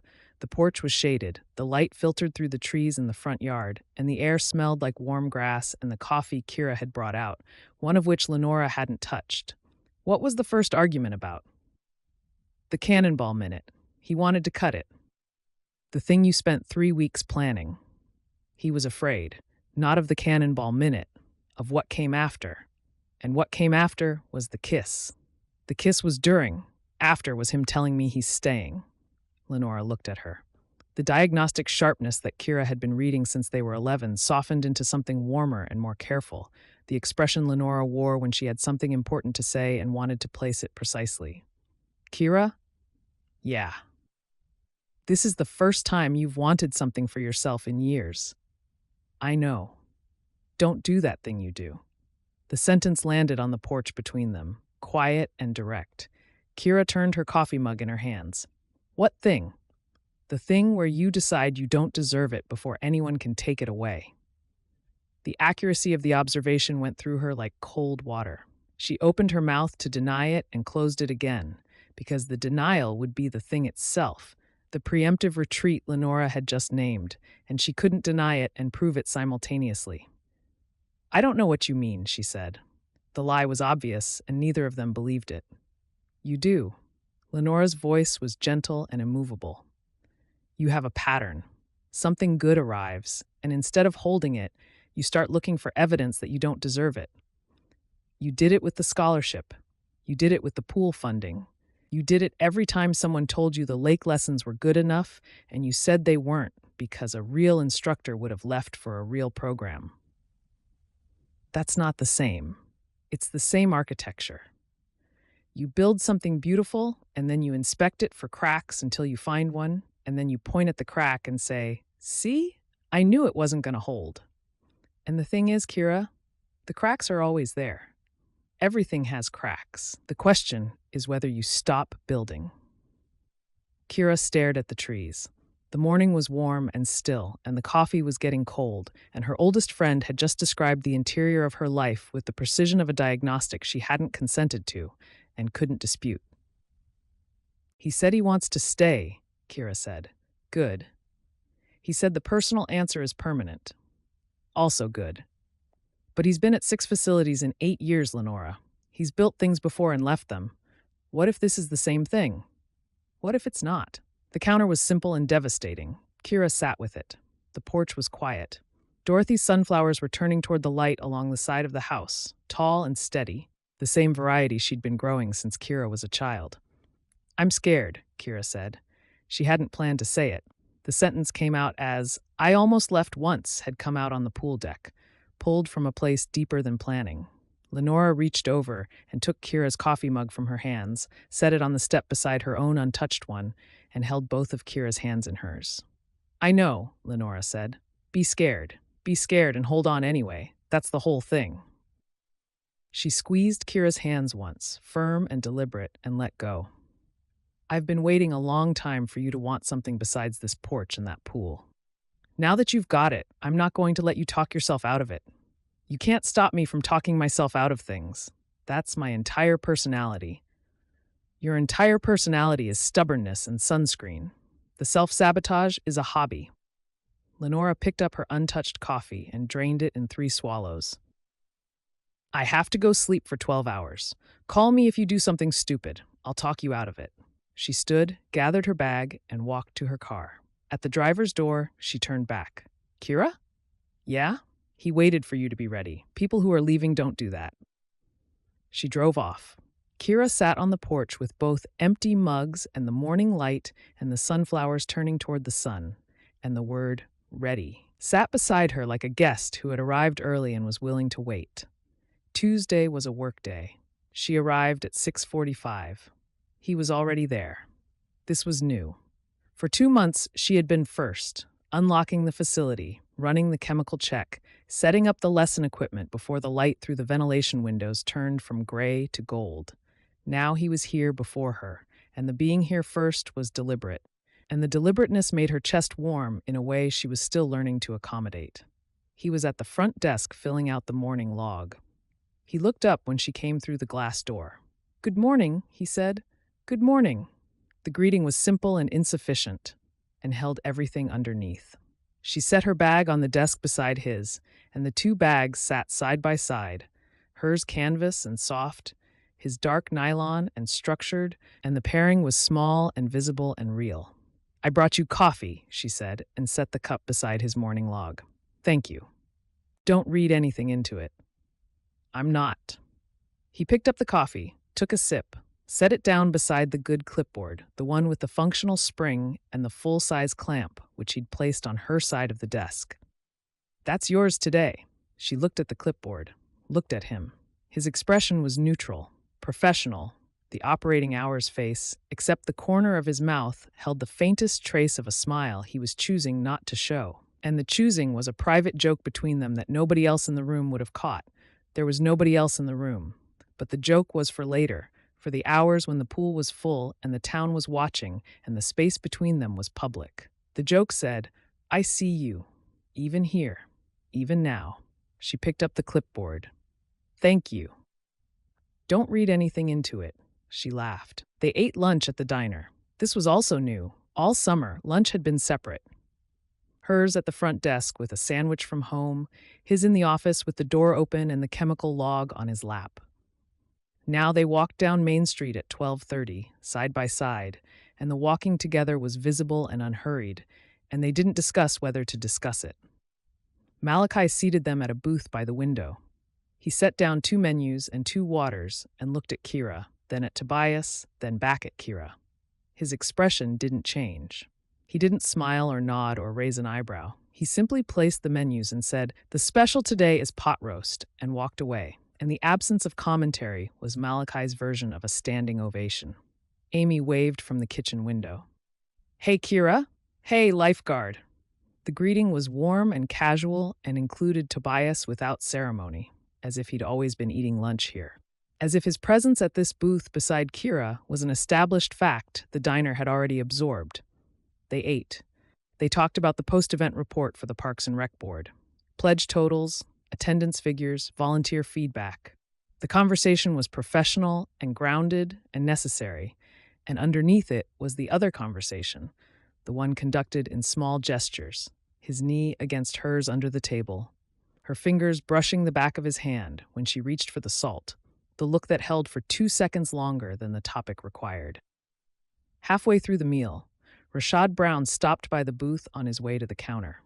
He owned the ice cream shop 2 doors down, and he'd volunteered at the Swimathon's pledge table, and his greeting was aimed at both of them equally. "Great event Saturday," he said. "My nephew swam his first relay. His mom hasn't stopped talking about it." "Tell her he did great," Kira said. "I will." Rashad looked between them, the same brief evaluation Malachi had performed, and arrived at the same conclusion. "You two should come by the shop sometime. I'll save you the good booth." He left. Tobias watched him go. "That was an invitation," Tobias said. "That was Sweetgum telling you it's decided." Rashad doesn't offer the good booth to temporary people. When they left, Malachi was clearing the booth. He stacked the plates, wiped the table, and said to Kira's back as she reached the door, "Next time, try the pot roast." The suggestion was about pot roast. It was also about next time. Malachi was confirming that there would be a next time, and the confirmation was the closest thing to approval he would ever offer, and it was enough. The afternoon lessons were charged. She taught her 3 o'clock group in the shallow end, 6 kids between 5 and 8, all of them past the beginner stage, working on freestyle arm coordination. Tobias was in the chair. The distance between the chair and the water was the same 15 feet it had always been, and the distance had never felt shorter. She demonstrated the arm entry, right hand cutting the surface at an angle, and felt his attention settle on her. Not the scan, not the professional sweep that covered the pool in 30-second rotations. Something else. Something that lingered on her shoulders and the line of her neck and followed her arm through the water, and the lingering was warm and focused and personal, and she felt it on her skin, and she lost count. "Miss Hollis?" One of the kids was looking at her. "How many more?" "3 more," she said, and the number was a guess because the count had dissolved the moment she'd felt his gaze shift from professional to personal, and the dissolution was new and disorienting, and she didn't entirely mind it. After the lesson, she stood at the pool's edge, wringing out her hair, and he climbed down from the chair to check the chemical levels, which he'd checked 2 hours ago, and the checking was not about chemicals. "Levels are fine," he said, standing beside her at the shallow end. "You checked at 1. I'm checking again, because the pH changed in 2 hours. It could have." He glanced at her. The professional face held, barely. "I'm thorough." "You're ridiculous." "Those aren't mutually exclusive." She turned away before the smile could become visible, and he returned to the chair, and the afternoon continued, and the charged distance between them hummed like a live wire strung across the deck, and neither of them cut it, and the not cutting held them closer than touch. They walked to the parking lot together. All summer, the end of the day had been separate. She locked the front desk, he locked the office, they said goodnight at the glass door, and walked to their cars alone. Now they walked side by side across the concrete, and the evening air was warm and smelled like pine and cut grass, and the parking lot held only 2 vehicles, his truck and her car, parked 3 spaces apart. "Good day," he said. "Good day. The 3 o'clock group is improving. The arm coordination is coming together. You notice that from the chair? I notice everything from the chair." He stopped at his truck and leaned against the driver's door. "Especially when the instructor demonstrates a stroke with her eyes closed. I close my eyes because it helps the kids see the breathing rhythm. It's a technique. It's a technique that makes you look like you're somewhere else entirely. Where would I be?" "I don't know." He looked at her. The operating hours face was gone. What replaced it was quieter, warmer.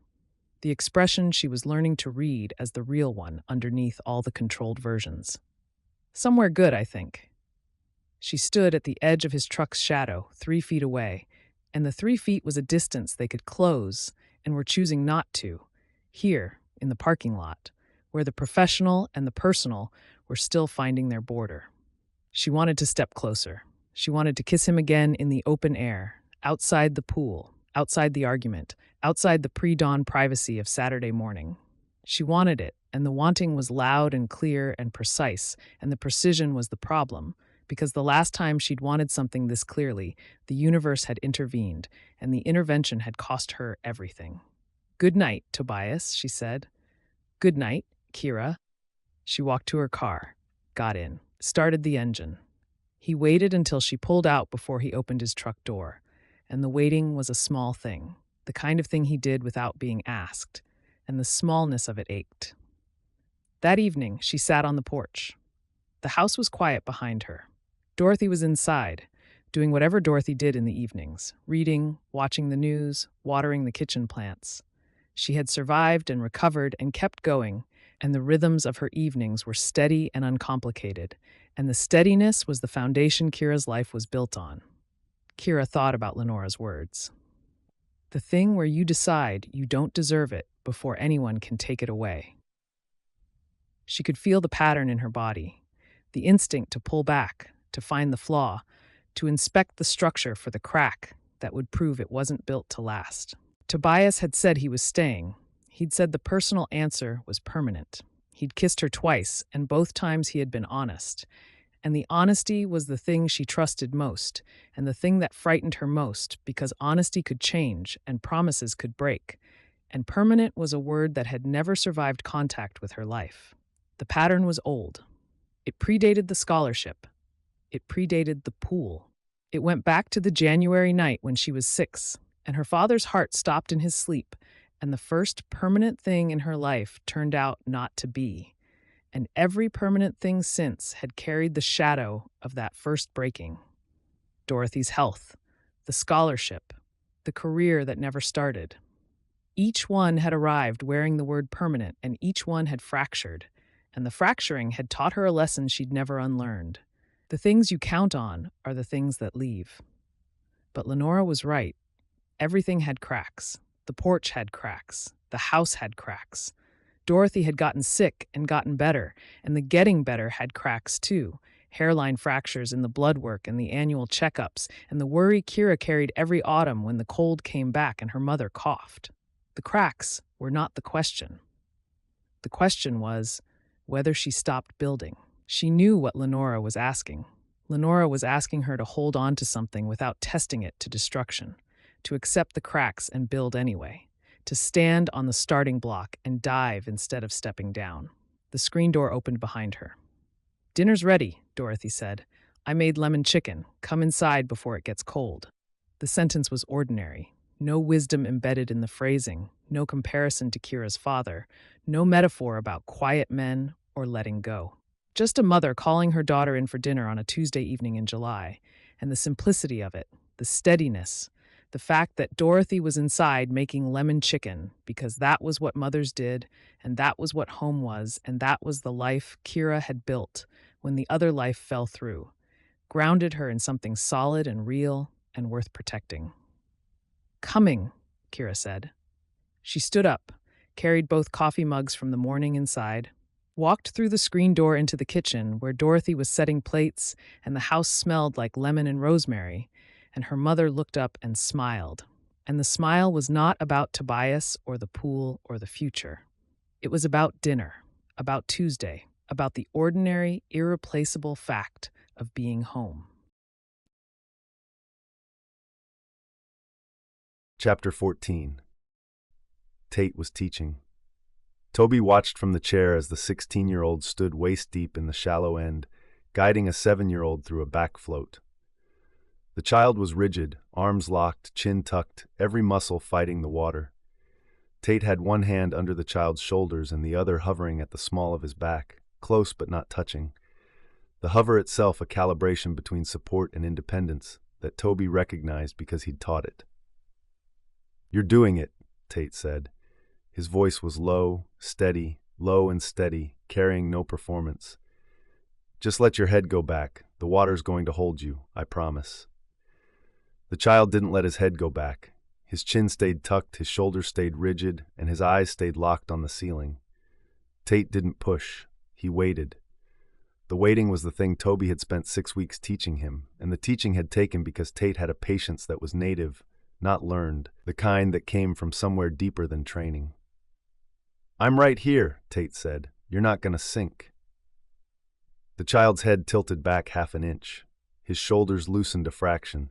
The water moved under his body, and for 2 seconds he was floating, truly floating, his weight held by nothing but physics and trust, and Tate grinned. The grin was quick and private, the instructor's grin, the same grin Kira wore when a student crossed a threshold, and Toby saw the lineage in it. Kira had taught him patience, he had passed it to Tate, and Tate was passing it to a 7-year-old in 3 feet of water. The chain was unbroken. He felt something in his chest shift. At 6 previous facilities, the work had been about maintenance, clean logs, trained staff, 0 incidents. He'd measured success by the absence of failure, and the metric had kept him effective and uninvested, and the uninvestment had been the point. You couldn't lose what you hadn't built. You couldn't grieve a program you'd handed off to someone else. But Tate wasn't a program. Tate was a person standing in the shallow end, teaching a child to float, and the satisfaction of watching him do it well went deeper than any clean record or incident-free summer. This was not vigilance. This was investment. The two felt nothing alike, and the difference was that investment could be lost, and knowing that, he was choosing it anyway. Kira surfaced from the lap lane where she'd been swimming her morning lengths before the facility opened. She caught his eye from the water and glanced toward Tate and the floating child, and her expression held a quiet pride that wasn't for Tate alone. It was for Toby, for the man who had trained the teenager who was now teaching the child. The pride traveled the chain in reverse, and it reached him in the chair, and he held it. They walked Main Street after the pool closed. It had become a habit in the days since the swimathon. Not the diner, not a destination, just the walk itself. The two of them moving through the town at the pace of people who had nowhere to be and were in no hurry to arrive. The evening light was gold and the storefronts were closing and the sidewalk was quiet, except for the occasional greeting from a passing neighbor. They passed the bookstore. Through the window, Toby could see Darius Jones shelving new arrivals, the soft amber light from the reading lamps giving the room the feel of a front parlor. Darius noticed them through the front glass and raised a hand. He spent his days surrounded by stories and could recognize one through a window. "Have you been in there?" Kira asked. "Once. The first week. I bought a water safety manual." "Of course you did. Darius recommended a novel once, said I looked like I needed one. Did you read it?" "I'm halfway through." He paused. He was right. I needed one. Joanne waved from the doorway of roasted beans as she flipped the sign to closed. "Night, Kira." "Night, Toby." The name landed. Not Mr. Rowe, not the lifeguard. Toby. The first-name familiarity of a coffee shop owner who had decided he was a regular. He'd been in Sweetgum for 10 weeks and the town was closing around him, gently, irrevocably, claiming him one first name at a time. At his previous facilities, the local coffee shops had never learned his name. He hadn't offered it. He'd ordered, paid, left, and the transaction had been clean and impersonal and exactly what he'd wanted. Sweetgum didn't do clean transactions. Sweetgum remembered your order and asked how the pool was doing and saved you a seat by the window when the morning rush was over. "She called you Toby," Kira said. "She did. That means you're past the trial period. Joanne doesn't use first names for seasonal employees." "I'm not a seasonal employee." "You were 3 weeks ago." 3 weeks ago, I hadn't kissed the swim instructor." She laughed. The sound carried down Main Street, past the storefronts and the street lamps coming on, and a man walking his dog on the opposite sidewalk glanced over and smiled, the reflexive smile of a person hearing laughter on a summer evening in a town where laughter on the sidewalk was part of the fabric. They passed Rashad's ice cream shop. The lights were on, the windows steamed from the freezer cases, and a cluster of teenagers occupied the booth nearest the door. Rashad caught their eye through the glass and pointed at the empty booth in the back corner with a raised eyebrow. The good booth. "Not tonight," Kira called through the open door. "Standing invitation," Rashad called back. They kept walking. The sidewalk narrowed past the last storefronts, and their arms brushed, and neither of them adjusted the distance. At the end of Main Street, where the concrete gave way to the road that curved toward the lake, they stopped. The sky was turning purple above the tree line. The air smelled like pine and warm asphalt and the end of a long, good day. "I want to show you something," she said. "At the pool. We just left the pool." "I know. Come back with me." The facility was dim when they returned. She unlocked the front door and walked in without turning on the overhead lights. The underwater lights stayed off. The pool was a still rectangle, the surface catching the emergency exit signs in thin red lines. She sat on the deck at the deep end, took off her shoes, lowered her feet into the water. "Sit," she said. He sat beside her, took off his shoes, put his feet in the water beside hers. The temperature was warm, the chlorine familiar, and the absence of the underwater glow changed the room. This was the pool without performance, without the blue-green light that turned everything into something more than it was. Just water, warm and still and honest. "I swim here at night sometimes," she said. "After hours, when the lights are off and nobody's watching." "I know." She looked at him. "You know? I can hear it from the office. When I'm closing up, the sound of someone swimming when the building should be empty." He paused. "I never said anything because it seemed like yours." The admission sat between them. He had known for weeks that she swam alone after hours, and he had never mentioned it. And the not mentioning was not about boundaries. It was about recognizing that she needed something private in the building they shared, and the recognizing was its own form of care. "I used to swim at the lake," she said. "Before the pool, after dark, when the beach was empty. I'd go out past the buoy line and float and look at the stars and pretend I was still training for something." She was quiet for a moment. "The lake was where I swam when I was angry. About the scholarship, about staying, about all the things I told myself I'd let go of and hadn't. The lake held it. I'd swim until the anger turned into something quieter, and then I'd float. And by the time I walked home, I could pretend I was fine." "And the pool? The pool is different. I don't swim angry here. I swim because I want to, because the water is warm and the building is mine and I earned it." She pulled one foot out of the water and tucked it under her. "How's the shoulder?" The question arrived without warning, delivered in Kira's voice, which was the voice that asked direct questions without the cushioning most people provided. She didn't say, "I've noticed you rubbing it," or "Are you okay?" She said, "How's the shoulder?" as if the shoulder were a subject they'd already been discussing and she was checking in on its progress. "It's fine," he said. "It aches when you tread water. I saw it at the swimathon. It aches when I do a lot of things." "How long?" 10 years. He looked at the water. "There are mornings it's fine. I wake up, I stretch, I do the exercises the PT gave me. Resistance bands and wall slides and external rotations, and the shoulder works. Full range. No complaints. And there are mornings I can't lift my arm past my ear for the first hour, and the resistance bands feel like pulling against concrete, and I run the drills with my right side compensating, and nobody notices because I've gotten good at hiding it." "I noticed. You notice everything. I'm a swimming instructor. I read bodies for a living." She shifted beside him, drawing her knees up. "I noticed the first week. You rotate from the right when you demonstrate a rescue reach. You carry the equipment bags on your right shoulder. When you climb the chair, you lead with your right arm." She paused.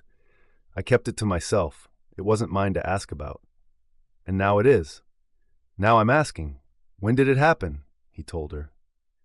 Not the clinical version he'd given to hiring managers over the years. Not the abbreviated version Jay had heard over the phone. The version that started with the feeling of the water on a February afternoon, the cold pool, the fluorescent lights, the butterfly sets he could have done in his sleep, and the third rep where the rhythm broke. The pop that wasn't a sound but a sensation, deep in the joint, followed by a dropping feeling, as if the arm had simply decided to stop participating. "I knew before I got out of the water," he said. "The shoulder didn't hurt yet. The hurt came later, in the training room, after the MRI. What I felt in the pool was absence. The arm was there, but the function was gone, and I could feel the gap between what my body was supposed to do and what it could do, and the gap was permanent." "Surgery?" "Surgery. Anchors in the labrum. 6 months of rehab. By the time the shoulder healed, my eligibility was gone, and my scholarship was conditional on competing, and I couldn't compete." "So you stopped swimming?" "Competitively. The repair gave me full function back. I can swim, I can rescue, I can run every drill in the manual. The shoulder holds." He flexed his left hand, watching the tendons move. "But competitive butterfly requires a range and a repetition the joint can't sustain anymore. The difference between pulling someone out of the water once and doing 200 reps at race speed is the difference between a career and a job. I kept the job. And the ache? Chronic. The scar tissue tightens overnight, loosens with the exercises. It's manageable. It doesn't limit the work. It limits the ceiling." He paused. "I stopped swimming. I started lifeguarding." The rest of the resume was a list she already knew, and the list didn't matter as much as the reason behind it. "Every facility, I told myself the same thing. Build it clean, hand it off, move on before it becomes something you can't leave. And then you came here. And then I came here. And the building turned into something I don't want to hand off." The words hung in the dim room. The water held both of them, and the holding was the thing he'd spent a decade refusing. Being level, being inside something instead of above it. Trusting the surface to carry him without needing to see every edge. "Can I ask you something?" she said. "Yes." "What did you lose?" The question was not, "What happened to your shoulder?" He'd answered that question for trainers, physical therapists, hiring managers, Jay on the phone at 2 in the morning. The question was, "What did you lose?"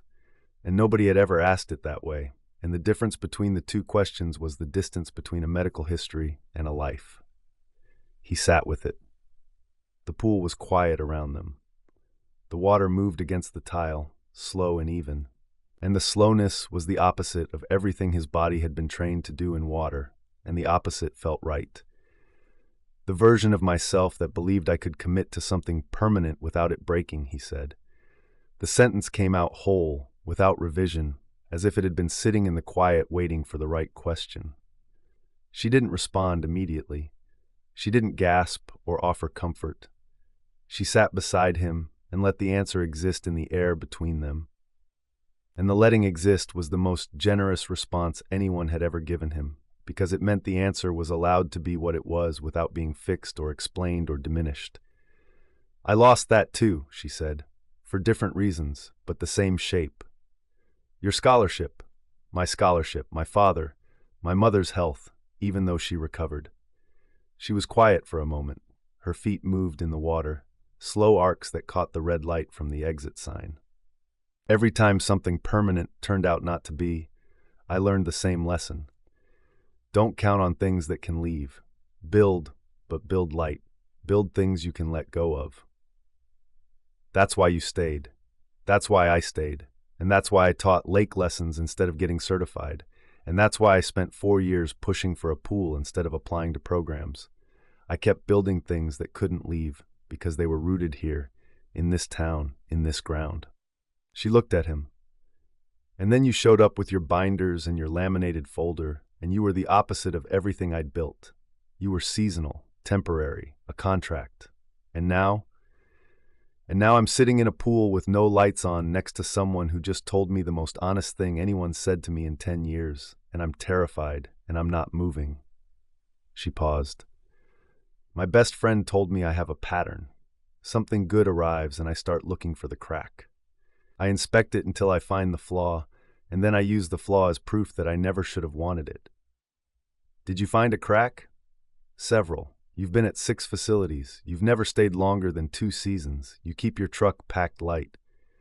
Those are facts, not cracks.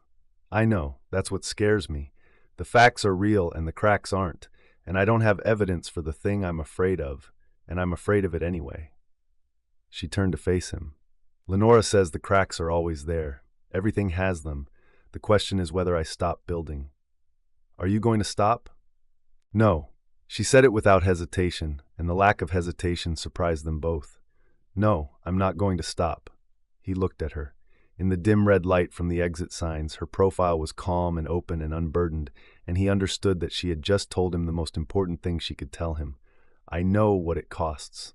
I lost the same thing. And I'm still here." Her shoulder touched his, not a lean, not a gesture, a settling, a body finding a position it intended to hold.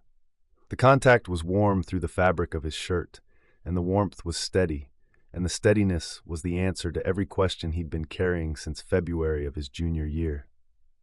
He and Kira sat on the deck with their feet in the water, shoulders touching, and neither of them spoke. The pool was still. The night was warm. Somewhere outside, a car passed on Pool Road, the headlights sweeping briefly across the ventilation windows and disappearing. And the passing was a reminder that the world continued outside this room, and neither of them cared. The distance between them was the width of a cotton sleeve, and the width was enough, and the closeness was enough, and neither of them needed to say anything else, because the telling had been the thing, and the telling was done, and what remained was the quiet that came after honesty, when honesty had been received.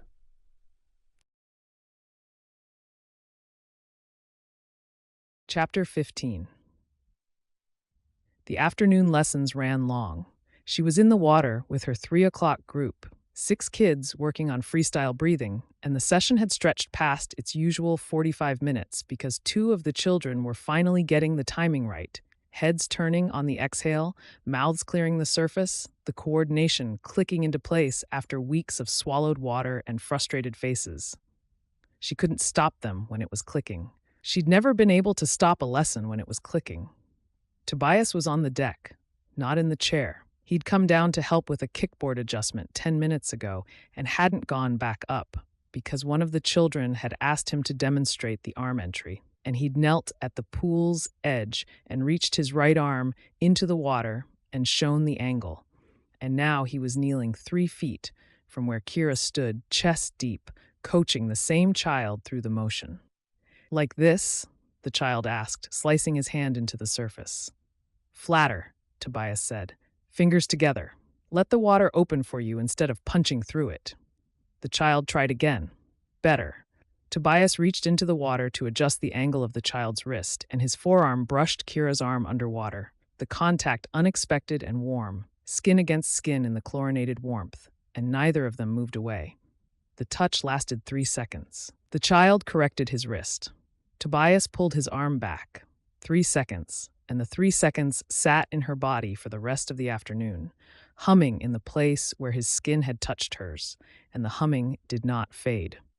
She finished the group with breathing drills, counting reps she didn't hear, because the counting had become automatic, and the rest of her attention was tracking where he was on the deck. He'd moved to the timer station, resetting the interval clock for the evening lap swimmers, and every movement he made landed in her peripheral vision with a clarity that had nothing to do with instruction and everything to do with the fact that his arm had been against hers in the water, and she could still feel the shape of it.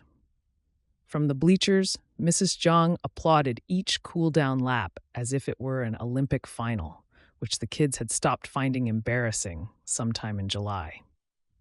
The parents arrived at 3:45. She released the kids, answered questions about next week's schedule, dried off with the towel she kept on the bleacher. The facility's closing routine was familiar by now.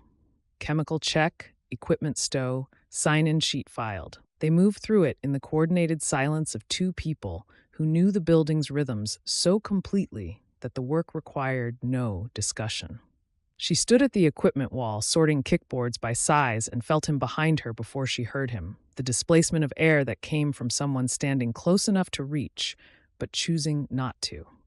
"Good session," he said. He was 2 feet behind her. "Thank you." "The breathing coordination is coming together. Another week, and they'll have it. Another week?" She placed the last kickboard on the rack and turned. He was closer than 2 feet. Closer than she'd estimated.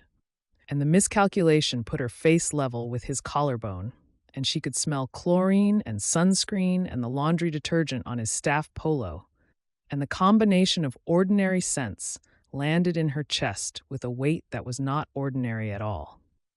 She stepped back. He stepped back.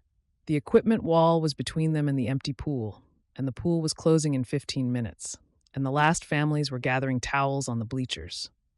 And the public space of the facility held them at a distance that her body was finding harder to maintain with every passing day. "Tobias? Yeah, after we close. Would you swim with me?" The question arrived before she'd planned it. She heard it leave her mouth and recognized it for what it was. Not a request to exercise.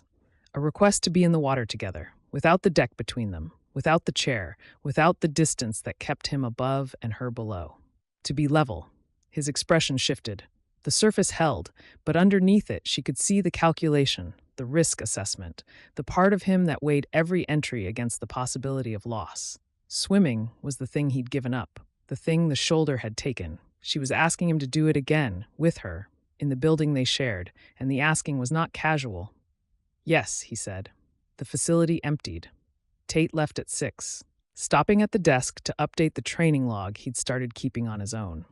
He wrote in the same compressed handwriting Tobias used, and the mimicry was unconscious and complete, and Kira noticed it and said nothing because the noticing was a quiet pride. "Good session today," Tate said. "The breathing group is close." "They're close," Kira agreed. "See you tomorrow, Miss Hollis, Mr. Rowe."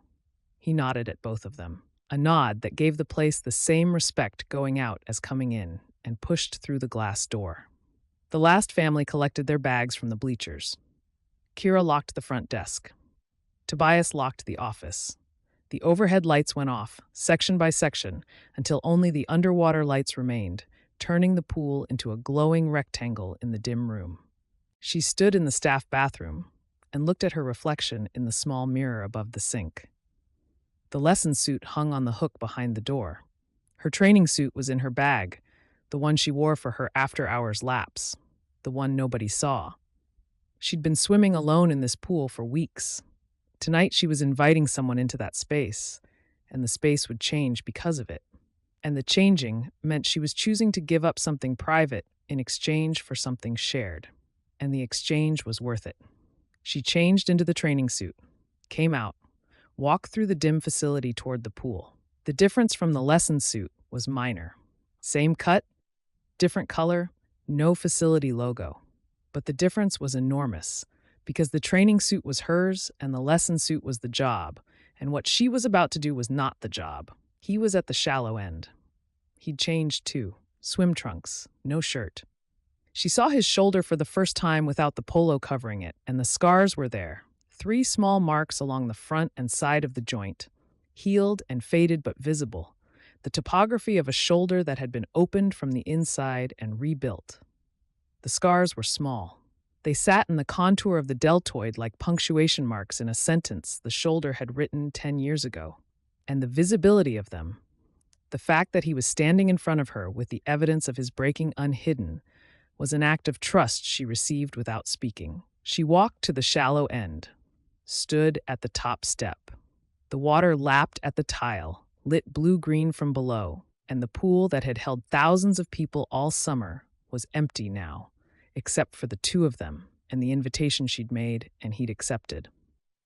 "I haven't done this in a while," he said. He was standing at the edge with his toes over the lip, looking at the water, not scanning it, looking at it with the same expression her students wore on their first day, recognition and resistance, and the knowledge that getting in required giving something up. "I know," she said. "Take your time." He stepped in. Down the shallow end steps, one at a time, the water coming up around his ankles, his shins, his knees. He moved slowly, and the slowness was not hesitation. It was attention. He was feeling the water on his body and remembering what it meant to let it hold him. And the remembering was written in the set of his jaw and the careful placement of each foot on the step. The water reached his waist, his chest, his shoulders. He stood in 4 feet of water and breathed. And the breathing was audible, deliberate, the controlled inhale of someone recalibrating a relationship with the element that had defined and then broken his life. She watched him stand still and let the water settle around him, and the standing still was as brave as any rescue she'd seen him perform. "Okay?" she asked from across the shallow end. "Okay." She entered from the steps on the opposite side. The water accepted her body the same familiar way it always did, but tonight the familiarity held a charge because she was not alone in it. Met him in the center, 4 feet between them, 4 feet of lit water, the underwater lights turning everything gold from below. "Swim with me," she said. They swam. She led. Freestyle, slow, her stroke long and easy, the pace she used for her after-hours laps when the swimming was about being in the water rather than moving through it. He followed. His stroke was different from what she'd expected. Not the powerful, competitive stroke she'd imagined from his Division I history. Slower, adapted. The right arm carried the effort, entering the water with clean extension and pulling through with a strength she could feel in the wake he left behind. The left arm contributed, but compensated, entering at a shallower angle, pulling with less range, protecting the joint that had been rebuilt. The adaptation was so smooth, she could tell he'd been refining it for years, building a stroke that let him swim without breaking what had been repaired. She watched him from half a body length ahead and felt something shift in her chest. He was beautiful in the water. Not the effortless beauty of a competitive swimmer at peak training, but something harder earned. The beauty of a body that had learned its limits and built something functional inside them. His stroke was imperfect and precise, and the imperfection made it more honest than any perfect stroke she'd ever seen. They crossed the pool together. 25 yards, shallow to deep, the water deepening under them, the bottom dropping away. At the deep end, they turned, swam back. The rhythm settled between them. Her stroke and his finding a cadence that was not synchronized but compatible, two bodies moving through water at the same speed for the same reason. They did 4 lengths, 5, 6. On the 7th, he stopped at the deep end and held the wall, and she stopped beside him, and they treaded water side by side, breathing, the exertion alive in their muscles, the pool quiet around them.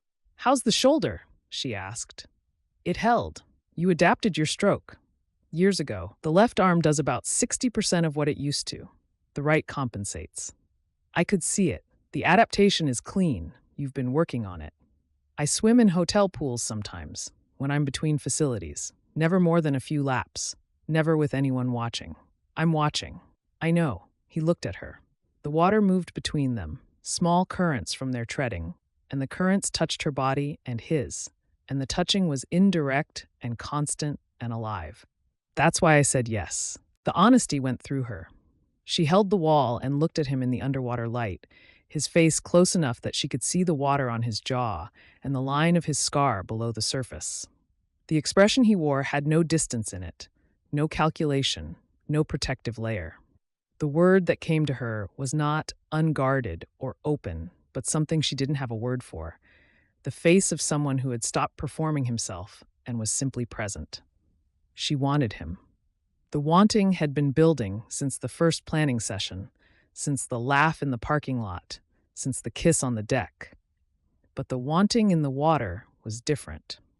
It was physical in a way the deck-edge proximity had not been, because the water removed the barriers that air allowed, the half-step of distance, the choice to lean away. In water, their bodies were held by the same element, and the element was close and constant, and did not permit separation. He reached under the water and touched her hand on the wall, not a grip. A question asked with his fingers against her knuckles, asking whether the closeness could close further. And she answered by turning her hand palm up so his fingers rested in hers, and they held on to the wall and to each other, and the holding was the steadiest thing in the room. "Kira," his voice was low. "Yeah, I don't want to swim anymore." She let go of the wall. He let go of the wall. They treaded water facing each other, the distance between them narrowing with every kick, until she could feel the current his body made, and he could feel hers. And the currents merged, and her hand found his arm underwater, his right arm, the strong one, and the grip was firm and steady and not about balance. His skin was smooth under her fingers, the muscle beneath it taut from treading, and the contact was the first sustained touch between them that was not a kiss and not a brush and not a shoulder settling against a shoulder. It was a choice made underwater, where the choosing was invisible to anyone above the surface, and the invisibility made it more honest, not less. "Take me to the B&B," she said. The invitation landed in the water between them. She watched him receive it. His expression didn't change, but something behind his eyes did. A door opening that had nothing to do with caution and everything to do with permission.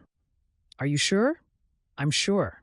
They dried off, changed, locked the facility, walked to the parking lot, where his truck and her car were the only vehicles left under the single lamp. The night air was warm and smelled like pine and chlorine, the scent that lived on their skin now, the scent of the building that had brought them together and was releasing them into whatever came next. She followed his truck to the B&B. The drive was short, 4 minutes through the dark, the lake visible through the trees on the left, the water catching moonlight in silver fragments. She drove behind his taillights and thought about Lenora's voice on the porch that morning.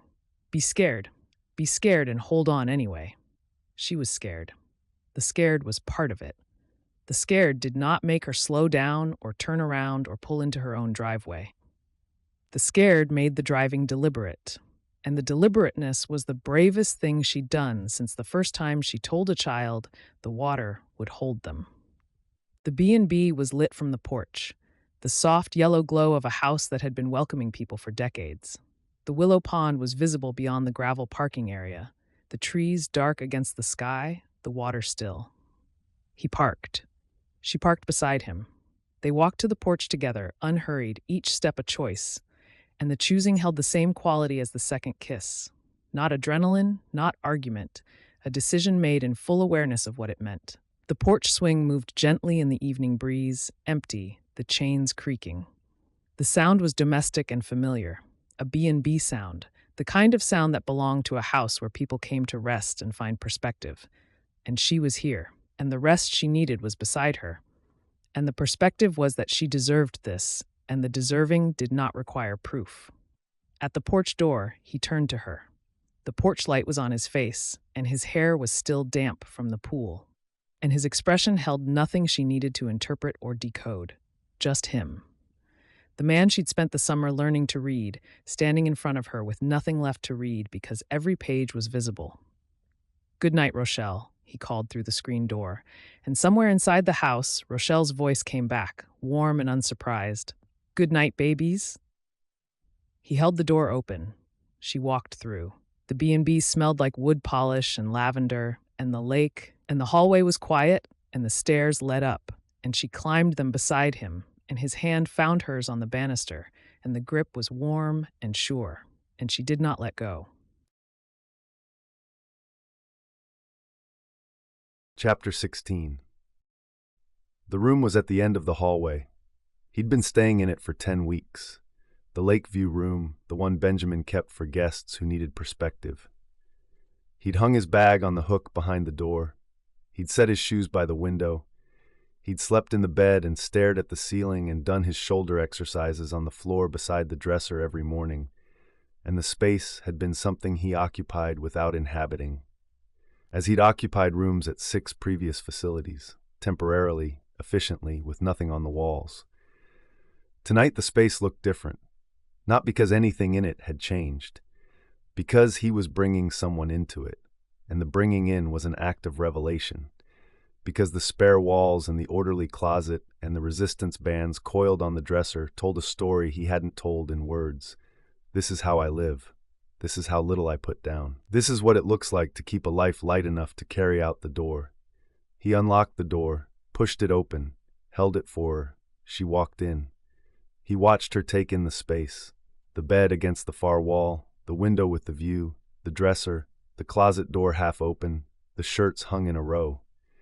She didn't comment on the spareness. She moved through it with the quiet attention she gave everything, taking it in without judging it, and the not judging loosened something in his chest that he hadn't realized was tight. "You can see the lake from here," she said, standing at the window. Benjamin said the view was the point. The lake was visible through the trees, the surface silver in the moonlight, flat and still. The B&B was quiet around them.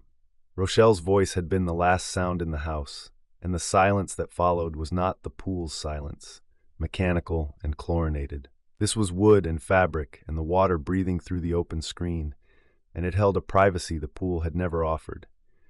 He closed the door. The click of the latch was small and final. She turned from the window. He stood at the door, 12 feet of braided rug and floorboard between them. Neither moved to close it, and the stillness was not hesitation. It was attention, the same attention he'd given every entry all summer. The pool, the water, the chair, the moments that required him to be fully present instead of scanning for what could go wrong. Nothing was going to go wrong. He crossed the space. She stayed at the window. He reached her and stopped, close enough that he could smell the chlorine still faintly in her hair and the night air coming through the screen, and the two scents together were the scent of the summer that had brought him here. "Hi," she said. "Hi." She laughed, quiet, barely there. The sound pressed between them, and the smallness of it undid something in his chest that he hadn't known was still locked. He'd been carrying locks for years. Small ones, distributed, each protecting a chamber he'd sealed after the last time he'd let someone close. The locks had kept him safe and mobile and alone, and the laugh dissolved one, and he felt the chamber open, and the opening was not painful. It was relief. He lifted his hand to her face. Not her jaw, not her cheekbone. The place where her hair met her temple, the damp edge where the pool water hadn't fully dried, and his fingers rested there. He could feel her pulse beneath his fingertips, quick and steady, and the quickness told him she was not calm, and the steadiness told him she was choosing this anyway, and the combination of fear and choice was the most honest thing a body could say. She leaned into his hand. The leaning was a weight he hadn't expected, a giving over, and he recognized it from the pool. The moment a child stopped fighting the water and let it hold them. She was letting him hold her. The trust in the gesture went through him, deep past the shoulder and the scar tissue and the places where his body had learned to guard itself, and landed somewhere older and less protected, and the landing was the point. He kissed her, not the argument kiss or the morning kiss, a different register, slow, thorough, unhurried, the kiss of a man with nowhere else to be. Her hands came to his shoulders, both of them, her fingers spreading across the muscle and bone and the scars underneath the skin, and she held him there, and the holding said, "I know what's under here. I know what broke. I'm not afraid of it." His hands moved to her waist. The cotton of her shirt was thin, and he could feel the warmth of her body beneath it, and the warmth was alive and real in a way that made the space contract until it was only the two of them and the window and the silver light. She kissed him back, and the kissing back was not tentative. It was sure, and the sureness surprised him, because he had expected the careful Kira, the measured Kira, the instructor who inspected things for cracks before committing. This was a different version. This was the one who had said, "Take me to the B&B in the deep end of a pool," and the one who had driven through the dark behind his taillights without slowing down. She was here, with her hands on his damaged shoulder, choosing him. She pulled back enough to look at him. The moonlight from the window caught her face, and her eyes held the same expression he'd seen at the wall when she'd turned her palm up to let his fingers rest in hers. A question already answered. "Tobias," she said, "stop thinking." He almost laughed. The observation was precise because he was thinking. He was always thinking, the assessment running even here, even now, calculating proximity and consequence, and the architecture of every room he'd ever stood in. But she was right. The thinking was not serving him. It was the last lock, and she was standing in front of him asking him to turn it, and he could feel the lock give under the pressure of her voice saying his name, and the simple, irrefutable fact that he did not want to be anywhere else. He stopped thinking. The last assessment dissolved. The room became sensation, her mouth against his, her hands on his shoulders, the warmth of her body against his chest, the sound of her breath catching once and then steadying. He was not evaluating the moment. He was inside it. The inside was vast and quiet and held no exits, and for the first time in his adult life, the absence of exits did not frighten him. They moved from the window to the bed with unhurried certainty, two people who had spent an entire summer arriving at this place and were not going to rush now that they were in it. He had been in transit for 8 years, 6 facilities, 6 departures, 6 clean exits that left nothing behind because he'd never put anything down. He'd perfected the art of leaving, packing light, cleaning out the office, shaking hands at the door, driving away before the rearview mirror could show him what he was losing. The perfection had cost him something he hadn't measured until now, standing in this space with this woman, realizing that the cost of never putting anything down was never having anything to hold. Tonight, he was putting something down. He was setting the last of his distance on the floor beside his shoes, next to the resistance bands and the evidence of a portable life, and he was choosing now to stop. Her back against the sheets, his hand tracing the line of her collarbone, the slope of her shoulder, the curve of her arm where the muscle was defined from years of being in the water. The tracing was not a scan and not an assessment. It was the opposite. It was the act of learning a body without cataloging its risks, of touching without calculating, of being close without measuring the distance to the exit. She traced the scars on his shoulder, one at a time, gently, and the gentleness did not feel like pity. It felt like reading. She was reading his body with the same attention she gave the water, and the reading said that the scars were part of the text, not a footnote, and the text was worth the full attention. He learned her too. The strength in her arms, the steadiness of her hands, the places where her body held tension, and the places where it released. The learning was slow because he wanted it to be slow. He had spent a decade moving through spaces quickly, efficiently, leaving before the staying could cost him anything. Tonight, the slowness was the point. Every moment he spent here was a moment he chose not to leave, and the accumulation of chosen moments built something under him, solid, the floor of a life he was constructing in real time. The silver light through the window painted them in something between moonlight and water glow. The sheets were white and the air was warm, and their breathing was the only sound, and for the first time in years, his breathing was not controlled. It was responsive, syncopated, matching hers and diverging and finding its way back. And the finding back was the rhythm of two people learning each other with the patience they'd brought to everything else. The lessons, the arguments, the long, slow work of trust. She said his name, not Tobias, not Toby, something between the two, spoken against his skin, and the sound of it in her voice was the sound of arriving, and the arriving was everything he had been afraid of, and the fear did not leave, but it moved aside, and what remained was her and the night and the choice he was making with his whole body. To stay, he stayed. Afterward, the room was still. She lay beside him with her head on the pillow and her hand on his chest, and the hand was over his heart. And the heart was beating at a pace that was returning to normal but hadn't arrived yet, and the not yet was honest in a way that made him want to keep it. The lake was visible through the window. The moon had moved. The light had shifted from silver to something softer, the deep gray blue of a summer night past midnight, and the B&B held the quiet of a house where everyone else was asleep and the only waking people were the two in this room. "Your heart's fast," she said. "I know, still." She pressed her palm flat against his chest. The pressure was light and steady, and the steadiness felt like an anchor, something holding him in place. And the being held in place was the inverse of everything he'd trained his body to do. His body knew how to move. It knew how to scan and swim and rescue and leave. It was learning tonight how to be still. "I can hear the water," she said. He listened. She was right. Through the open window, beneath the sound of their breathing and the creak of the old house, the lake was audible, a faint, continuous lapping against the shore, the sound of water finding land and retreating and finding it again. "Benjamin told me the first night that this was the best room in the house," he said. I asked him why. He said it was the only one where you could hear the water. He was right. He usually is. Outside, the lake went on lapping at the dark, keeping its own hours. She shifted closer. Her shoulder fit against his side in a way that felt engineered, as if the geometry of their bodies had been solving for this arrangement all summer and had finally found the answer. "Tobias." "Yeah. When you leave a place, what do you take with you?" The question surprised him, not its content, but its timing, here, in the warm dark, her body against his and his heartbeat, still returning from wherever it had gone. He thought about it. "The protocols," he said, "the training manuals, the things I built that can be written down.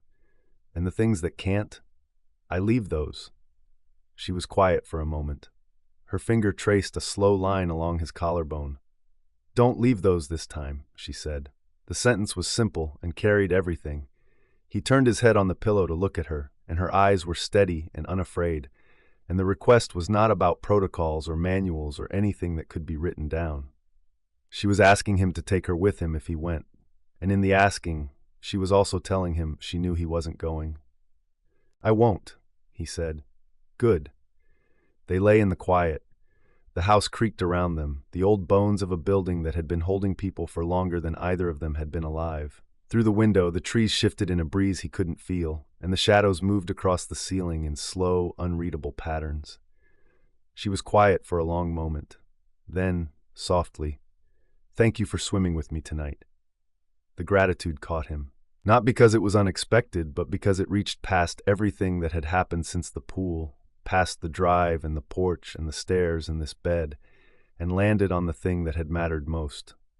The water. The swimming.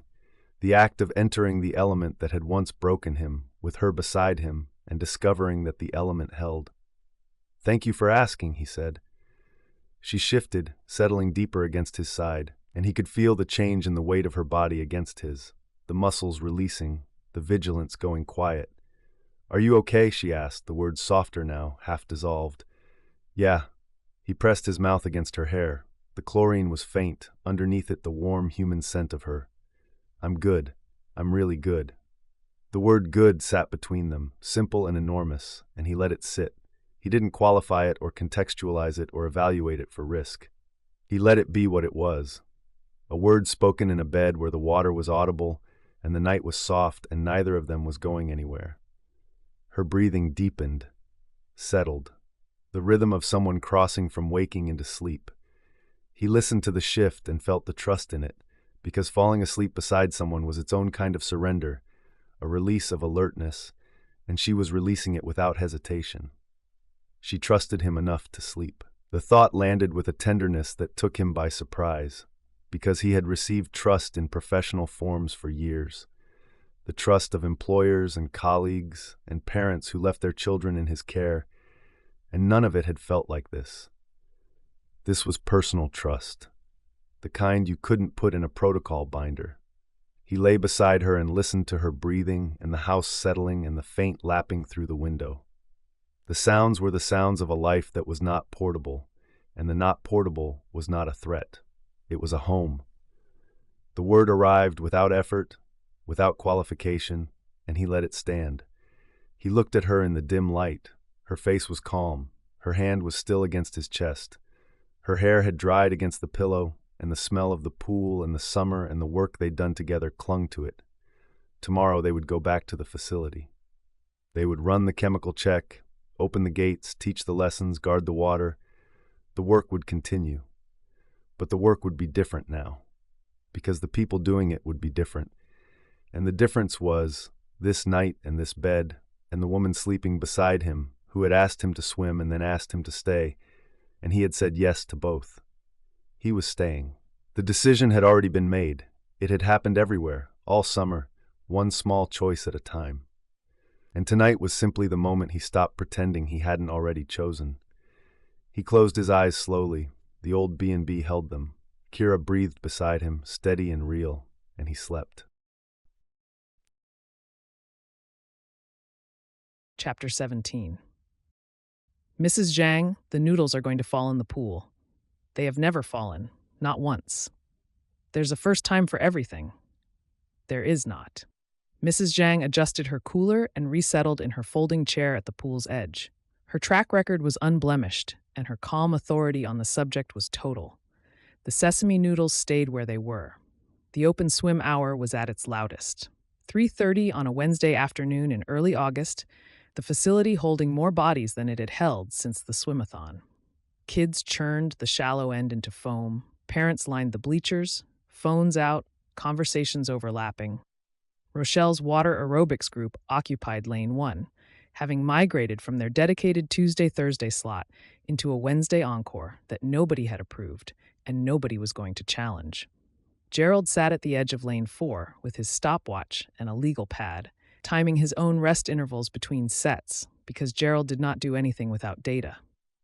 Music came from the Bluetooth speaker Tate had set up on the equipment shelf, a playlist Malachi had sent over from the diner's kitchen.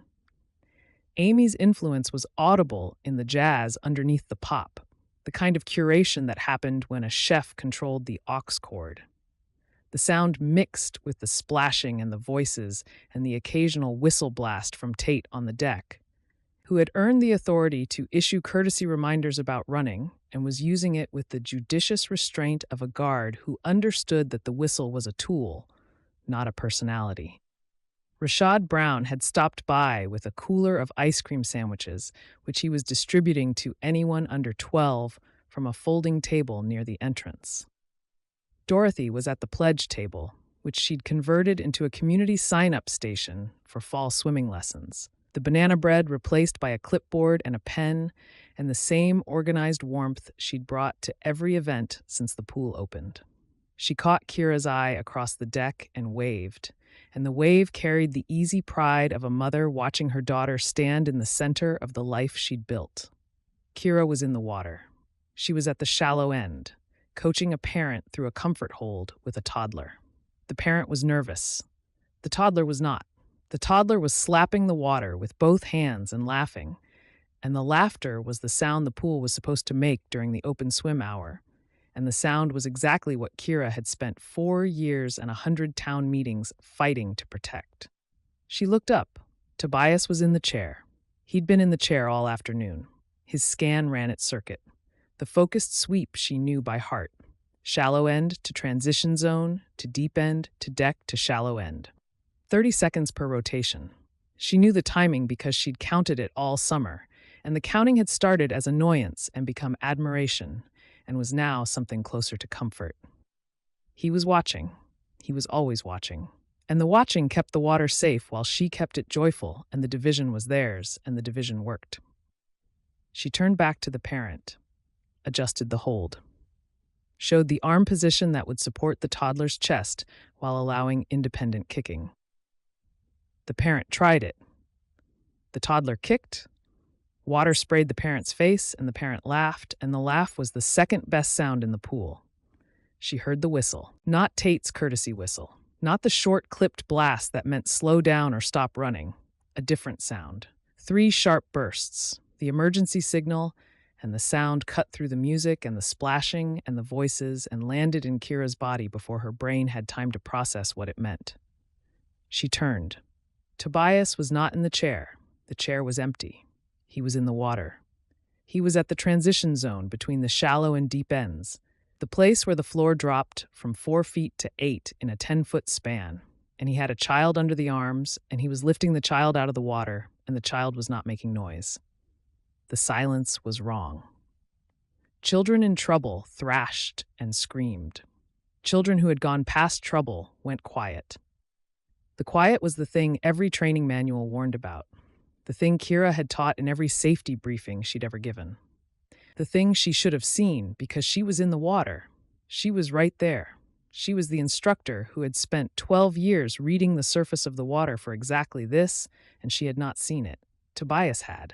He had the child out of the water and on the deck in one motion, the rescue stroke smooth and practiced, the kind of lift that came from years of drills and a body that had been trained to respond before the mind finished deciding. He knelt beside the child on the tile. The child coughed again, started crying. The crying was loud and wet and ragged, and it was the most beautiful sound Kira had ever heard, because the crying meant breathing, and the breathing meant the child was fine. Tate was beside Tobias with the first aid kit. A parent, the child's father, was running across the deck, his flip-flops slapping the wet tile. His face carrying the expression Kira had seen on every parent who had ever watched their child go under. Terror compressed into a single airless second. The father reached the child, scooped him up. The child was crying into his father's neck, and the father was holding him so tightly that his arms shook, and the shaking was relief, which was the closest neighbor to fear. And the two lived so close together that sometimes you couldn't tell them apart until the emergency was over. "He's fine," Tobias said. His voice was calm, level, professional. "He went under in the transition zone. I got to him in 4 seconds. He swallowed some water. He's going to cough for a few minutes. He's fine." The father nodded, couldn't speak, held his son. The pool was emptying. Parents were collecting children, gathering towels, moving toward the exit with the controlled urgency of people who had just witnessed a reminder that water was not a toy. The music was still playing from the Bluetooth speaker, a song about summer and dancing. And the contrast between the song and the silence on the deck was obscene. Tate turned off the music. The facility cleared in 20 minutes. Rochelle's group left without protest, which was how Kira knew it was serious, because Rochelle did not leave anything without protest. Mrs. Zhang packed her cooler and folded her chair and touched Kira's arm as she passed.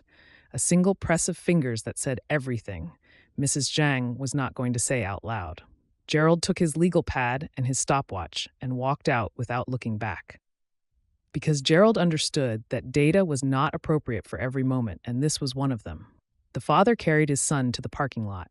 At the door, he turned and looked at Tobias, who was standing at the lifeguard chair with the rescue tube across his chest. "Thank you," the father said. The words were hoarse and insufficient and contained a man's entire understanding of what he had almost lost. Tobias nodded. The door closed. Kira stood on the deck. Her hands were shaking. She hadn't noticed the shaking until now, until the facility was empty and the pool was still, and the only sound was the filtration system and her own breathing, which was too fast and too shallow, and the breathing was wrong because she was a swimming instructor and swimming instructors controlled their breathing and she could not control hers. She sat down on the bleacher, put her elbows on her knees, pressed her palms against her eyes. The thought arrived. I was right here. She had been in the water when it happened. In the element she'd spent her entire adult life mastering, doing the work she'd sacrificed, a scholarship and a career and a future to stay and do. She had been facing the wrong direction. She had been coaching a parent through a comfort hold, and the comfort hold was important, and the parent needed her, and the toddler was kicking and laughing, and the laughter had been the right sound, the sound the pool was supposed to make. And while the laughter filled the shallow end, a child had slipped below the surface 20 feet away, and she had not seen it. She replayed the moment. The whistle, the empty chair, Tobias in the water with the child under his arms, the silence, the coughing, the father running across the deck. She replayed it and tried to find the version where she turned in time, where her eyes caught the stillness before the whistle, where she was the one lifting the child out of the water. She could not find it. In every version, she was facing the wrong direction, and Tobias was already moving. The open swim hour, the unstructured community session, the one she had fought for at 100 town meetings, the one she had insisted was essential, the one that required fewer lanes and more laughter and less protocol and more trust. A child had gone silent during that hour, during her hour, on her watch, and she had not seen it. Tobias, whose protocols she had pushed back against, whose laminated signs she had called excessive, whose clearing intervals she had negotiated down.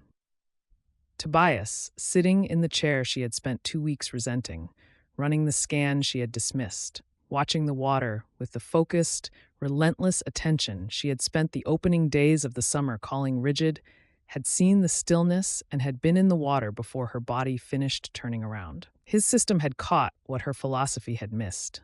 She stayed on the bleacher and stared at the still water and felt the foundation crack. Not the relationship, not the summer, something older and deeper.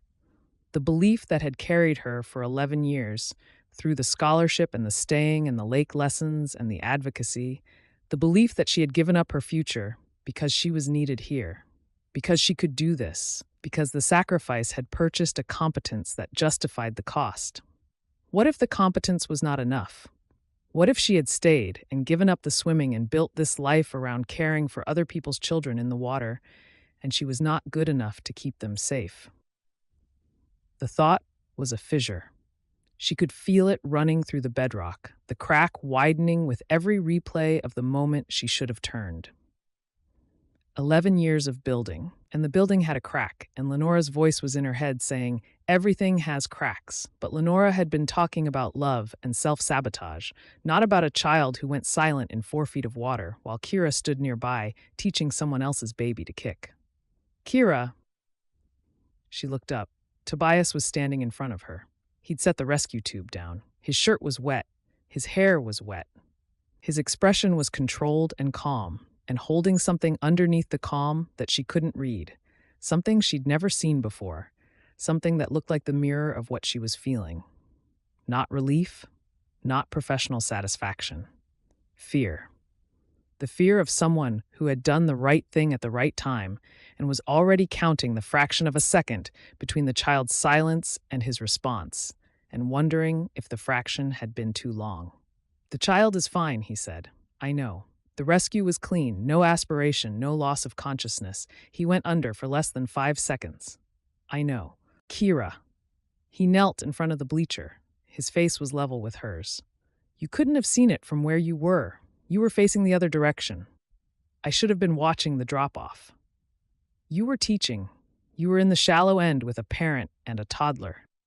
The coverage plan puts the chair on the gradient and the instructor in the shallows. That's how we designed it. It worked. It worked because you were in the chair.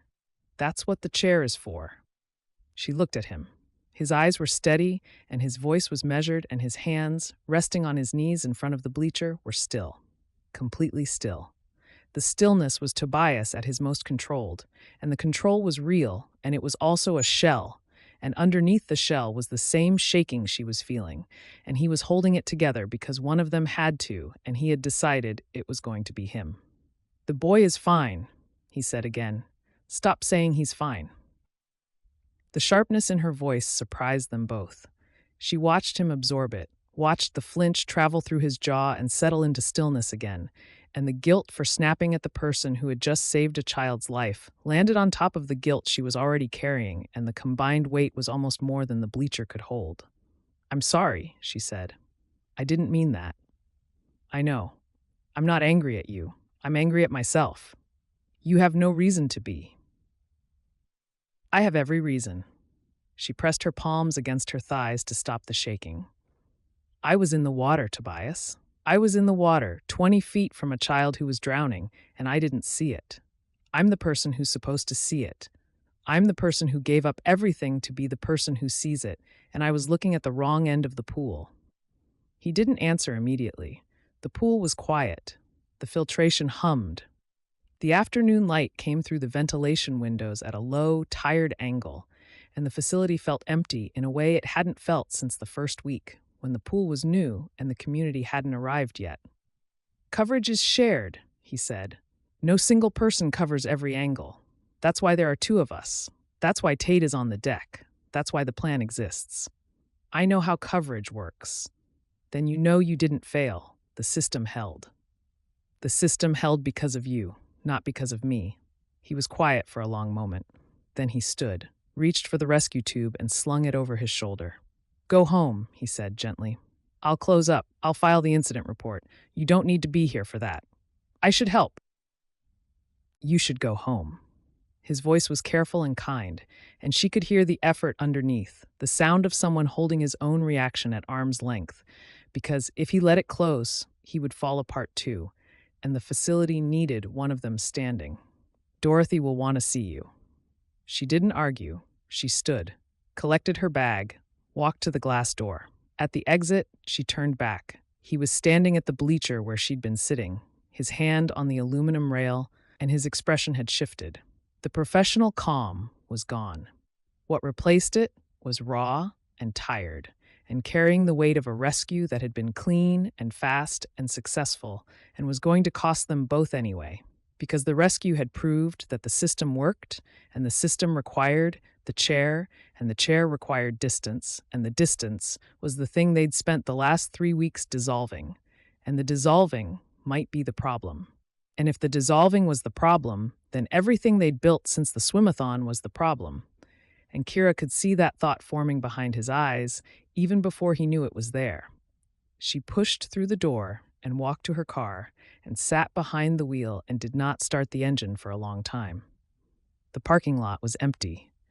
The pool was silent behind the glass doors. The afternoon light was fading, and the shadows of the trees stretched across the concrete. And somewhere inside the facility, Tobias was filing an incident report and closing down the building and doing the work with the same focused attention he gave everything. And the attention was the thing that had saved a child today. And the attention was the thing she had spent the summer trying to soften. And the softening might have been a mistake, and the mistake was hers. And the weight of it sat in the driver's seat beside her and did not leave. Chapter 18. Benjamin was on the porch when Toby came down at 5, coffee already going, as if the house had told him someone was leaving early. "There's a cup for you on the rail," Benjamin said. "I'm fine." Didn't ask. Toby took the cup. He drank half of it standing on the steps because arguing with Benjamin's kindness had a record of 0 wins in 10 weeks, and set it back on the rail. "Long day ahead?" "A necessary one." Benjamin nodded and let him go, and the letting go held more mercy than either of them named. He arrived at 5:15. The facility was dark. The parking lot was empty. He unlocked the front door and walked through the building without turning on the lights, moving by memory through the entrance, past the front desk, past the bleachers, to the office. He sat at the desk and opened the incident report he'd started last night, and the cursor blinked on the screen where he'd stopped typing at 11 p.m., and the sentence he'd left unfinished read, "Response time from identification of distress to physical contact with the subject was approximately 4 seconds. He'd told the father 4 seconds. He'd told Kira 4 seconds. The number was accurate, and it was a lie, because 4 seconds was the total response time from the moment he left the chair to the moment he touched the child. But the real number, the number he hadn't said out loud, was the gap before the 4 seconds. The fraction of time between the child going quiet and Toby recognizing the quiet for what it was. He'd been scanning. The rotation had been running, the same circuit he'd maintained all summer, shallow to gradient to deep to deck. But the rotation had a pause in it, a hesitation at the shallow end where Kira was working, and the pause lasted 1 second, maybe 2. And in that window, the child had slipped below the surface in the gradient, and the surface had closed over him without a sound. 1 second, 2 at most. The interval between the child's silence and Toby's recognition of the silence. The interval was not in the incident report. It lived in his chest, where it had been sitting since yesterday afternoon, and it weighed more than any protocol manual he'd ever written. He finished the report, saved it, printed 2 copies, set one on Kira's desk, filed the other. Then he opened a new document and started writing. The proposal took 2 hours. He wrote it in the same compressed format he used for safety manuals: headers, numbered sections, citations to county aquatic safety codes and national standards. The title was Revised Operating Procedures Following Incident Report 0807. The contents were comprehensive and sweeping. Reduced open swim capacity from facility maximum to 50%. Mandatory adult-to-child ratio of 1:3 for all unstructured sessions. Elimination of the community open swim hour in its current format, replaced by a structured recreational period with assigned lanes and timed rotations. New staffing requirements that would need 2 additional certified guards for coverage during peak hours. A revised transition zone protocol requiring a dedicated spotter at the gradient during all operating hours, including lesson blocks. He read it back. The language was clean. The citations were accurate.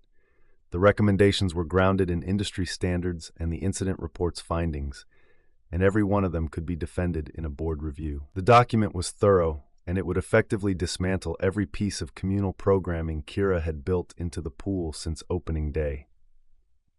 He knew this.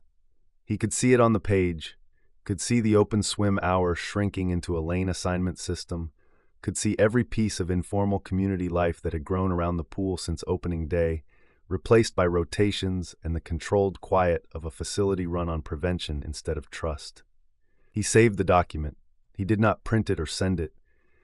He sat at the desk and looked at the screen and felt the 2 halves of himself pulling in opposite directions.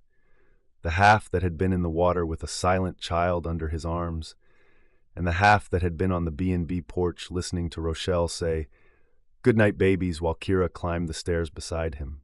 The lifeguard in him said the proposal was necessary.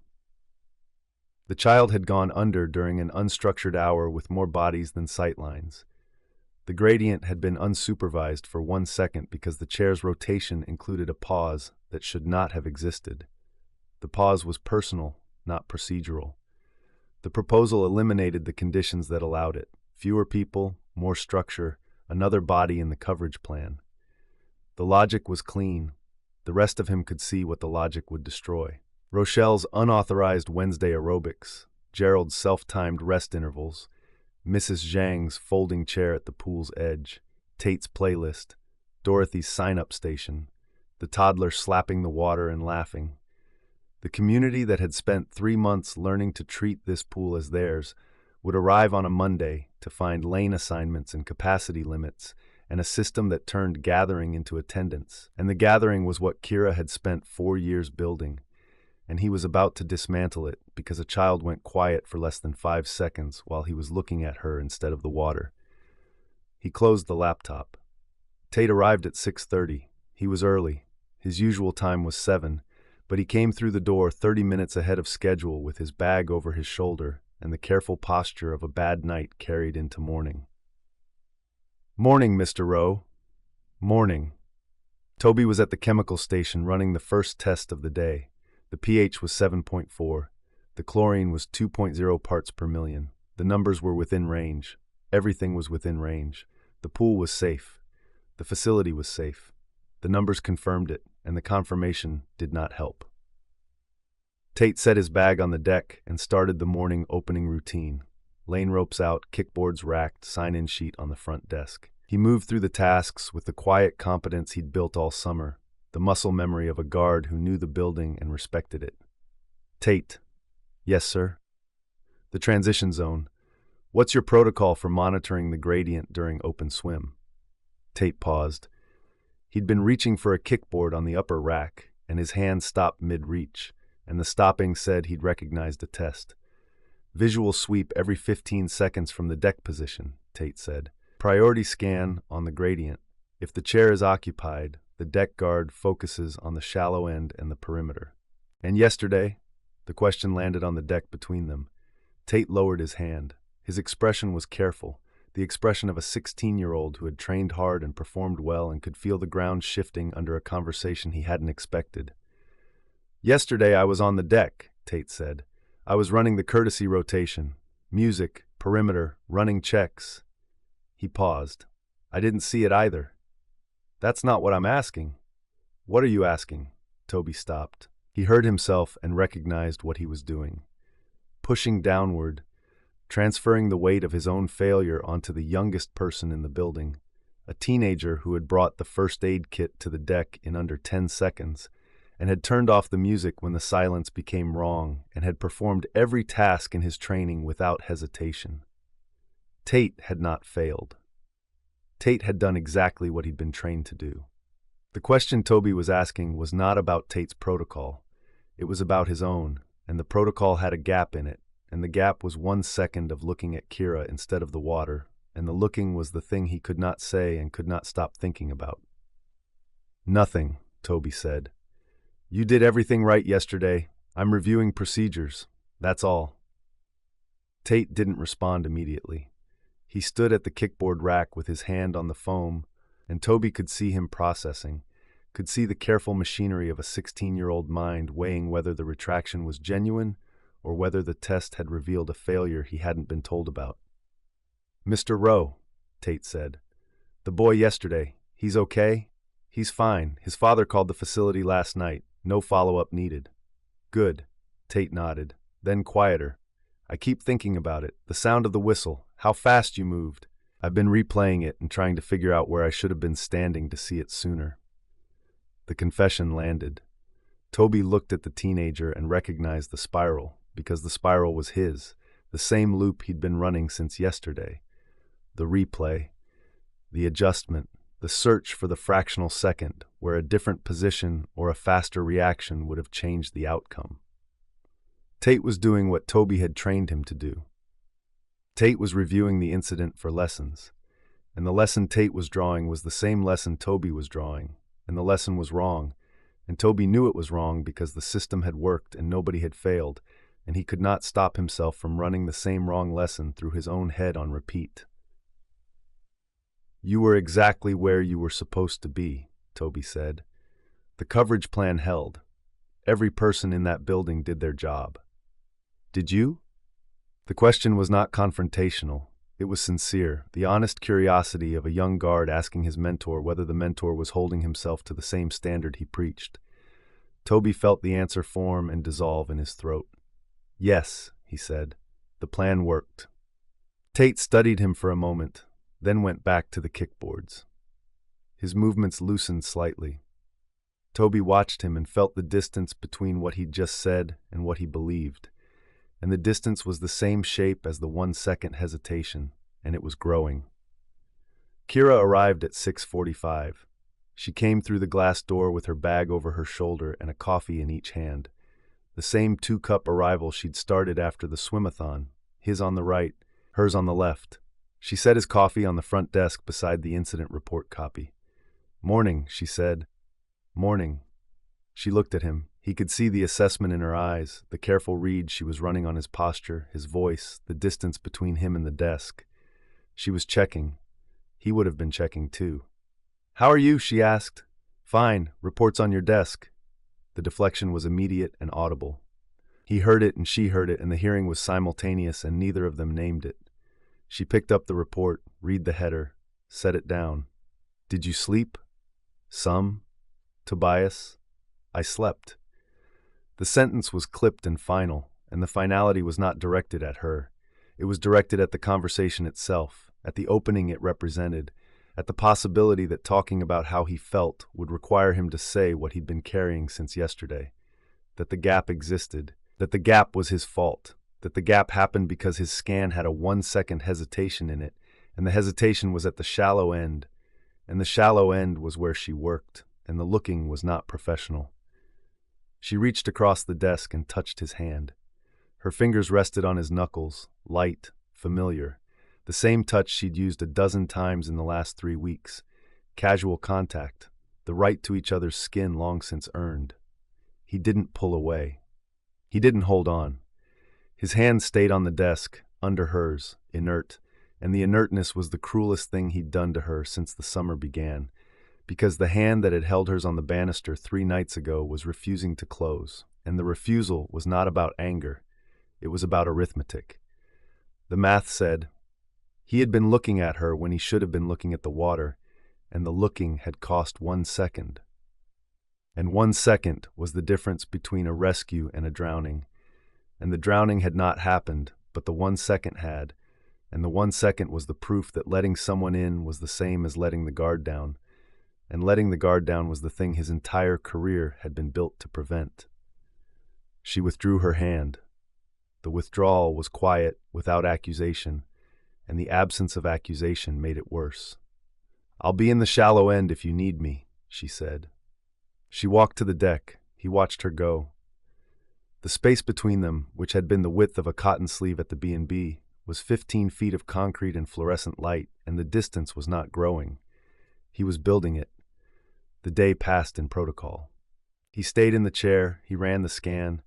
The circuit was tighter than it had been all summer, the rotation compressed from 30 seconds to 20, the pause at the shallow end eliminated. He watched the gradient with a focus that made his neck ache by noon and his eyes burn by 3. The pool operated. The lessons ran. The community came and went. Nobody was in danger. Nobody went quiet. The water was safe. He did not eat lunch with Kira. He ate in the office with the door closed, reading the proposal he'd written that morning, testing every recommendation against the incident report, looking for the hole in his logic that would let him shelve the document and go back to the version of himself that had eaten pot roast at the diner and walked Main Street and swum in the pool after hours with someone who made him want to stay. He could not find the hole. The logic was sound. The logic was also a cage. And he knew it was a cage, and the knowing did not make the bars less solid. At 6:15, the pool closed. Tate left. Kira locked the front desk. She stood at the glass door and waited. He didn't walk to the parking lot with her. "Good night," she said from the doorway. "Good night." She left. He stood in the empty facility and listened to her car start and pull away. The sound was ordinary, and the ordinariness of it reached into his chest and found the place where her hand had rested while he slept and pressed. He locked the office, walked to his truck, drove to the B&B in silence, the radio off, the windows up. The Lakeview room was as he'd left it, resistance bands on the dresser, shirts in the closet, the bed made with the military corners he couldn't stop himself from folding, the sheets smooth and taut and holding no trace of the night Kira had slept here. He'd changed them the next morning before dawn. The changing had been automatic, the reflex of cleaning up after himself, and now the clean sheets felt like evidence of something else, the erasure of a moment he was already reclassifying from arrival to error. He sat on the edge of the bed, did his shoulder exercises. The resistance bands stretched and released, the same routine he'd done every morning and every evening for 10 years, and the routine was the steadiest thing in his life right now. And the steadiness came from repetition, not from peace. His phone buzzed on the dresser. Jay's name on the screen. Jay, who had known him since sophomore year, who had watched him swim and watched him break and watched him rebuild, who called every week and listened to Toby describe facilities and protocols and clean exits, and had never, until this summer, heard Toby describe a person. Jay had heard about Kira, not everything, enough to know that something had changed, enough to ask the question he'd asked in their last call: "Do you like who you are when you're around her?" The answer then had been yes. The answer tonight was a different question entirely: whether liking who he was around her had made him less of the person the pool needed him to be. Whether the version of Toby who swam after hours and walked Main Street and slept with his hand in someone else's was capable of seeing a child go silent in time. Whether the softening and the danger were connected, and if they were, whether the softening could survive the knowing. He looked at the screen. Jay's name glowed in the dim room.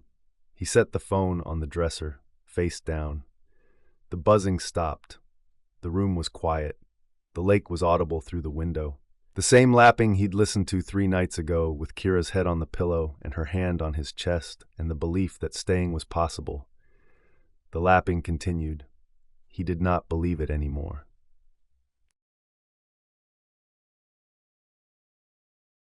Chapter 19. Lenora answered on the second ring. Kira was in her car in the parking lot of Roasted Beans, engine off, morning light through the windshield. She'd driven here instead of the pool because the pool meant another day beside someone who no longer looked at her, and she couldn't face it without hearing Lenora's voice first. "Tell me what's happening," Lenora said. No greeting, no small talk. The directness of a friend who had heard 3 syllables of Kira's voice and had already diagnosed the conversation. "He's gone," Kira said.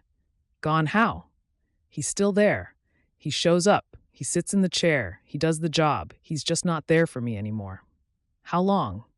4 days, since the incident. He filed the report, tightened the rotation, stopped eating lunch with me. He stopped walking me out at the end of the day. She pressed her thumb against the steering wheel. "He doesn't touch me, Lenora. I reached for his hand on Monday, and he let me take it, and he didn't close his fingers. He just held still." Lenora was quiet for a moment. The phone line carried the ambient sound of the hospital hallway, the soft paging and the distant hum of fluorescence, the acoustic signature of a building where Lenora spent most of her waking hours holding other people's fear. "What did he say when you asked him about it?" "I haven't asked. Kira." "I know.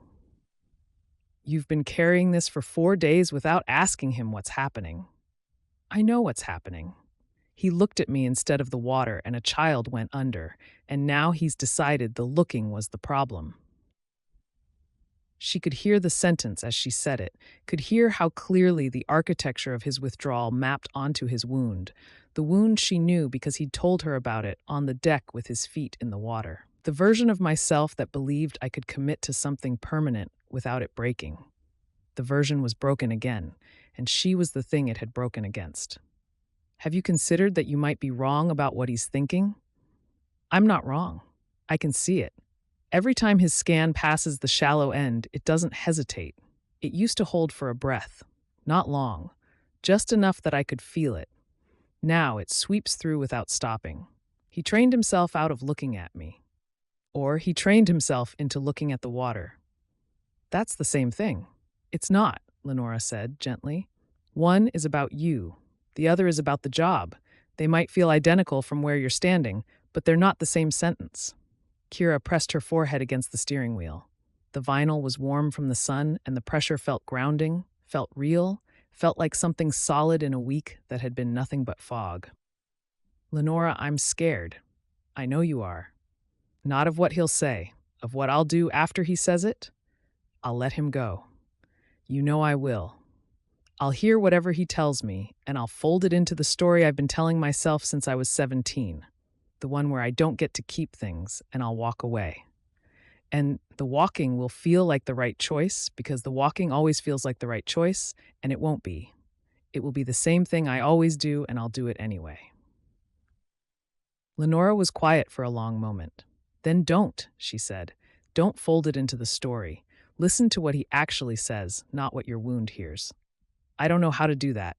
"Yes, you do. You do it with children every single day. You listen. You hold still. You don't react to the fear. You react to the person. Children are different. The skill isn't. Lenora paused. Talk to him tonight, after the pool closes. And Kira? When he tells you what he's afraid of, listen for his fear, not yours. They might sound identical. They're not. The day was long. She taught her lessons.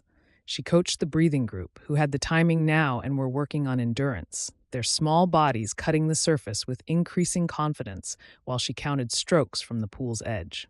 The beginner session came next. 3 new students, 2 siblings, and a nervous only child who reminded her of every first-day student she'd ever had. She stood in the shallow end and held the nervous child's hands and counted kicks and said the things she always said. You're safe. The water is holding you.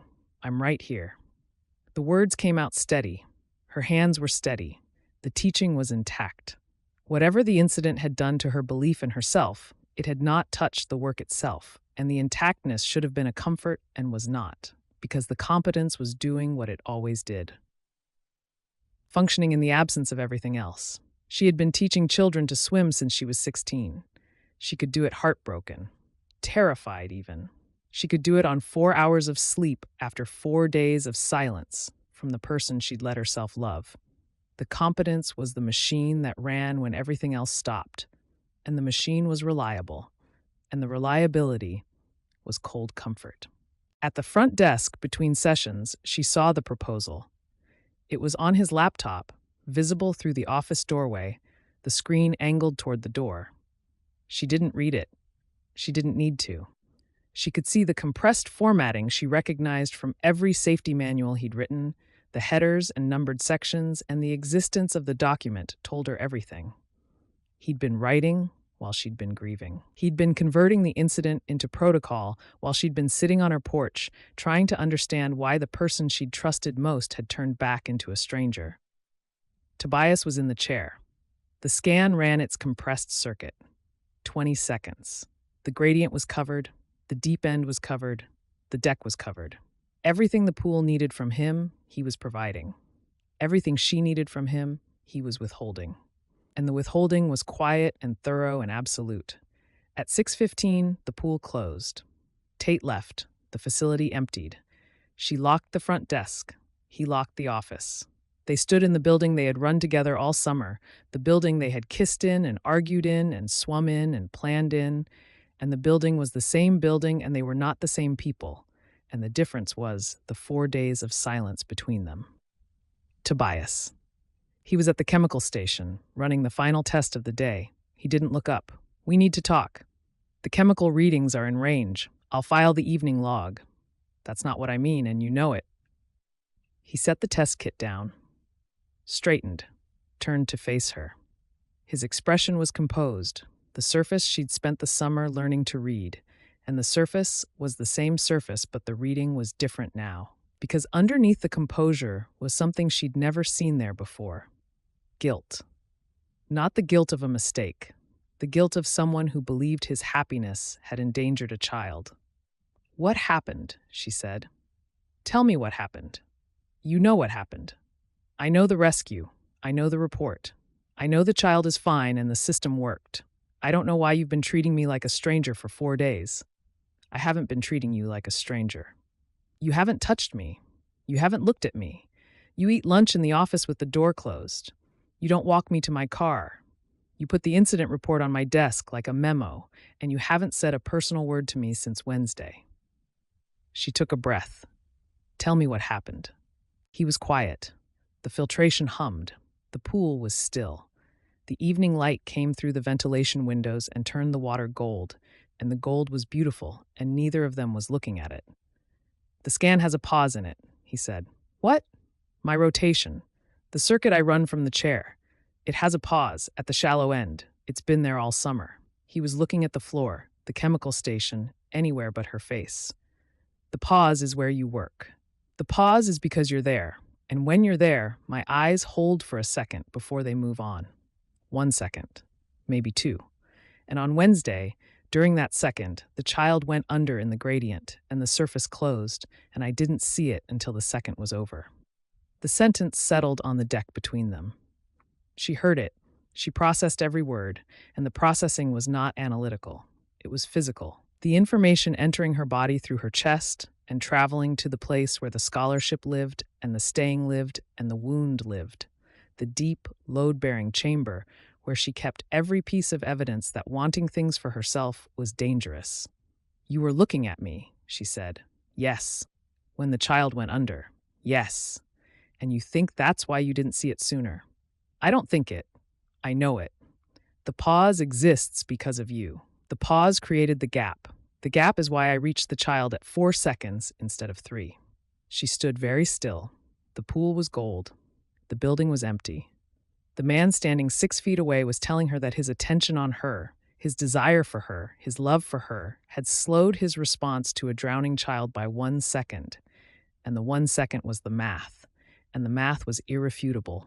And she could feel her wound receiving the math and converting it into the sentence it had always been waiting to hear. "See? This is what happens when you want something for yourself. Someone gets hurt."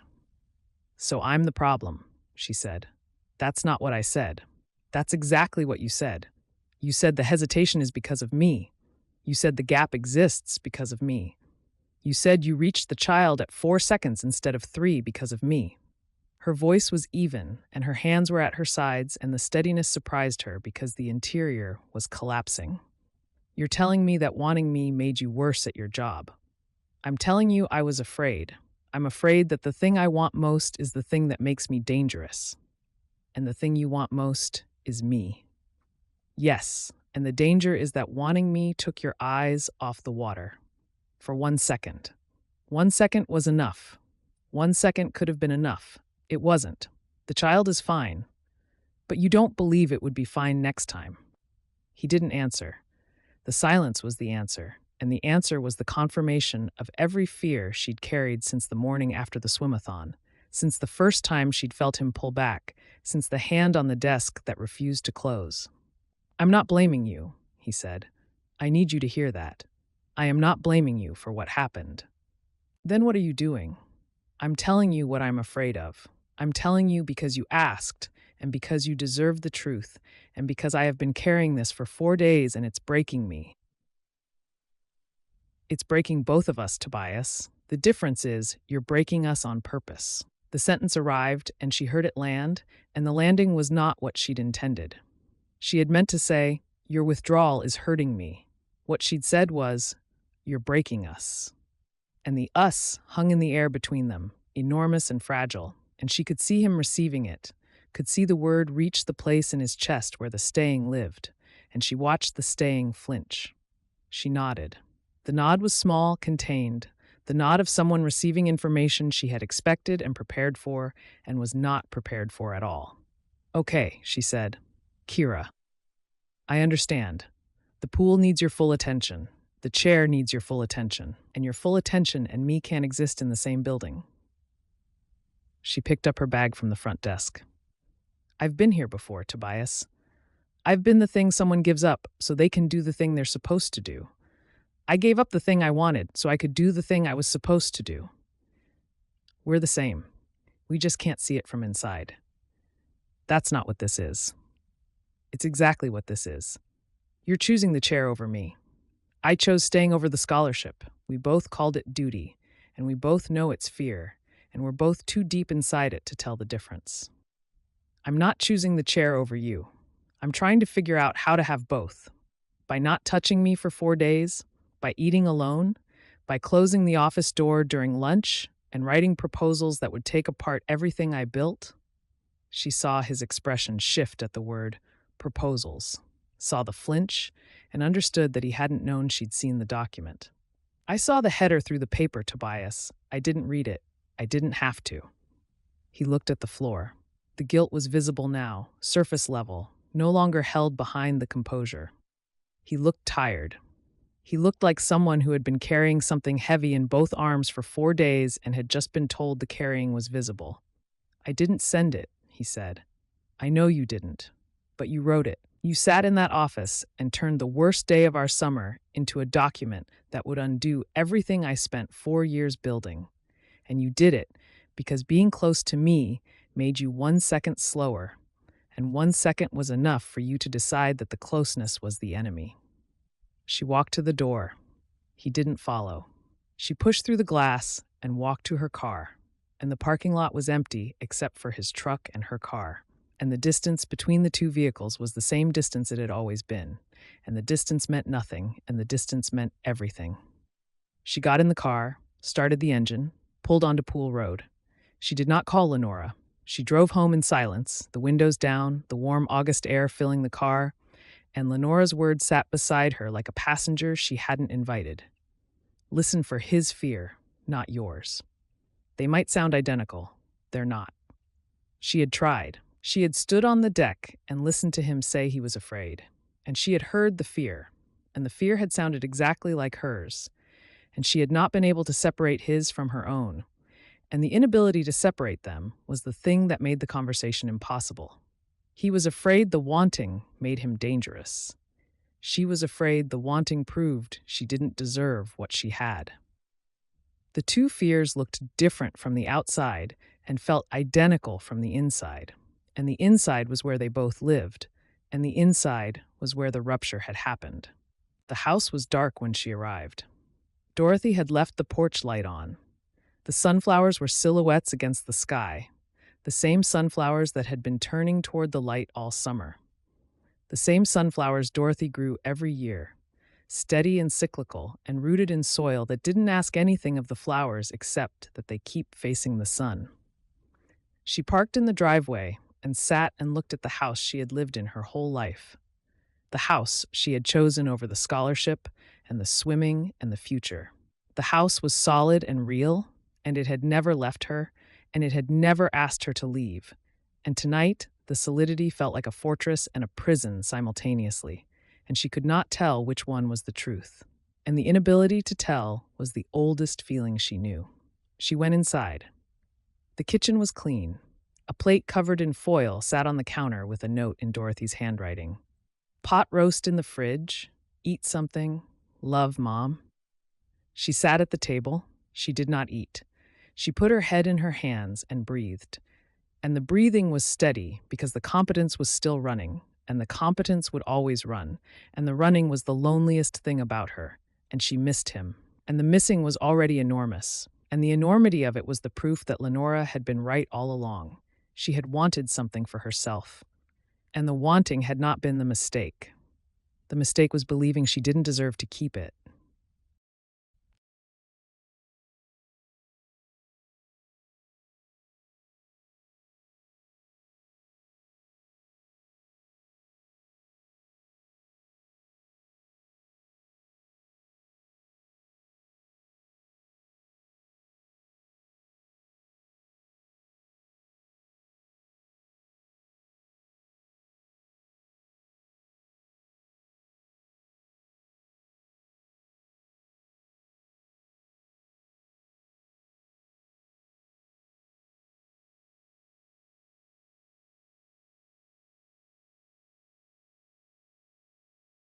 Chapter 20. The pool operated. That was the fact he held to. The chemical readings were in range. The schedule ran on time. The lessons happened. The community came and went. Tate worked the deck with the steady competence of a guard who could feel the temperature between his two supervisors and had chosen wisely not to comment on it. "Rotation's yours at 10, was the whole of what Tate said at the morning handoff, and yours at noon was the whole of what came back, and the professional minimum held. Kira arrived at 6:45. She taught her lessons, coached her students, ran the beginner sessions and the breathing groups, and the afternoon open swim, with the same patience and skill she'd brought to every day since the pool opened. She did not look at him. She did not bring him coffee or stop at the front desk to check the schedule or adjust the clipboard or do any of the small, daily things that had become theirs over the course of the summer. She was effective, precise, and somewhere else entirely. The absence was not physical. She was in the building, in the water, on the deck, at the equipment wall, in the shallow end with children who needed her attention and received it fully. The absence lived in the spaces between, the transitions when she would have let her shoulder brush his at the front desk, The closings, when she would have waited at the glass door. Those moments were hollow now. She moved through the building without touching the parts of it that had become his. The surgical cleanness of her avoidance told him she was choosing this distance with the same care she'd once chosen the closeness, and the equivalence was devastating. He watched her teach a 5-year-old to blow bubbles in the shallow end, her hands steady under the child's arms, her voice carrying the same warmth it had carried all summer, and the warmth was real and it was not for him, and the not for him was a physical ache, duller than the shoulder, deeper, lodged in a place no exercise band could reach. He deserved it. He knew he deserved it. The knowing did not make the carrying easier. On the second evening after the confrontation, he drove to the B&B and sat on the porch. The lake was visible through the trees, the surface catching the last light of an August day. The air smelled like pine and warm wood, and the end of something was not metaphorical. Summer was turning. The pool season was measured in weeks now, not months, and the counting down had a weight it wouldn't have carried a month ago. When the summer had felt infinite, and the staying had felt possible, and the woman he'd spent 3 months learning to love had been sleeping beside him in the room upstairs. He sat on the porch swing. The chains creaked. The sound was the same sound Kira had heard the night she'd walked through the door with him, the domestic, familiar creak of a house that held people, and the memory of her hearing it was so precise and so close that his chest constricted around it. Rochelle came out. She was carrying 2 glasses of iced tea, the unsolicited kind, the kind she brought when she decided someone needed to be sat with. She handed him one, sat in the chair beside the swing, took a sip of her own. "Beautiful evening," she said. "It is. Benjamin's fishing. Went out an hour ago. Said the bass were moving at sunset. Good for him." Rochelle sipped her tea. The silence between them was not the planning session kind or the confrontation kind.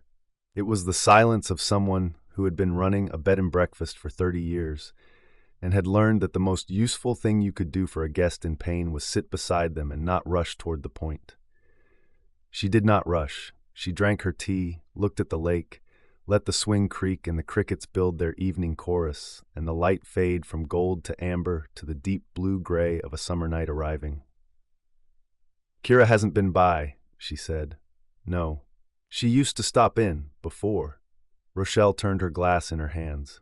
"Saturdays sometimes, for breakfast. She'd sit at the kitchen table and eat Benjamin's biscuits and tell me about the pool, and I'd tell her about the guests, and the conversation was easy because Kira is easy to talk to when she's not carrying something heavy." She paused. "She's carrying something heavy now." "I know. So are you." He didn't respond. The lake dimmed through the trees. "I've had a lot of people stay in this house," Rochelle said. "A lot of couples. A lot of people figuring things out. Some of them come here already broken, and they use the quiet to heal. Some of them come here whole, and the quiet shows them the cracks." She paused, took another sip. "The ones I remember are the ones who come here alone. They check in with a bag and a schedule, and they eat breakfast by themselves, and they sit on this porch, and they look at the lake, and the lake doesn't fix anything, but it gives them space to see what's already there." She turned to face him. "You came here alone, Tobias. I remember the morning you arrived. Benjamin carried your bag upstairs and came back down and said, 'That man carries light.' He meant the bag. One bag, nothing else. No boxes, no furniture, no sign of a life that intended to be unpacked. But I heard both meanings, and I think he did too." Toby looked at the lake. The surface was darkening, the last light pulling toward the horizon. "You're not carrying light anymore," Rochelle said. "You're carrying heavy. I can see it in how you hold the railing when you come downstairs, and how you eat your breakfast standing up instead of sitting down, and how you leave for the pool before the coffee's finished brewing. You're carrying something, and you're carrying it alone, and you don't have to. I don't know how to put it down." "You do. You just don't want to, because putting it down means admitting you picked it up wrong in the first place." She stood, collected both glasses. At the screen door, she turned back. "You were alone when you got here," she said. "You're not alone anymore, and instead of letting that be the good news, you're treating it like a diagnosis." The sentence sat on the porch between them, small and precise, and the precision was worse than any lecture because a lecture he could have argued with. "Good night, Tobias," she said, and went inside. The screen door closed behind her. He sat on the swing. The porch light came on automatically as the last daylight faded. The lake disappeared into darkness. The crickets sang. His phone rang at 9:15. Jay. He looked at the screen. The name glowed. He'd ignored this call 5 days ago. He'd been ignoring it because answering meant talking. And talking meant saying out loud the thing he'd been carrying in his chest. And saying it out loud meant hearing it in someone else's voice. And hearing it in someone else's voice meant he could no longer pretend the thing was rational. He answered. "Hey," Jay said. "Hey, you didn't pick up last time." "No, you always pick up." "I know." Jay was quiet for a moment. The phone line carried the ambient sound of Jay's house in Charlotte, a television in the background, the hum of an air conditioner, the muffled sound of Jay's life continuing at its normal pace while Toby's had come to a stop. "What happened?" Jay asked. Toby told him. Not the incident report version, not the clinical summary he'd given to Tate or the careful confession he'd delivered to Kira on the pool deck. The version that started with the swimming, the after-hours laps, the night they'd swum together in the empty pool with the underwater lights off. Her stroke long and easy, his adapted and careful, and she'd said, "Take me to the B&B," while they held the wall in the deep end. He told Jay about the B&B. Not the details, the feeling. The feeling of being in a room with someone and not scanning for exits. The feeling of waking up beside someone and not reaching for the bag on the hook behind the door. The feeling that the room, for the first time in 8 years, was not a temporary address, but a place he might stay. And then the child, the quiet, the rescue, the fraction that lived in his chest. He told Jay about the withdrawal, the scan compressed to 20 seconds, the lunch behind a closed door, Kira reaching for him at the front desk and his fingers staying flat, refusing to hold on. The proposal he'd written and hadn't sent. The confrontation on the deck when Kira had said, "You're choosing the chair over me," and he'd said, "I'm trying to figure out how to have both." And neither sentence had been wrong and both had been insufficient. Jay listened. Jay had always listened. 11 years of phone calls, and Jay had never once interrupted a confession, because Jay understood that the listening was the first step and the talking was the second, and the order mattered. When Toby finished, the phone line was quiet. "Okay," Jay said. "So let me say this back to you. Go ahead. You fell in love with someone. For the first time since I've known you, you let someone in. You swam with her. You told her about the shoulder. You slept beside her. You started making plans to stay in a town for the first time in 8 years. And then a kid went under during open swim, which happens at every pool in the country every summer. And you pulled the kid out in 4 seconds, which is faster than the national response standard, and nobody was hurt. And your response to this was to stop eating lunch with the person you love. Stop touching her. Stop looking at her. Write a proposal to dismantle her life's work, and then tell her to her face that wanting her made you slow. That's not what I told her. That's what she heard. And you know she heard it because you know her wound, and you handed it the exact piece of evidence it needed to confirm itself." The observation hit the center of his chest. He sat on the porch swing and felt it land, and the landing was not gentle, and the gentleness would not have been useful. "You didn't fail at your job, Toby. You did your job. The kid is fine. The rescue was clean. The system held. You're not punishing yourself for a failure. You're punishing yourself for being happy, because happiness required you to be human instead of a protocol, and being human meant your scan had a 1-second variance in it, and you've decided that the variance is proof that love and safety can't coexist." Jay paused. "Do you hear yourself? You're treating being in love like a safety violation." The sentence landed. It landed with the same precision as Rochelle's, except Jay's version was louder and blunter and carried 11 years of watching Toby build walls and call them careers. "She said we were the same," Toby said. His voice was quiet. "She said I chose the chair and she chose the staying, and we both called it duty, and we both know it's fear." "She's right. I know she's right. Then what are you doing on this porch?" I'm sitting with the fact that I hurt the best person I've ever met because a child went under for 4 seconds and I turned 4 seconds into proof that I don't deserve to be happy. That's the first honest thing you've said tonight. Everything I said was honest. Everything you said was accurate. Honest is different. Accurate is the incident report. Honest is what you just said. You turned 4 seconds into proof. Jay paused. The 4 seconds aren't proof of anything, Toby. They're 4 seconds. They happened. The kid is fine. Your response was inside the national standard. You did your job. The fact that your scan had a human moment in it, a fraction of attention on a person you love, does not make you negligent. It makes you alive. And alive is what you're supposed to be when you're guarding a pool full of living people. Toby sat with it. The swing was still. The porch light hummed. What do I do? He asked. You delete the proposal. You go to her. You tell her you were wrong, not about the fear, but about what you did with it. You tell her the fraction in your scan is not a failure. It's the cost of being in the world with another person, and the cost is worth paying, and you'd rather have her and the fraction than the chair and the perfection. What if she won't hear me? She'll hear you. She heard you the first time when you told her about the shoulder. She heard you when nobody else had. She'll hear you again if you say something worth hearing. The call ended. Toby sat on the swing with the phone in his lap and the porch light on and the lake invisible. He had treated love like a safety violation. Jay's words, blunt and precise. The treatment was wrong. The violation was not the love. The violation was the wall he'd built around it, the proposal he'd written, the lunch he'd eaten alone, the hand he'd refused to close. Every act of distance had been framed as duty, and every frame had been a lie, and the lie was not that he cared about the pool. He did. The lie was that caring about Kira made him care less about the pool. It didn't. It made him care differently, and differently was not the same as less, and the distinction was the thing he'd been unable to see from inside the chair. He thought about Tate asking, "Did you?" with the sincere eyes of a teenager who believed in his mentor. He thought about the scared child swimming the length of the pool at the swimathon with Kira waiting at the far wall.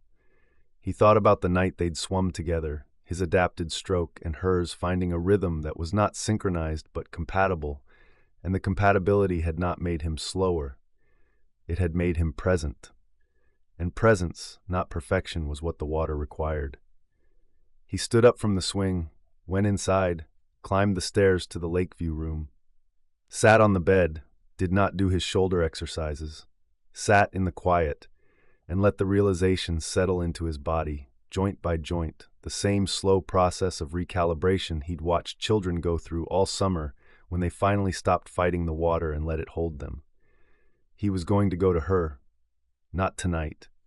Tonight was for sitting with what Jay had said, and what Rochelle had said, and what Kira had said on the pool deck 5 days ago, the sentence he'd flinched from.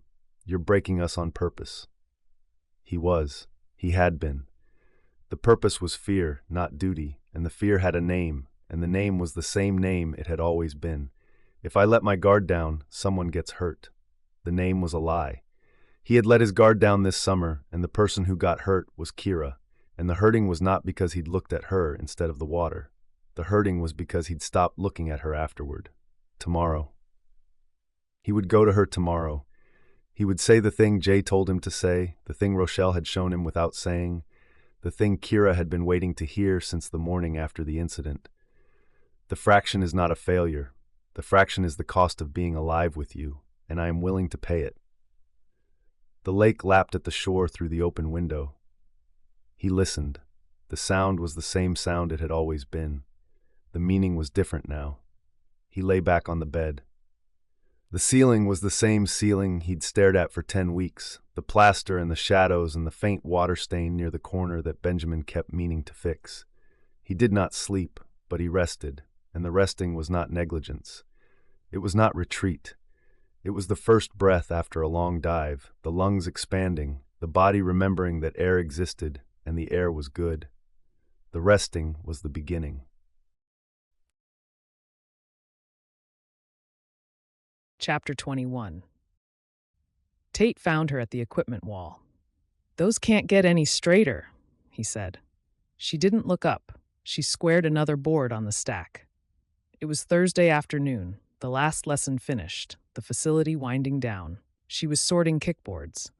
She had been giving them more attention than the task required because the sorting occupied her hands and her hands needed occupying, and the occupying kept her from looking at the chair. The day had been a copy of the days before it. She ran a beginner session with 3 new students, 2 siblings, and a nervous only child, who reminded her of every first-day student she'd ever had.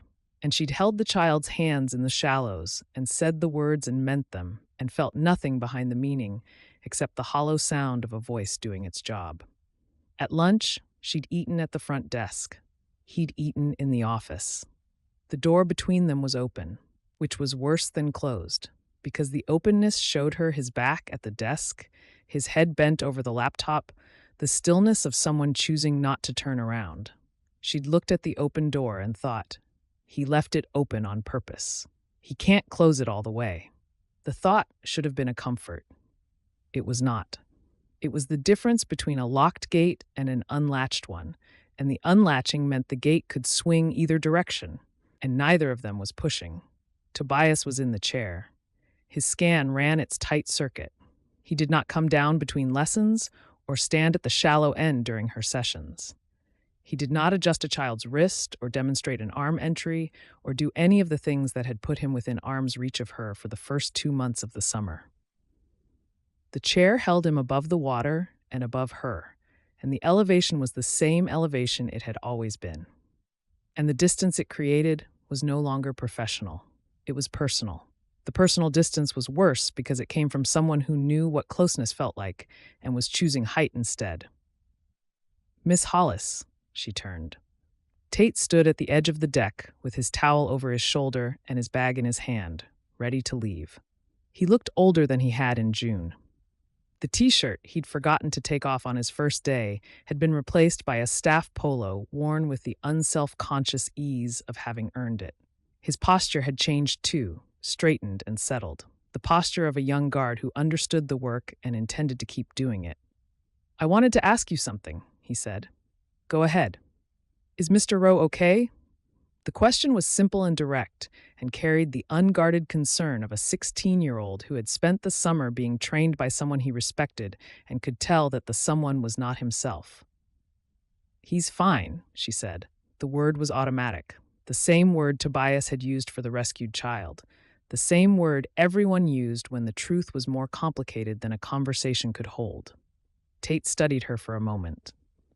He was young, but the summer had taught him to read people in the water, and the reading had apparently extended to the deck. "He's different since the rescue," Tate said. "He's faster in the chair. The rotation is tighter, but he's different." He paused. "He used to come down from the chair between lessons, used to stand at the shallow end and watch your sessions. He doesn't do that anymore." "No," she said, "he doesn't." The admission cost more than it weighed, and Tate had the sense not to look at her while she paid it.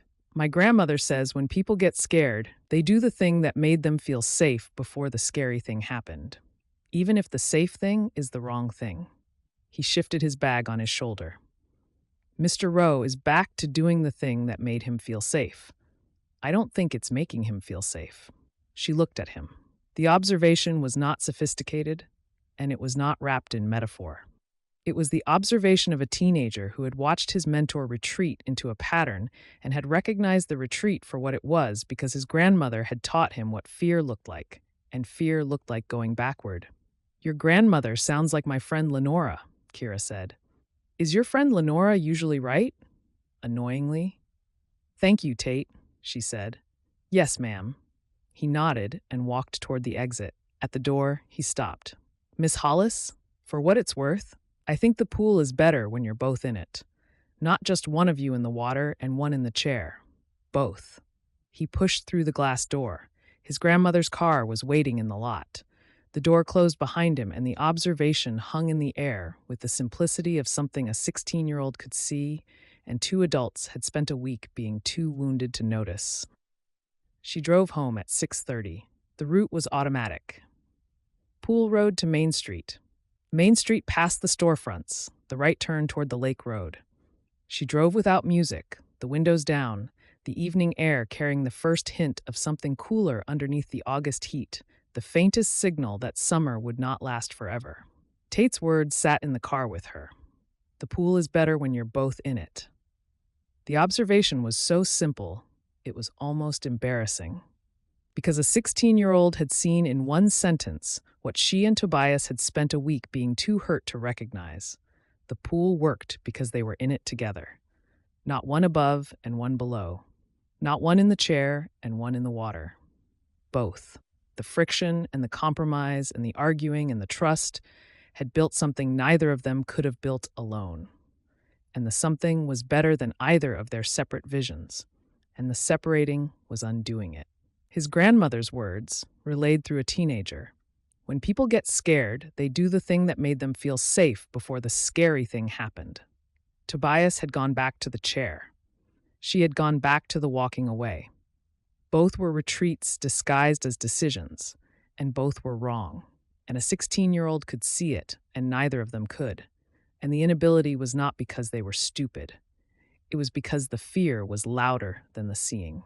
Dorothy was in the garden. She was kneeling beside the sunflower bed at the side of the house, her gardening gloves on, a trowel in one hand, a bucket of weeds beside her. The sunflowers were at their tallest, thick-stemmed and heavy-headed. The blooms turned west toward the fading light. Dorothy looked up when Kira's car pulled into the driveway. "You're early," Dorothy said. "Pool closed on time. I didn't stay after." "You always stay after." "Not this week." Dorothy pulled off her gloves, set them on the bucket, stood brushing the soil from her knees. She looked at her daughter, and the looking was not the casual glance of a mother greeting a child at the end of the day. It was focused, measuring attention, a careful distance being retired. "Come sit," Dorothy said, and walked to the porch. They sat on the steps, the same steps where Lenora had sat in her scrubs, the same steps where Kira had drunk coffee and listened to her best friend diagnose her self-sabotage and had done the self-sabotage anyway. "You haven't eaten dinner in 3 days," Dorothy said. "The pot roast, the soup, last night's casserole, all of it's in the fridge, untouched." "I'm not hungry." "You're not eating. Those are different." Dorothy folded her hands in her lap. "I've been waiting for you to talk to me. I've been waiting since you came home Monday night and sat at the kitchen table and put your head in your hands and didn't move for 20 minutes. I waited because I thought you needed space. But I'm done waiting because the space isn't helping you. It's just giving you room to build a bigger story about why you don't deserve to be happy." The sentence arrived without cushioning. No metaphor about quiet men. No comparison to Kira's father. No embedded wisdom in the phrasing of a dinner invitation. Dorothy Hollis, who had spent 11 years being gentle and patient and trusting her daughter to find her own way, was done being gentle. "Mom." "No, listen."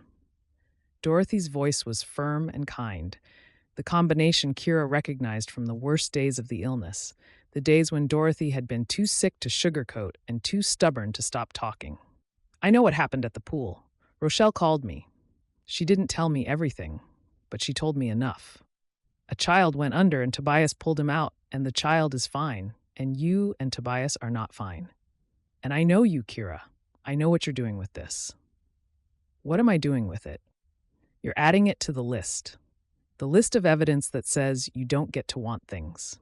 The scholarship is on that list. The career you didn't have is on that list. And now Tobias is on that list. And the list is the thing you carry instead of the things themselves. And the carrying is going to break you if you don't put it down." Kira stared at the sunflowers. The blooms were golden and heavy, bowed with the weight of a full season's growth, and the bowing was not weakness. It was the natural result of holding something large for a long time. "He said wanting me made him slower," she said. "Is that what he said? Or is that what you heard?" The question was the same question Lenora had asked, reformulated in Dorothy's voice, and the repetition should have felt redundant, and didn't, because Dorothy wasn't asking it as a diagnostic. She was asking it as a mother who had watched her daughter misinterpret love as evidence of unworthiness for 11 years, and was naming the pattern from the inside. "He said his scan had a hesitation in it because of me. He said the hesitation was why he didn't see the child sooner. And from that you concluded that you were the problem. I am the problem. His attention was on me instead of the water. His attention was on you because he loves you. That is not a problem. That is a life." Dorothy turned to face her. "Kira, I need to say something I should have said years ago." "Mom, I didn't ask you to stay." The sentence landed on the porch steps between them, and the landing shook the ground. Kira felt it in her chest, in the place where the scholarship letter had lived for 11 years, the sealed drawer, the version of herself that was supposed to leave. Her mother had never said this. In 11 years of dinners and gardens and porch lights and notes on the counter, Dorothy had never once said, "I didn't ask you to stay." And the not saying had allowed Kira to build the sacrifice into a monument, and the monument had become a wall, and the wall had become a rule, and the rule said, "You gave this up for someone. You do not get to want things for yourself." Her mother was dismantling the monument. "When I got sick," Dorothy said, "you were 17. You had the scholarship letter in your drawer and the bags half packed and the future in front of you, and you put all of it away, and you stayed. And I let you. I let you because I was scared, and I was sick, and I needed you. And I have spent every year since then watching you use that decision as proof that you don't deserve anything for yourself. That's not what I'm doing. That is exactly what you're doing. You stayed for me, and the staying cost you the scholarship, and you turned the cost into a rule. If I want something, someone gets hurt. And now Tobias is telling you he's afraid, and instead of hearing his fear, you're hearing your rule. You're hearing confirmation. You're hearing the universe say, "See, you were right. Wanting things is dangerous." And you are walking away from the best thing that has happened to you in a decade, because walking away is easier than believing you deserve it. Kira's eyes burned. The sunflowers blurred. The porch step was hard under her, solid, the same step she'd sat on every evening of her childhood. And her mother was sitting beside her, saying the thing that had lived underneath every dinner and every garden session and every note on the counter for 11 years. "I didn't ask you to stay," Dorothy said again, quieter now. "And I have been grateful every single day that you did. But the gratitude doesn't change the truth. You made a choice, and the choice was generous, and you have been punishing yourself for it ever since by refusing to believe you are allowed to have something good. What if he doesn't want me anymore? Then he doesn't, and you will survive that. You have survived worse." Dorothy put her hand over Kira's. "But that is not what's happening here. That man is sitting at the B&B right now, doing the same thing you're doing on this porch, which is mistaking fear for fact. You are both so afraid of losing each other that you are choosing to lose each other, and it is the most stubborn, heartbreaking, unnecessary thing I have ever watched two people do." Kira laughed, wet and involuntary, the sound pushed out of her by the pressure of her mother's hand on hers and the truth in her mother's voice. And the truth was the same truth Lenora had been saying for weeks, except Dorothy's version carried the weight of the original wound. Because Dorothy was the wound's origin, not by choice, not by fault, but by the immovable fact of a mother's illness and a daughter's love and the sacrifice that had grown between them like a wall neither of them had chosen to build. "What do I do?" Kira asked. "You go to him. You tell him you heard the wrong sentence. You tell him you're sorry for walking away, and you tell him you're done pretending the walking is the same as the staying, because it's not. Staying is harder. Staying is the thing you're good at. You stayed for me. Stay for him." Kira looked at her mother. Dorothy's eyes were steady, bright, carrying the sheen of someone who had been holding this conversation for more than a decade and was finally setting it down. The setting down was visible in her shoulders, which dropped half an inch, and in her breathing, which slowed, and in the hand covering Kira's, which pressed once firmly before letting go. "Not tonight," Kira said. "Tomorrow. I need tonight to sit with this." "Then sit." Dorothy stood, brushed the last of the garden soil from her knees. "But eat something. The casserole is in the fridge." She went inside. The screen door closed behind her. Kira sat on the porch in the fading light with the sunflowers tall beside her, and her mother's words settling into the places where the wound had lived for 11 years, not filling the wound but rearranging the furniture around it, making room for something new to exist beside the old hurt. Something that looked like permission, and felt like the first breath after a long-held silence. Tomorrow, she would go to him. Tomorrow, she would say the things she should have said on the pool deck instead of walking away. I heard my fear, not yours. They sounded identical. They're not. The porch light came on.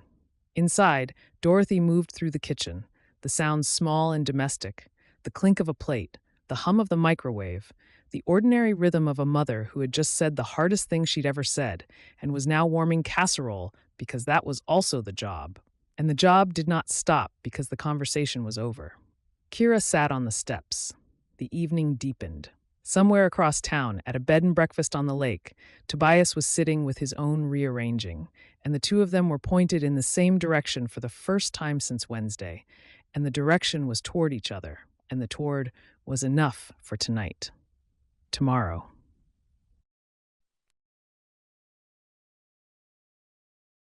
Chapter 22. Malachi was unlocking the diner when Toby drove down Main Street at 5:30, and he lifted a hand, and Toby stopped because in Sweetgum you stopped. "Early for you," Malachi said through the open window. "Early for you, too. Biscuits don't make themselves. Amy's already got the ovens going." Malachi studied him, unhurried. "You look like you're on your way to do something." "I am." "Good," Malachi said, and stepped back, and that was all. Because Malachi knew which conversations belonged to him and which didn't. He deleted the proposal at 5:45 in the morning. The laptop was open on the office desk, the cursor blinking on the document title, Revised Operating Procedures Following Incident Report 08-07.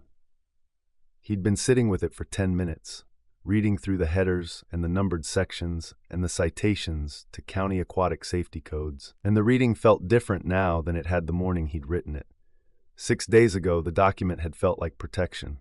This morning, it felt like what it was, a wall built out of fear and dressed up as policy.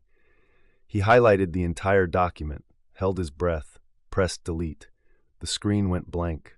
The blankness was neither relief nor loss. It was a clearing, the empty space that remained after demolition, and the space was ready for something better. He closed the laptop, stood, walked out of the office to the pool deck. The facility was dark except for the emergency lights. The pool was a still rectangle, the surface catching the red glow of the exit signs. He didn't turn on the underwater lights. He didn't need the blue-green glow or the gold or any of the colors the pool wore when it was performing. The pool in the dark was the pool at its most honest.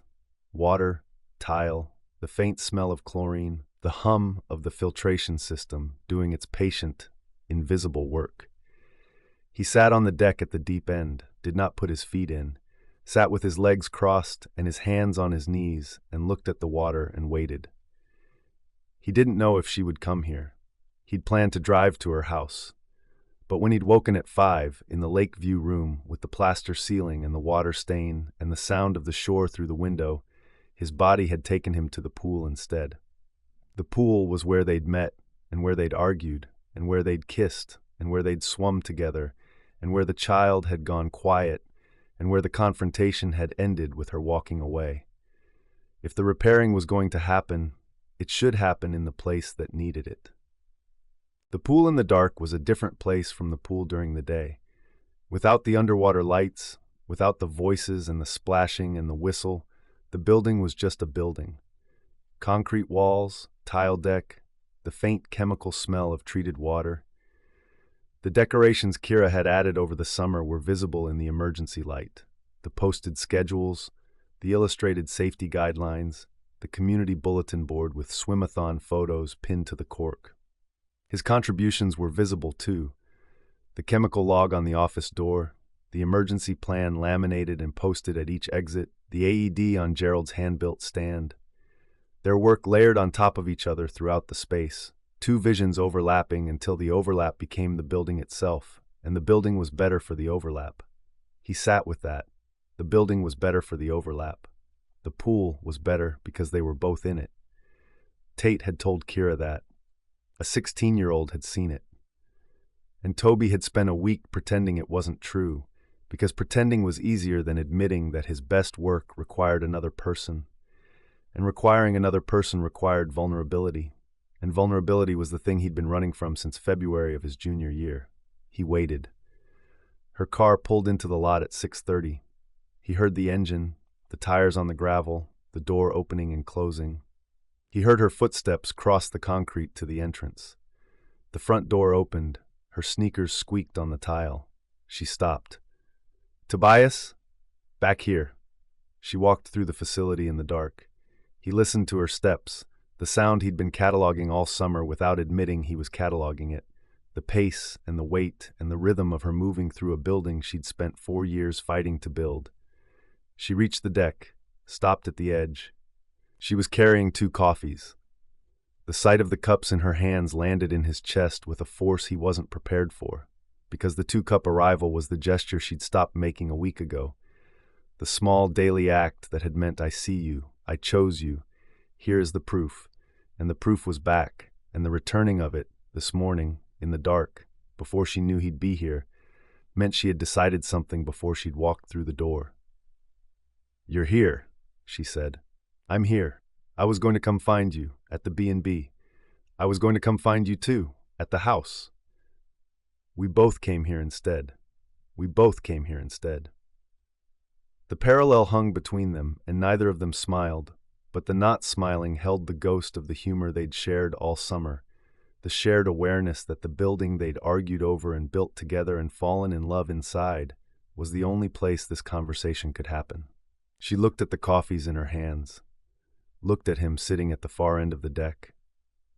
"I made these before I knew you'd be here," she said. "I made them because I was done not making them, regardless of what happened today. I'm glad you made them. So am I." She sat down, not at the deep end where he was, at the shallow end, 30 feet away, on the deck above the steps where she taught her lessons. She set both coffees on the tile beside her and waited for him to decide. 30 feet, the length of the pool between them. He understood. She wasn't going to close the distance. She was going to let it exist and see if he would cross it. The crossing was his to make because the wall had been his to build, and the builder was the one who owed the demolition. He stood, walked the length of the pool deck, 30 feet of concrete in the dark, his footsteps audible in the empty building.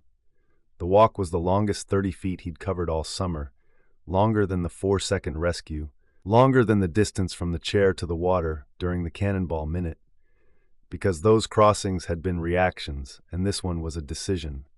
And the decision required him to leave the deep end where he'd been sitting alone and walk toward the shallow end where she was waiting. And the geography was not accidental. She was at the place where she taught.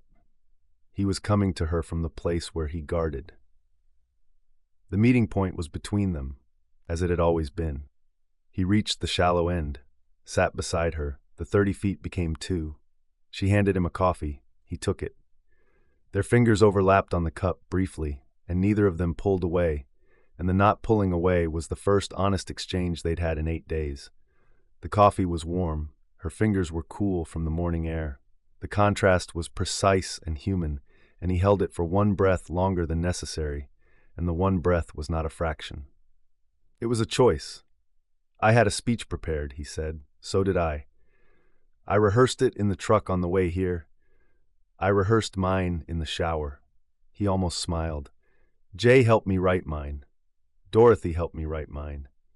The symmetry sat between them, small and absurd, 2 people who had spent the night being coached by the people who loved them best, arriving at the same pool at the same hour with the same intention and the same fear that the intention would not be enough. "You go first," she said. He looked at the water. The pool was dark, the surface still, holding nothing but itself. "I was wrong," he said. "Not about the fear. The fear was real. But what I did with it was wrong." He held the coffee in both hands. "I took the thing I felt for you, the looking, the wanting, the being close, and I reclassified it as negligence. I turned a human moment into a safety failure, and then I used the failure to justify pulling away from you, because pulling away was the thing I knew how to do, and the thing I knew how to do felt safer than the thing I was learning." She didn't speak. She listened. The listening was full body, the same listening she gave her students in the water, still, patient, receiving without interrupting. "Jay told me I was treating love like a safety violation," he said. He was right. The fraction in my scan, the second where my eyes held on you instead of the water, that's not a defect. That's what it looks like to be alive beside someone you love in a building you share. And I decided it was a defect because deciding it was a defect let me go back to the chair, and the chair was the place I understood, and understanding felt more important than feeling. He paused. It isn't. Understanding isn't more important than feeling. I needed my college roommate in Charlotte and Rochelle on the porch to tell me that, and they were both right, and I should have known it without being told. You did know it, she said. You knew it the night you swam with me. You knew it when you put your feet in the water the first time. You knew it before the incident. The knowing didn't fail. The fear overrode it. Yes, and the proposal? Deleted, this morning, before you got here. She was quiet. The filtration hummed. The emergency lights painted the tile in dim red. My turn, she said. He nodded. You told me the truth on the pool deck and I heard the wrong version of it. You said you were afraid and I heard blame. You said the fraction existed because of me and I heard you are the problem. You said wanting me made you afraid and I heard wanting you was the mistake. She set her coffee down. None of those were what you said, they were what my wound heard, and my wound has been hearing that sentence my whole life, in every context, every time something good arrived and I decided I didn't deserve it. Kira, let me finish. Her voice was steady. My mother told me something last night that she's been holding for 11 years. She said she never asked me to stay. She said I chose it, and the choice was generous. And I've been punishing myself for it ever since by refusing to believe I'm allowed to have something good. She turned to look at him. She was right. I walked away from you on Monday because walking away is my reflex. It's what I do when the evidence confirms the rule. And the rule says, if I want something for myself, someone gets hurt. You gave me evidence. I filed it. I didn't question it. I just walked. The evidence was real, he said. The fraction is real. The fraction is real, and the fraction is also the cost of doing this together. You, me, this pool, this town. The cost is that your eyes will sometimes land on me for an extra second, and mine will sometimes land on you, and the landing will not be on the schedule, and the schedule will survive it. She paused. I'm not going to pretend the fraction doesn't matter. It does. It matters because it means you're human, and human means imperfect. And imperfect means the scan will never be flawless, and neither will I, and neither will this. But flawless was never what I wanted. I wanted you. I wanted the person who sat in the chair and watched the water and cared so much about safety that he couldn't sleep when 1 second went wrong. That's not a flaw. That's the person I fell in love with. The sentence settled on the deck between them. The pool was still. The building held its breath. The morning had not yet arrived, and the not yet was theirs. He set his coffee down beside hers. 2 cups on the tile, side by side, the same pairing that had sat on the front desk every morning for 3 weeks before the world tilted. He reached for her hand. She gave it. His fingers closed around hers, and the closing was the answer to every morning he'd left his hand inert on the desk. And the answer was simple, and the simple was enough. I'm here. I'm holding on. I'm not letting go. She leaned into his shoulder. He leaned into hers. The contact was not a kiss and not an embrace. It was the settling of 2 bodies into a position they'd found before, on the deck in the dark with their shoulders touching, except this time the touching was not discovery. It was return. The pool opens in 2 hours, she said. I know. Tate will be here at 7. 6:30. He comes early now. She laughed, small and damp, carrying the residue of a week's worth of grief and the first breath of something lighter. And the lighter did not erase the grief, but it existed alongside it. And the alongside was the most honest arrangement either of them had ever allowed. He turned his head, she turned hers. Their faces were close, closer than 30 feet, closer than the 2 feet of tile between their coffee cups, close enough that he could see the exhaustion in her eyes and the brightness underneath it. He kissed her, careful, slow, a kiss asking whether the broken thing still worked.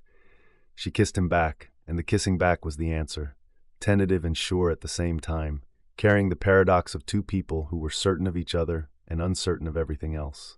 Her hand came up to his jaw, not his chest, not his shoulder, somewhere new, her palm against the hinge of his jaw, holding him there, and the holding said, "Stay. Not at the pool, not in the town. Here, with me. In this." He stayed. They sat on the deck at the shallow end with the morning light filling the building around them. The gold came through the ventilation windows and traveled across the water, turning the still surface into something bright. And the brightness was the same brightness it had been all summer, and the two of them were different now. And the different was not a loss. It was the version that came after the breaking, the version that had been through the worst of it and was still here. "I deleted the proposal," he said. "You told me. I want you to know it's gone. The document, the logic, the citations, all of it, gone. I know. The open swim stays, the community hour stays, Mrs. Zhang's chair stays, Rochelle's aerobic stays, the pool stays as you built it." She looked at him. "The pool stays as we built it." The correction was gentle and precise, and he received it. And the receiving was the beginning of the relearning. The pool was not hers, and it was not his. It was theirs. The friction between her philosophy and his protocols had built something neither of them could have built alone, and the something was better than either version, and the something required both of them in it. "We need to talk about the coverage plan," she said. "Not the proposal version, the real version, the one where the fraction exists and we account for it instead of pretending we can eliminate it." "Yes, not today. Today I just want to sit here." "Okay." They sat. The light deepened. The pool glowed. His hand held hers on the tile between them, and the holding was simple and ongoing and did not require discussion. Outside, a car pulled into the lot. An engine idled. A door opened and closed. Footsteps crossed the concrete, stopped at the entrance, and a voice called through the glass, "Miss Hollis, Mr. Rowe?" Doors locked. Tate, 6:30. Early, as promised. She looked at Toby. He looked at her. The look held, warm and wrecked and real, and the realness was the foundation, and the foundation was solid, and the building could begin again. "Coming," Kira called, and stood and pulled him up with her, and they walked to the door together. Chapter 23. Tate knew. He didn't say anything.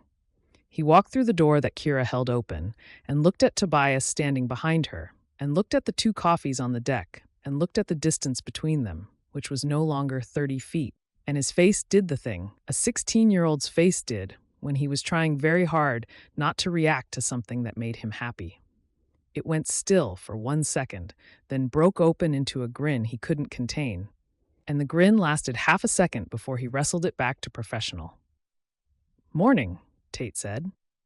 "Morning," they said together, and the together was unrehearsed and clumsy, and neither of them corrected it.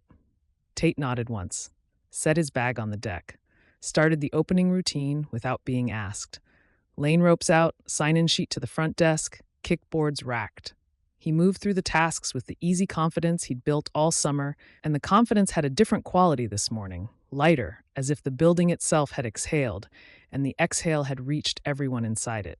At the kickboard rack, Tate paused, looked over his shoulder at the two of them standing at the front desk, side by side, Tobias holding his coffee, Kira holding hers. "For what it's worth," Tate said, "the pool looks right today." He went back to the kickboards. Kira looked at Tobias. Tobias looked at the ceiling. Neither of them spoke, because speaking would have required acknowledging that a teenager had just pronounced their relationship restored, and there was no professional protocol for responding to that. The morning lessons ran clean. Kira taught the breathing group their endurance sets. The children were getting stronger, their small bodies cutting the surface with increasing control, arms reaching and pulling in the rhythm she'd been building all summer. She counted strokes, adjusted hand positions, praised effort. The work was the same work. The work felt different. The difference was the chair. Tobias was in it. His scan ran its circuit, the familiar sweep from shallow to deep to deck. But the circuit was no longer compressed. The rotation had eased back from 20 seconds to something closer to the 30 she'd counted in the early weeks, and the easing was visible in his posture, which had softened from rigid to alert, and in his neck, which was no longer locked at the angle of someone trying to see everything at once. He was watching the water. He was watching it well.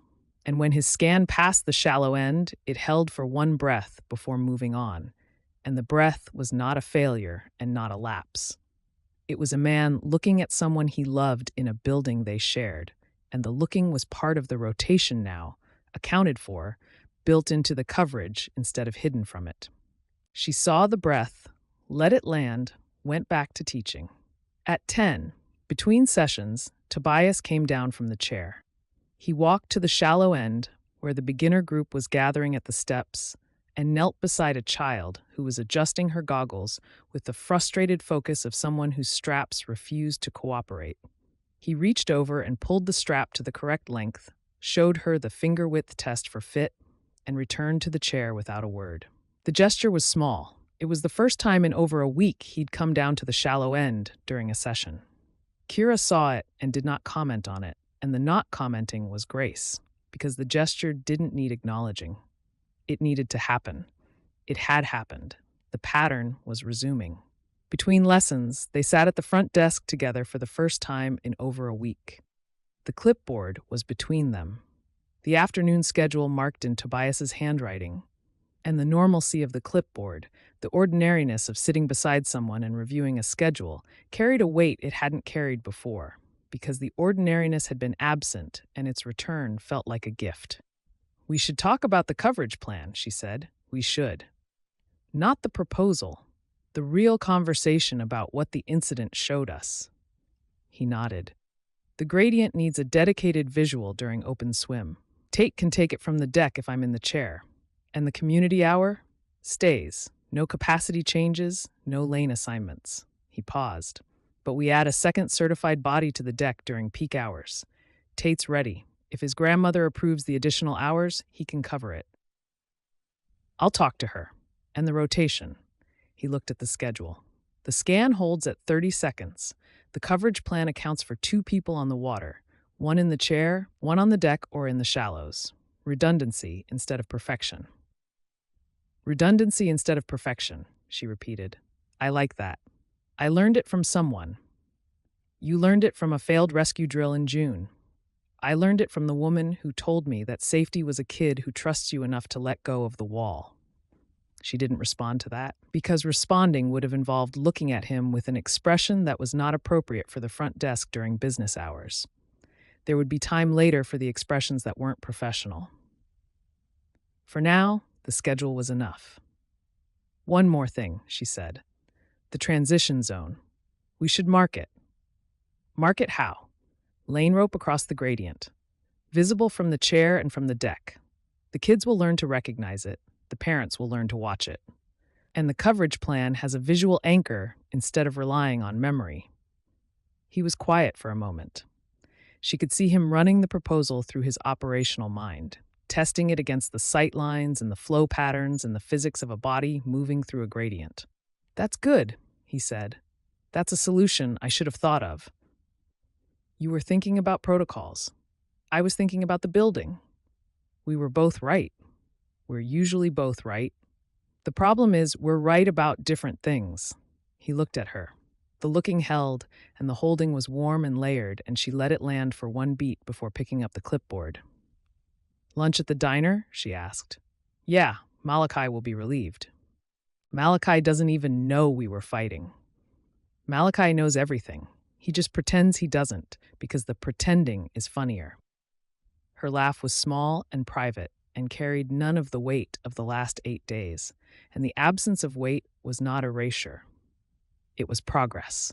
The weight would return in pieces, in conversations they hadn't had yet, in moments when the incident surfaced again and the fear needed tending.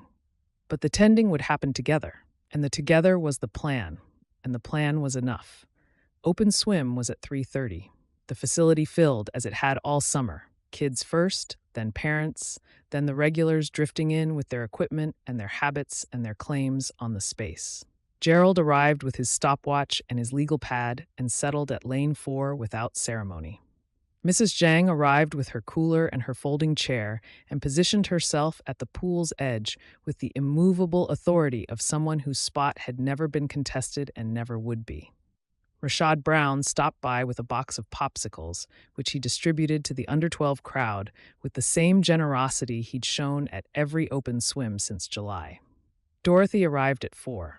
She came through the front door in a sun hat and a linen shirt, carrying a canvas bag, and she looked at Kira in the shallow end, and she looked at Tobias in the chair, and she stood in the entrance for a long moment with the expression of a mother who had been holding her breath for a week and was finally exhaling. She didn't say anything. She walked to the community bulletin board where the fall lesson signups were posted and sat at the table she'd been staffing since the swimathon and took out her pen and her clipboard and resumed the quiet, organized work she'd been doing all summer, signing up families, answering questions, holding the administrative edge of her daughter's vision with the same steady hands that had held everything else. Tobias caught Kira's eye from the chair. His gaze moved from Kira to Dorothy and back, and the movement held a question. Is she okay? Kira nodded. The nod was small, private, visible only to someone who was looking for it. Dorothy was okay. Kira was okay. The conversation on the porch had done its work, and the work was visible in the ease with which Dorothy sat at her table and signed up parents and did not look at her daughter with the worried intensity she'd been carrying for 8 days. Rochelle arrived a few minutes later. She walked through the door in her aerobics gear, which she wore regardless of the day or the schedule, and surveyed the facility with deliberate attention, checking for something. Her eyes found Kira at the shallow end, found Tobias in the chair, found the distance between them, which was professional and functional and carrying a warmth underneath the function that had not been there for 8 days. Rochelle smiled. It was not the knowing smile or the matchmaker smile or the smile she wore at the PA station during the swimathon. It was the quieter version, the one Kira had seen on the B&B porch, the smile of a job done and a result settling into place. Rochelle, Kira said, it's Friday. Your slot is Tuesday, Thursday. I'm expanding. You can't just expand. And yet, Rochelle stepped into lane 1. Beautiful day for it. Kira looked at the chair. Tobias was watching the exchange. His expression was controlled, but the corner of his mouth was doing something it hadn't done in over a week, and the something was barely visible and entirely sufficient. Tate turned on the music. Malachi's playlist, the jazz under-pop mix Amy had curated, and the sound filled the facility with the noise it was supposed to hold. Laughter, splashing, conversation, the occasional whistle, and underneath all of it, the hum of the filtration system doing its patient, constant work. The pool was itself again, not the version from before the incident, a different version, built on the same foundation but carrying the knowledge of what the foundation could hold. A child had gone quiet in this water, a rescue had happened, a relationship had broken and repaired. The pool held all of it, the fear, the breaking, the repair. Held it as water holds everything, without judgment, without memory, receiving and receiving again. At 6:15, the pool closed. Tate left. The facility emptied. Tobias ran the chemical test. Kira locked the front desk. The closing routine was the same routine they'd performed every evening since May, and the sameness was a comfort, and the comfort was earned. Swim with me, she said. He looked up from the chemical station. The test kit was in his hand. The pH was in range. Now? Now. She changed in the women's locker room. When she came out, he was at the deep end in his trunks, standing at the edge, looking at the water. The underwater lights were on, the blue-green glow filling the pool with the color that meant after hours, that meant theirs, that meant the space between the public and the private where they'd first found each other. She stood beside him at the edge. I haven't swum for myself since before the incident, she said. I know. I want to swim for myself tonight. Okay. She dove in. The water took her, cool and complete, the full body embrace she'd known since childhood, the element she'd built her life around. She swam. Not a lesson stroke, not a demonstration, not a coaching exercise. Her stroke, long and clean, the one she'd developed at 16 and refined at 17 and given up at 18 and kept anyway because the keeping was involuntary, because the body remembered what the mind tried to archive. The first length was muscle memory. Arms reaching, hands entering the water at shoulder width, the pull smooth and deep, her hips rotating with the timing she'd drilled 10,000 times. The second length was awareness, the feel of the surface breaking over her shoulders, the sound of her own breathing echoing in the space between strokes, the glide at the turn that carried her 2 feet before the next pull began. The third length was something older, the feeling she'd had before the scholarship letter, before the sacrifice, before the wound, the feeling of being good at something and doing it for the sole reason that it made her body feel alive. She swam the length of the pool, touched the wall, turned, swam back. The rhythm was hers, and the water was hers, and the swimming was for herself, only for herself, for the first time in years, and the selfishness of it, the pure, uncomplicated wanting, did not hurt anyone. No one was neglected. No one was abandoned. She was swimming in a pool she'd built, in a building she'd fought for, and the man she loved was standing at the edge watching her with an expression she didn't need to see clearly to understand. He got in. His entry was quiet, a slide from the deck into the deep end, and his adapted stroke found the water beside hers. His right arm carried the effort. His left compensated. The rhythm was not matched to hers because their strokes had never matched, but the two rhythms existed in the same water, moving in the same direction, and the coexistence was the point. It had always been the point. They swam together. 2 laps, 3, 4. The pool held them. The blue-green light moved with them. The building was empty, and the water was full, and the swimming was not a metaphor for anything. It was swimming. 2 people in the water, together, at the end of a day that had started with 2 coffees in the dark and had ended here, in the element they shared, doing the thing they both loved with the person they loved doing it with. At the deep-end wall, she treaded water and watched him complete his 4th lap, his right arm doing the work his left couldn't match, cutting the surface with the focused, imperfect determination she'd first seen in June. He reached the wall, held it. His breathing was heavy. The shoulder was working, functional, carrying the effort as it had learned to, with compensation and with care. "You're faster than you were in June," she said. "The shoulder's looser." "The shoulder is the same. You're less afraid of it." He looked at her. The observation landed, and the landing was not the kind that shook the ground. It was the kind that settled it. She stopped at the shallow end, stood. He reached the wall beside her. They held the edge, breathing, the chlorine sharp in their lungs, their shoulders touching under the water. "Tobias. Yeah, the pool is better when we're both in it." He smiled. The smile was full and open and carried no defense. And the defenselessness was new, and the new was the version she'd been waiting for all summer. The version that came after the breaking. The version that had learned the cost of the chair and the cost of the walking, and had chosen instead the water. "I know," he said. "Tate told me." She laughed. The laugh echoed off the tile and the ceiling, and the water caught it and held it, and the held laugh was the sound the pool was supposed to make, and the pool was making it, and the making was enough. They climbed out, dried off, changed, locked the facility together, the same closing routine they'd done since May, the keys and the doors and the chemical log, and the routine was ordinary, and the ordinary was precious, and neither of them said so because saying so was not required. In the parking lot, his truck and her car sat side by side. The evening light was fading.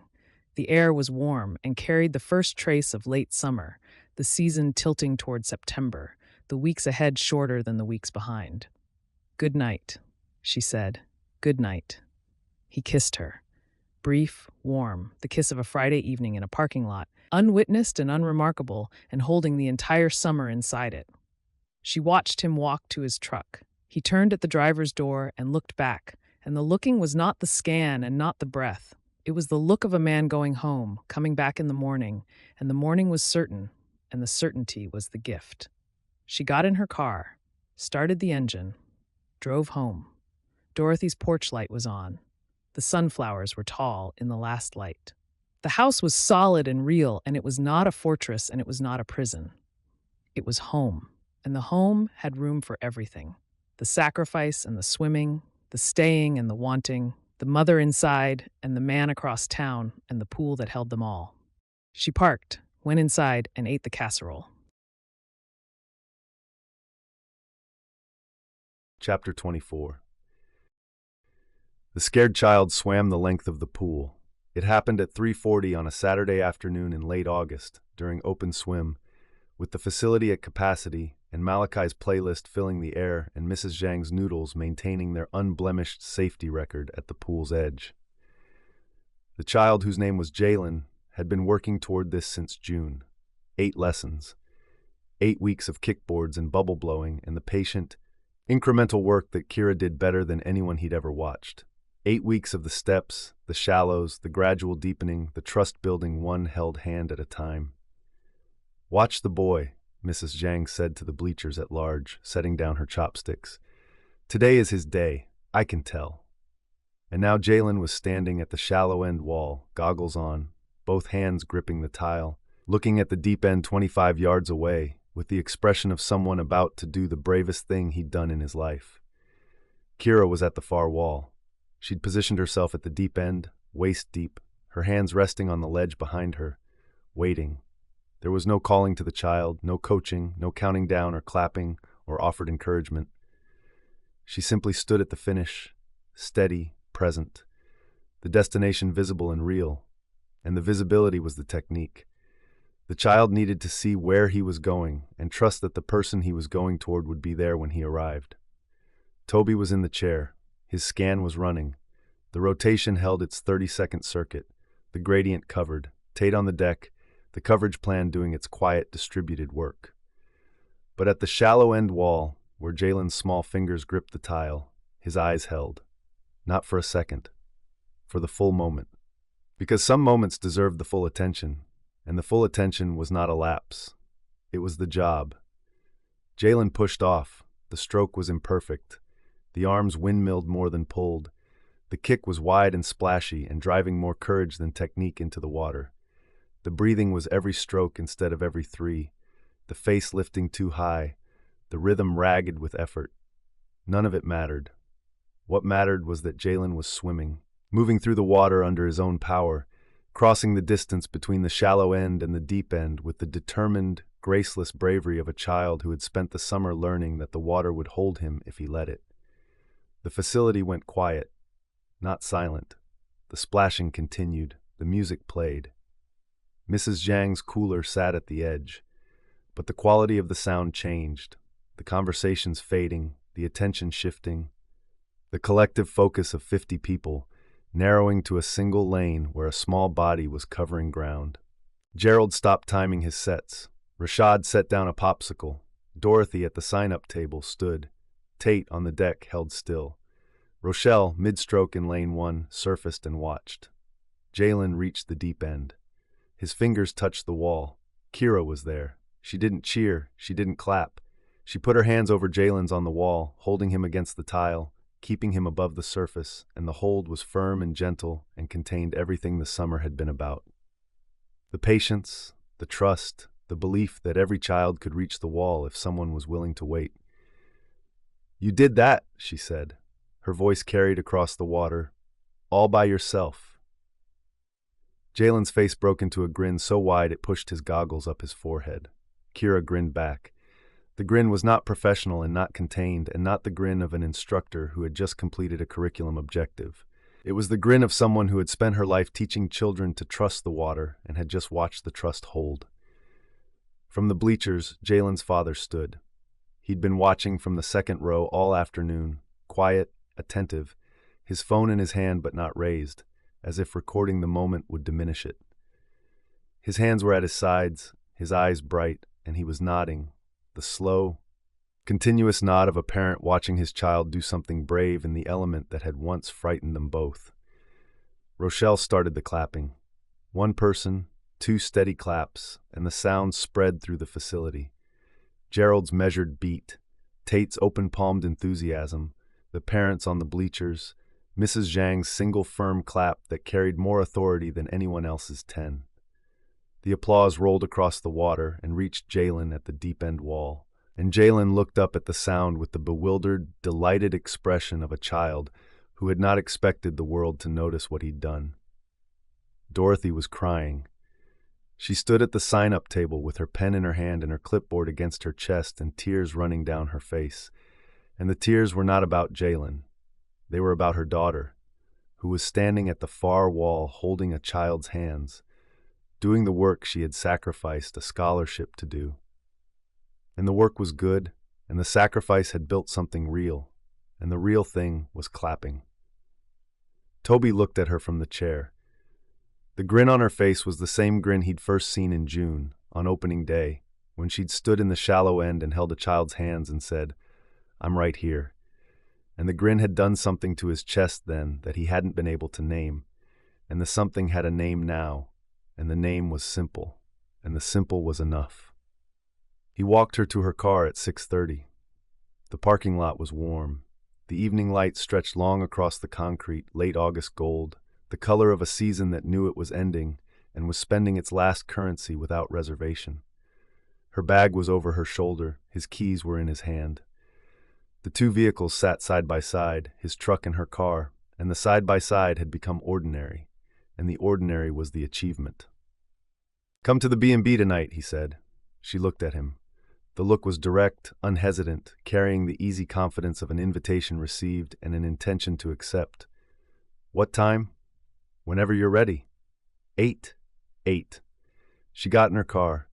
He watched her pull onto Pool Road and turn right toward home, the brake lights flaring once at the stop sign before disappearing into the trees.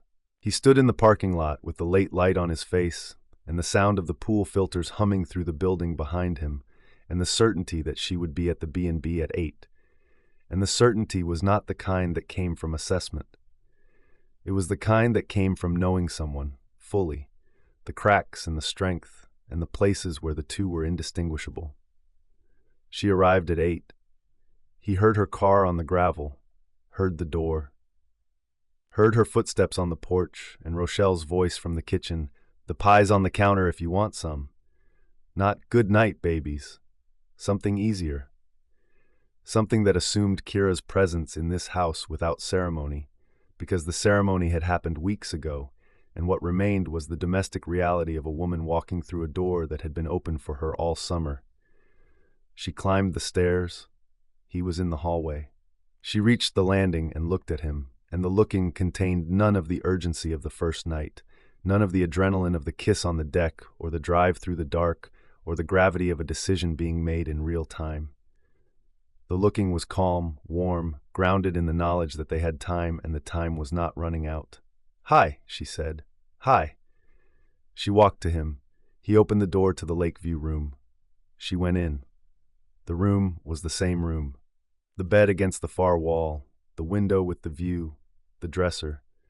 But the room was not the same room, because on the dresser, beside the resistance bands, there was a framed photograph. Jalen's father had taken it during the swimathon and printed a copy for the front desk, and Toby had asked for a second copy, and the copy showed the beginner relay. Kira at the far wall, hands extended, a child swimming toward her, the water gold with afternoon light. The photograph was the first personal object he'd placed in the room all summer. It was the first thing he'd put down that he didn't intend to pick back up. She saw it, touched the frame with one finger, did not comment. She didn't need to. The photograph said what the room had been saying since she'd first walked into it. "This is how I live. This is how much I've changed." He closed the door. The click was quiet. The lake was audible through the window. The same lapping, the same shore, the same water, finding land and retreating and finding it again. She turned from the dresser. He stood at the door. The space between them was not 12 feet. It was the width of a decision already made, the distance that remained when the choosing was finished and the only thing left was the closing. He crossed it. She met him halfway. The kiss was not the argument kiss or the morning kiss or the careful post-repair kiss from the pool deck. It was deeper, slower, built on the foundation of everything they'd broken and everything they'd rebuilt, and the foundation held, and the holding was not fragile. It was weight-bearing, load-tested, the kind of foundation you built a permanent structure on. Her hands moved to his chest, both palms flat, and the contact was not tentative. It was the full, open-palmed certainty of someone who had placed her hands on this body before and knew what it held and was not inventorying. She was not learning him tonight. She already knew him. The knowing changed everything. The pace, the pressure, the register of the contact. First-time touch was discovery. This was recognition. He pulled her closer. The closer was not a question, it was a statement, the simplest sentence his body could form. Here, you, now. Her breath caught once, the small intake he'd memorized from the first night, and the familiarity of the sound did not reduce it. It deepened it. Because hearing something you recognized in someone you loved was an intimacy of its own. A private vocabulary two bodies built together, and the vocabulary was expanding, and the expansion was the point. They moved to the bed, not with the unhurried certainty of the first time, with a different kind of sureness, the sureness of two people returning to a place they'd been before and finding it changed by what they'd survived together. The sheets were clean. The window was open. The lake breathed through the screen, and the breathing was the third rhythm in the room, hers, his, and the water's. He knew her body now, not as discovery, not as a landscape being mapped by touch for the first time. He knew it as a swimmer knows a stretch of water he's covered every day. The currents, the temperature shifts, the places where the depth changed, and the change was not a danger, but a feature. He knew where she carried tension, and where she released it, and the precise sequence that moved her from one to the other. The knowing was not clinical. It was intimate in the oldest sense. The kind of knowledge that came from attention paid over time, from hands that returned to the same body and found new things not because the body had changed, but because the attention had deepened. She knew him too. Her hands moved with a confident knowledge of his architecture. The shoulder that needed care, the places that held, the places that gave. She did not avoid the scars. She did not linger on them either. They were part of him, integrated, no longer the text's central theme, but a passage she'd already read and understood and could navigate without stopping to reinterpret. The room was warm. The light from the window was not silver, it was amber, the last edge of a summer evening folding into dark, and the amber turned the sheets gold, and their skin warm, and the space between them into something that was no longer a space. They were together, close, closer, the closeness not a collapse but an expansion, the boundaries between two people thinning until the thinning was its own kind of building, something that required both of them to hold its shape. She said his name, Tobias, full, unhurried, spoken not against his skin, but into the air between them. And the name in her voice was not a question and not a surrender. It was an address. The sound of a woman certain of where she was and who she was with, choosing to say it out loud into the room, so the room could hold it too. He answered, not with his name for her, but with his hands and his mouth and the weight of his body beside hers, the full, grounded weight of someone who was not going to leave. The weight was not a pinning. It was a gravity, the natural force that kept a person in place when the place was where they wanted to be, and the wanting was not a fraction, not a lapse, not a variance in a scan. It was the whole equation. The wanting was the answer. Afterward, the room held the quiet of late night and warm skin and the sound of the lake through the window. She lay beside him, not with her head on his chest this time, facing him, on her side, her hand resting on the pillow between them. He could see her face in the dim light, the calm, the tiredness, the contentment that lived in the absence of vigilance. She was not guarding anything, neither was he. The mutual disarmament was the most intimate thing in the room, more intimate than the touching, more intimate than the closeness, because the disarmament required the thing both of them had spent the summer learning and the crisis proving, that trust was not a one-time decision. It was a practice, a daily practice, rebuilt every morning, tested every evening, and the testing made it stronger, not weaker, and the stronger was the deep end, and the deep end was where they lived now. Tobias. Yeah. What happens when the season ends? He'd been thinking about it. The question had been running underneath every conversation since the reconciliation, quiet and persistent, the hum of a filtration system beneath the noise of the building. What happens in September? I stay, he said. You've never stayed. I've never had a reason to. The pool is a reason. The pool is a job. You're a reason. She was quiet for a moment. Her hand on the pillow moved 1 inch closer to his. The inch was enough. I want you to stay for both, she said. For the pool and for me. I don't want to be the only reason, because the only reason is too much weight for one person. and I've spent my whole life carrying too much weight for other people. I want you to stay because the work is good, and the town is good, and the life you're building here is good, and I'm part of it, and the part is enough." He considered this. The consideration was not an evaluation. It was an appreciation. The recognition that the woman lying beside him understood the architecture of staying better than anyone he'd ever met, because she had stayed for the wrong reasons for 11 years and was learning now what the right reasons felt like. "I'll stay for both," he said. "The pool, the town, you, all of it. Good." She moved the last inch. Her forehead touched his. The contact was small, warm, the gentlest collision, and the collision was not an ending. It was a point of contact, the place where two bodies met and neither pulled away, and the not pulling away was the simplest, most complete sentence either of them had ever spoken. The lake lapped at the shore. The B&B held them. The summer was ending and the staying was just beginning, and the beginning was deep, and the deep was where they belonged. Outside the window, the water did what water always did, held everything, released everything, held it again. Kira's breath slowed against his shoulder. They slept. Epilogue. The pool opened at 7 on a Monday morning in late September, and the water was 78 degrees. She knew this because Tobias had tested it at 6:15, the same time he tested it every morning, and the reading was posted on the whiteboard beside the front desk in his handwriting, which she could now distinguish from her own at a glance. His numbers precise and narrow, hers rounder. The two scripts overlapping on the same board where they'd overlapped all summer, his protocols and her schedules sharing space without competing for it. 78, he said, handing her a coffee. Point 2. You don't need to say the point 2. The point 2 matters. The point 2 has never mattered. The point 2 is the difference between compliance and excellence. She took the coffee. He took the clipboard. The exchange was ordinary, and the ordinary held more weight than any grand gesture either of them could have manufactured, because the ordinary meant tomorrow and the day after and the day after that, the accumulation of mornings that added up to a life. The fall schedule was different from the summer.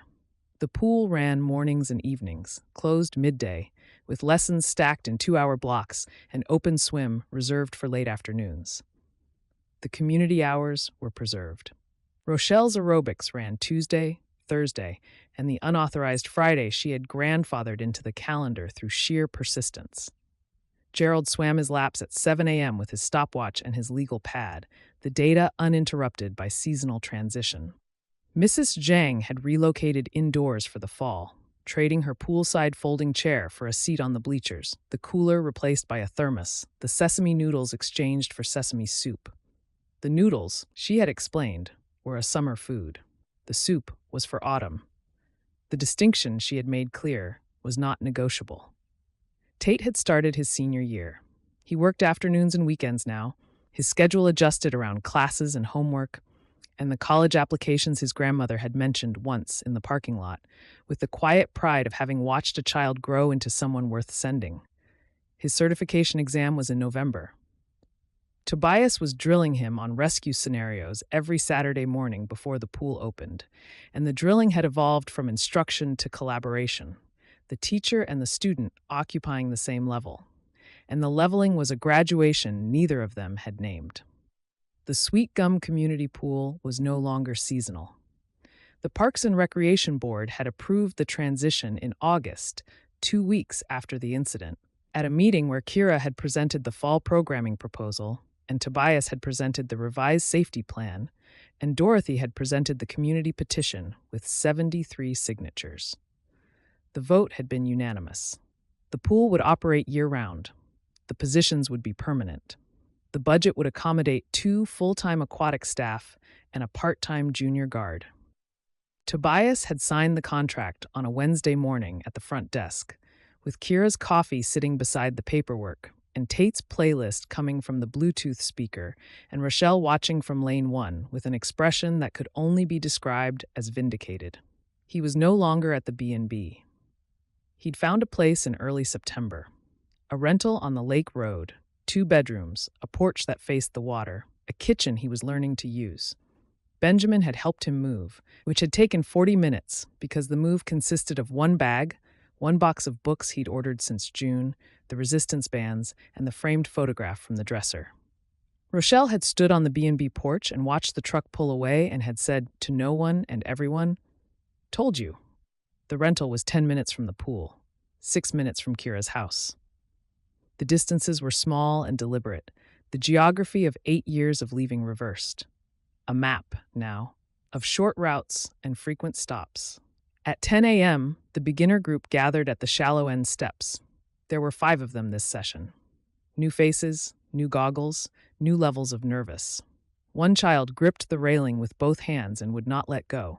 Another stood at the edge and looked at the water with the expression Kira had seen 100 times. The fear that came before the trust that came before the floating. She got in the water, stood at the steps, held out her hands. "I'm right here," she said. "The water is holding you. You just have to let it."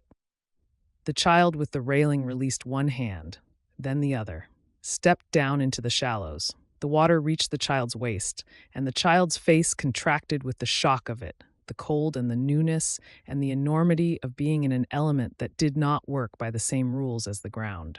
Kira held the child's hands, counted, waited. From the chair, Tobias watched. His scan ran its circuit, shallow to gradient to deep to deck. 30 seconds. The rotation held. The gradient was marked with a lane rope now, the blue and white floats visible from every angle, and the visibility was the solution Kira had proposed and Tobias had approved and Tate had installed on a Saturday morning with the focused determination of a guard who understood that safety and community were the same project. The scan passed the shallow end. Held for one breath, moved on. Kira felt the breath, let it land, turned back to the child. "See," she said, "the water is holding you." The child looked up. The fear was still there, but beside the fear, something else. The beginning of trust, fragile, new, built on the evidence of 2 held hands and a voice that did not rush. "Can I try the bubbles?" the child asked. "Whenever you're ready." The child bent toward the water, hesitated, bent again, blew. The bubbles broke the surface, small and messy and triumphant, and the triumph was the sound of a season starting, and the season was not summer and the season was not fall. It was the season of the pool itself, continuous, ongoing, the water held and treated and tested and open to anyone brave enough to step in. At 6:30, Tobias walked her to her car. The parking lot was cool. The light was different from the summer, lower and softer, the amber replaced by something closer to silver, the color of an evening that arrived earlier than it used to. The leaves on the trees at the lot's edge were beginning to turn, the first hints of gold and rust threading through the green. His truck was beside her car. The side-by-side was permanent now. "Dinner?" he said. "Dorothy's making chicken and rice. She said you should come." "She always says I should come. She means it every time." He smiled. The smile was the one she'd been cataloging since June. The full version, unguarded, carrying the weight of someone who had found a town and a job and a person and had decided, for the first time in his adult life, that the finding was worth keeping. 7? He said. 7. He kissed her. Brief, warm, the kiss of a Monday evening in a parking lot. The same kiss from 100 Monday evenings to come, ordinary and unremarkable and holding everything. She got in her car, started the engine, pulled onto Pool Road. The pool was behind her, lit from within, the blue-green glow visible through the glass doors. Ahead of her, the road turned toward home, past Main Street and the storefronts and the diner where Malachi was serving the dinner crowd. Past the bookstore where Darius's lamplight glowed amber through the window. Past Roasted Beans where Joanne was closing up for the evening. Past the lake road where Tobias's porch light would come on at dusk and stay on until morning. The town held her. The pool held her. The water held her, even when she was not in it, because the water was not the pool. The water was the trust, and the trust was everywhere. In the child who blew bubbles, in the guard who ran the scan, in the mother who signed the petition, in the friend who answered on the second ring, in the man who drove 10 minutes to a house with sunflowers and sat at a table where someone had set a place for him. She drove home. The porch light was on. The sunflowers had gone to seed, their heavy heads bowed and dry, the stalks still standing, the roots deep in the soil. Dorothy tended every spring. They would come back. They always came back. The coming back was not a metaphor. It was a fact as reliable as the water and the woman who grew them and the daughter who had finally, after 11 years, stopped leaving and started swimming. She parked, went inside, set the table for 3. Dorothy was at the stove. The kitchen smelled like garlic and broth and the steady, patient work of a kitchen that had cooked for 2 for 11 years and was expanding, without complaint, to a larger number. The expansion had happened gradually over the last few weeks. An extra portion in the pot, a third chair pulled to the table, the casual recalibration of a household absorbing a new presence. Dorothy had not made a production of it. She had simply started cooking more. Started leaving the porch light on later. Started saying, "Tell Tobias the leftovers are in the blue container," as if the instruction were ordinary, which it was, which was the point. "He's coming?" Dorothy asked. 7. Good. The rice needs another 10 minutes. Kira set the plates, the silverware, the glasses. The table was small, built for 2, worn by a decade of meals eaten across from each other, and the addition of a third setting required a small rearrangement. The plates closer together, the glasses angled, the space shared instead of divided. The change was minor. The minor was everything. Tobias arrived at 6:58. She heard his truck on the gravel, the door, his footsteps on the porch. He knocked twice. He still knocked, even though Dorothy had told him 3 times to stop knocking and just come in, because Tobias was the kind of person who would knock on a door until the knocking felt presumptuous, and then knock once more for good measure. "Come in," Dorothy called from the kitchen. He came in. He was carrying a bottle of wine and a bag of rolls from the bakery on Main Street, the sourdough ones Dara made on Mondays. And the rolls were warm and the wine was decent, and the bringing of both was the gesture of a man raised to show up to a table with something in his hands. "Dara says hello," he said, setting the bag on the counter. "Tell her I want the recipe for the cinnamon ones," Dorothy said. "She keeps saying she'll share it, and she never does." "I'll ask again. You won't get it either. That recipe is going to the grave." He smiled. Dorothy smiled. The exchange was not remarkable, and was not weighted with subtext, and was not carrying the summer or the wound or the crisis. It was 3 weeks of a shared kitchen table, and the rhythm they'd found in it. The small talk, the errands relayed, the comfortable distance between a mother and the man her daughter had chosen. They sat. Dorothy served the chicken and rice. Tobias took the seat by the window, the one that had become his through repetition, the chair where the evening light came through and the sunflower bed was visible through the glass. Kira sat across from him.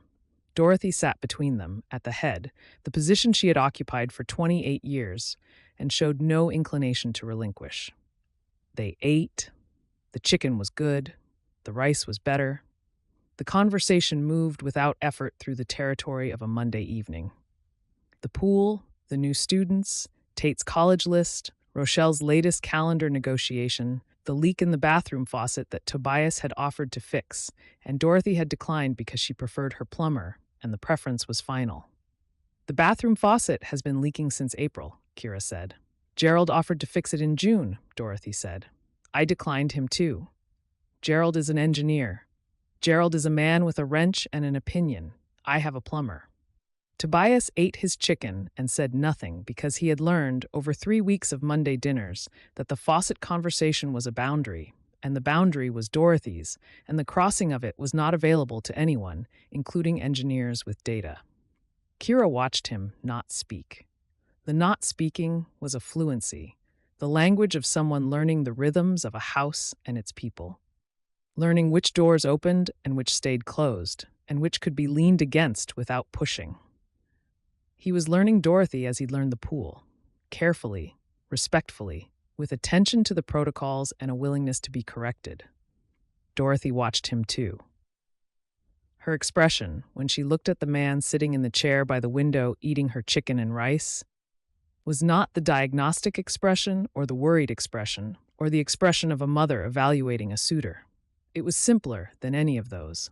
It was the expression of a mother who had told her daughter to stay for him and was watching the staying happen, one Monday at a time, and the watching was enough. After dinner, Tobias cleared the plates. Kira washed. Dorothy dried. The division of labor had been established the second week and had not been discussed since, because the not discussing was how the division worked. Everyone found a task, everyone did the task, the kitchen got clean. Pie, Dorothy said. Rochelle sent a pecan pie over this weekend. It's holding up. Always, Tobias said. Dorothy cut 3 slices. They ate the pie at the table with coffee, and the coffee was strong and the pie was Rochelle's, and the conversation slowed to the pace of people who had nowhere to be and no urgency to manufacture. At 8:30, Tobias stood. Thank you for dinner, Miss Hollis. Dorothy. Thank you for dinner, Dorothy. You're welcome. Monday? Monday. Kira walked him to the porch. The evening was cool, the September air carrying the smell of dry leaves and lake water and the first distant edge of fall. His truck sat in the driveway beside her car. The porch light was on. The sunflowers were tall shadows against the dark sky. He kissed her on the porch. Not the parking lot kiss, not the pool deck kiss. The porch kiss, which was its own category, unhurried, domestic, tasting like coffee and pecan pie. The kiss of a man going home to a house 10 minutes away and coming back tomorrow, and the day after, and the Monday after that. Good night, he said. Good night. He walked to his truck. She leaned against the porch rail and watched his taillights turn onto the lake road and disappear through the trees. And the disappearing was not a leaving. It was a going home, and the going home had a return built into it. And the return was Monday, and Monday was certain. She went inside. Dorothy was wiping the counter. The kitchen was clean. The pie was covered in foil. The table was cleared, the 3 chairs pushed in, the space where they'd sat still holding the warmth of the evening and the ordinary, accumulating evidence of a life being built, one dinner at a time. He's a good one, Dorothy said, without looking up. I know. You picked well? I know. Dorothy folded the dish towel, hung it on the hook by the sink, looked at her daughter. I'm glad you stayed, she said. Not the sentence from the porch. A different sentence, carrying a different weight. Not, I didn't ask you to stay, but I'm glad you did. And the gladness was about Tobias and the table and the pie and the fact that her daughter was standing in the kitchen with the look of someone who had finally stopped choosing between the staying and the wanting and had discovered that the two were the same thing. Me too, Kira said. Dorothy turned off the kitchen light. The house settled into the quiet of a Monday night in late September. The sounds small and domestic. The faucet dripping, the refrigerator humming, the porch light buzzing against the screen. Outside, the sunflowers stood in the dark, gone to seed, stalks still holding, roots deep. They would come back in the spring. They always came back. Kira stood in the kitchen for a moment. The counter was clean, the chairs were pushed in, the table was set for no one, and ready for everyone. And the readiness was the ending. And the ending was not an ending. It was a Monday. Another Monday would follow, and another. And the water would hold, and the trust would hold, and the table would be set for 3. This concludes Deep End, an African-American sweet romance novel written by Imani Price, narrated by Shatrice Williams and Michael Evans. Thank you so much for listening. To keep up with Imani's upcoming books, please subscribe to this YouTube channel and join her mailing list at imaniprice.com. Note from the author. If you especially enjoy my stories, please consider purchasing my books, which are available at all major retailers. You can also support my work here on YouTube by becoming a channel member through the Join button or by sending a super thanks by clicking on Thanks. Your support helps me continue offering these stories for free. Thank you again, and I truly hope you enjoyed this story.